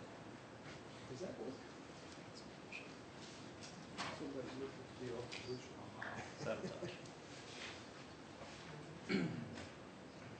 Hi, I'm Stephen, and I'm one of the over 25 million Americans affected with asthma. And today, I'm going to talk to you about Pure Air, a company in which designs and prototypes technologies for the medical aerosol industry. Asthma is a chronic, incurable disease which is characterized by patients suffering from an asthma attack, which is a sudden constriction of the airways that makes it very difficult or impossible for the patient to breathe. These asthma attacks can happen anytime during the day and can be caused by a myriad of triggers, ranging from exercise to pollen to even changes in temperature. At the onset of an asthma attack, a patient uses an inhaler in order to reopen their airways. The issue is that patients often are without their medication because they've forgotten their inhaler at home. And this is because the current inhalers on the market are bulky and difficult to carry. As you can see pictured here, it doesn't fit easily on a keychain. If you put it in your pocket, it jabs into your leg. It's not comfortable to carry, nor is it inconspicuous to carry. So there's over 25 million Americans affected with asthma in the United States, and this number is growing at 5% per year. There are over 55 million emergency inhalers sold in the US, and this number is also growing at 5% per year. Pure fits into the technologies and product development portion of the value chain, and we're uniquely qualified to position ourselves in this portion of the value chain. So we want to work with manufacturers and suppliers to get our products to market as quickly as possible. I'm pursuing my master's in engineering mechanics here at Virginia Tech and graduating in the next few months. So I understand the fluid mechanics, thermodynamics, and transport phenomena that dominate the medical aerosol industry. I've also had asthma my entire life, so I understand the end user. I understand their needs, their fears, and their desires. Manufacturing, I've been working with Corey and other members of CIBM. The manufacturing, we've done some mock prototypes and starting to get into feasibility studies, hopefully in the next couple weeks. Regulatory, I'm being advised by my dad, who has over 12 years of FDA advisory regulatory board experience. And the biggest hole in the team right now is full-time marketing and sales person, someone to facilitate between the prototyping and the manufacturing. And I'll mention when I would like to acquire that asset. GlaxoSmithKline is the largest producer of asthma inhalers in the United States and the world. And they introduced a dose indicator, which tells patients how many doses they have remaining on their inhaler. And what you'll notice from all these competitors is that they have this characteristic L shape. And that's because the inhalers need to be stored upright and used upright in order to deliver a consistent dose of medication to the patient. There are four main components of a typical inhaler. There's the canister, which contains medication and propellant, a metering valve, which controls the dose of medication to deliver to a patient, a spray orifice, which creates a fine mist out of the medication, allowing it to reach the airways and the lungs, and an outer shell, which directs the medication into the mouth, throat, and lungs. The first thing I redesigned is the outer shell. As you can see here, the outer shell is foldable and it can be stored in this cylindrical orientation, which decreases the profile by over 50%. The other thing I did is redesign the metering valve. So unlike the current inhalers, the Pure inhaler can be stored in any orientation and still deliver a consistent dose of medication to the patient.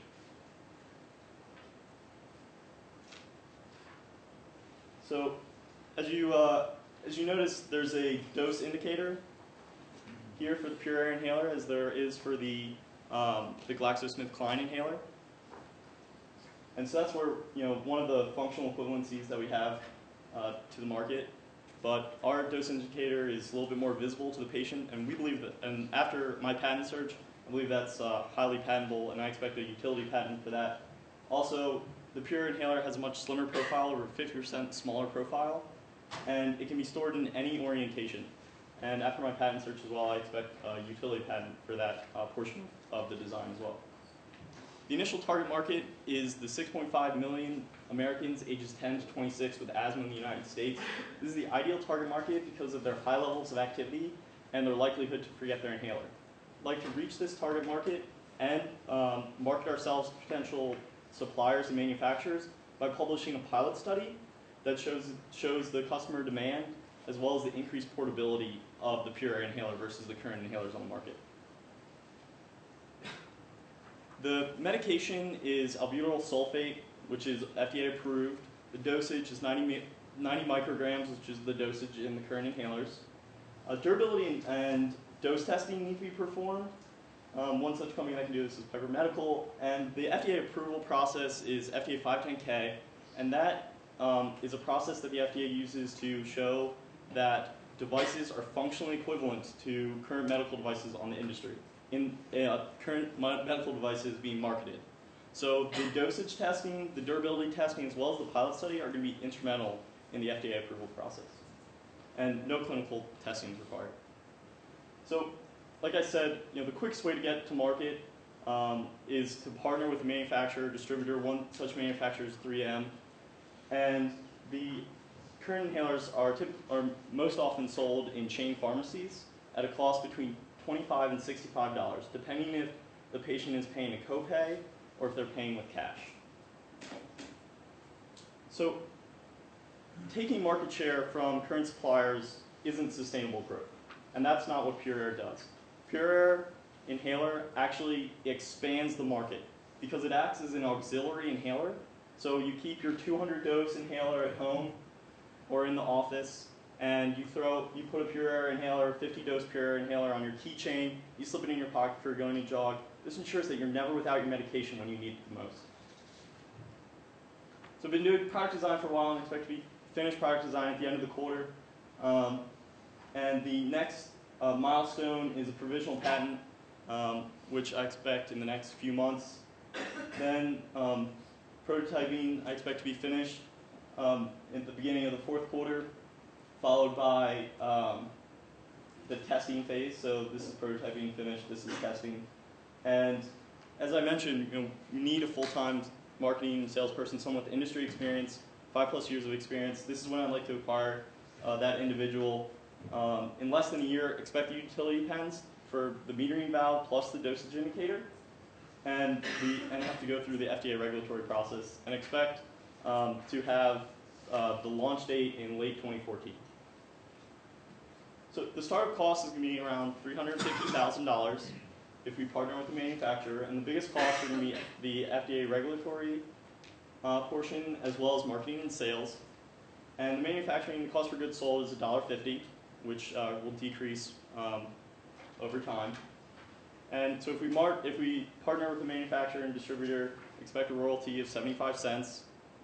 And the initial target market, again, the 6.5 million Americans 10 to 26 who have asthma, and expect an annual revenue of over $5 million. The total U.S. market, it would be over $19 million, and the world market over $230 million. And this is just the tip of the iceberg. Today I've just talked about asthma, but there's also COPD, which is the third largest killer of Americans in the U.S. of Americans annually. There are over 12 million deaths worldwide caused by COPD, and COPD users use the same inhaler and medication for acute attacks. The medical aerosol industry is over $43 billion annually, and I think Pure Air is in a great position to attack this market and grow the emergency inhaler market. And I'd like to thank the judges, I'd like to thank the audience for their time, and open the floor to any questions.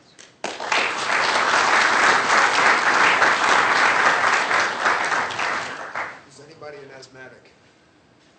Okay. No, but I think this is awesome. Why hasn't anyone done this before? Exactly. Well, so whoa. Let's answer that question. Yeah, I'd like to answer for us. I was going to offer an introduction. But, all right, go ahead. Yeah, so that's a great question. There's been a lot of advances and innovations in this space. It's growing at 5% per year. There's major competitors in this market, as you said, and there has been innovations. The metering dose was introduced just a couple years ago, and I don't know why no one has said we have to decrease the size of the inhaler so someone can easily make it portable. There are devices to make it more portable. So there's clips where you can clip it onto your belt. There's clips so you can clip it on your keychain, but it doesn't address the fundamental problem that it's bulky. And I think maybe one of the reasons is because I'm not sure. I can't answer that question. What kind of regulatory testing does this have to go through? What, excuse me? What kind of regulatory testing does this have to go through? So it has to go through the 510K approval process. So it doesn't have to go through clinical trials. What it has to do is show that it's functionally equivalent to the current devices on the market. And what that means is that the patient has to be able to exert the same force to get out of medication. It has to deliver a consistent dose of medication. It has to be durable over its lifetime. So those are the key points that need to be met. It's a question I have for your metering system valve. Sure. Looking at the way the current system is, as the liquid volume in that canister gets lower and lower, you're going to get consistent delivery of your medication. In your inhaler, if you have to tip it and make it horizontal, are you going to be able to deliver the same amount if the volume in that canister is lower than it was initially? So it's a great question. So it's actually not just a liquid. This is a two-phase liquid vapor system. So you can think of it like a pot of water, pot of boiling water. So there's water vapor and there's water in there. So that's an example of a two-phase liquid system. And this is the same case. It just happens that it's at room temperature. And so this device is also meant to be used upright. This has to be used upright. This needs to be used upright as well. And this folds in a certain way where it enforces the patient to use it upright, which I can't unfortunately disclose right now. But it can be stored in any orientation, unlike the inhaler here. So it has to be used upright, which will enforce that it delivers a consistent dose, but it can be stored in any orientation. So have to tip their head back to use it. No, it folds in a certain way, but because it's an open meeting, I haven't filed for the provisionals. If it's an opportunity to pursue a patent and put another area, another barrier to entry, I don't want to compromise that. Yeah, we only have to kill you if he tells it. Right. But if you want to set up a private meeting. So you filed provisionals? I have not. So expect in the next couple of months to file for the provisional. You need to roll on that. Absolutely. First to file. Okay. Suggestion for you. Your company has or potential company has an uncanny resemblance to a company called IntelliJect. Okay.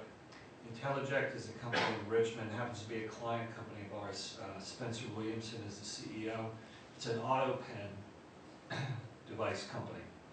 Both Spencer and his brother are very severe, suffer very severe allergies, and the same stuff were problems with the existing auto pens, bulky, pain in the neck to use, yak, a whole bunch of things kind of motivated them to create IntelliJect, which is a very simple, compact auto pen device.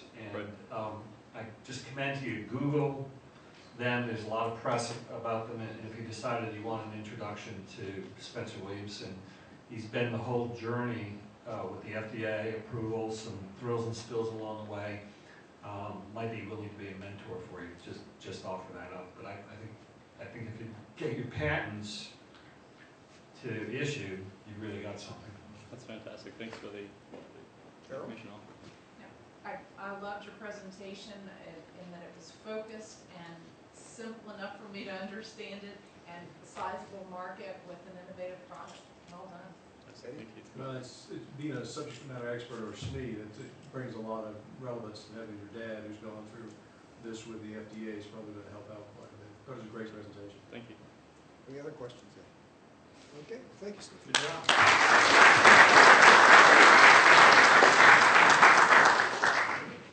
Do you tell them the joys of reception? So anybody having any fun? We have a reception upstairs, which will begin as soon as the first person goes into the room. Not you, Mike. Is the bar open? The dessert's gone. Judges are not allowed to go immediately. The judges have to stay a minute. Once this panel of judges gets finished, we'll be announcing the winners of this morning's competition and this afternoon's competition. While we're warming everybody up for that, we'll award the attendance prizes for the students who get, things like free lunches at some place, I don't remember where.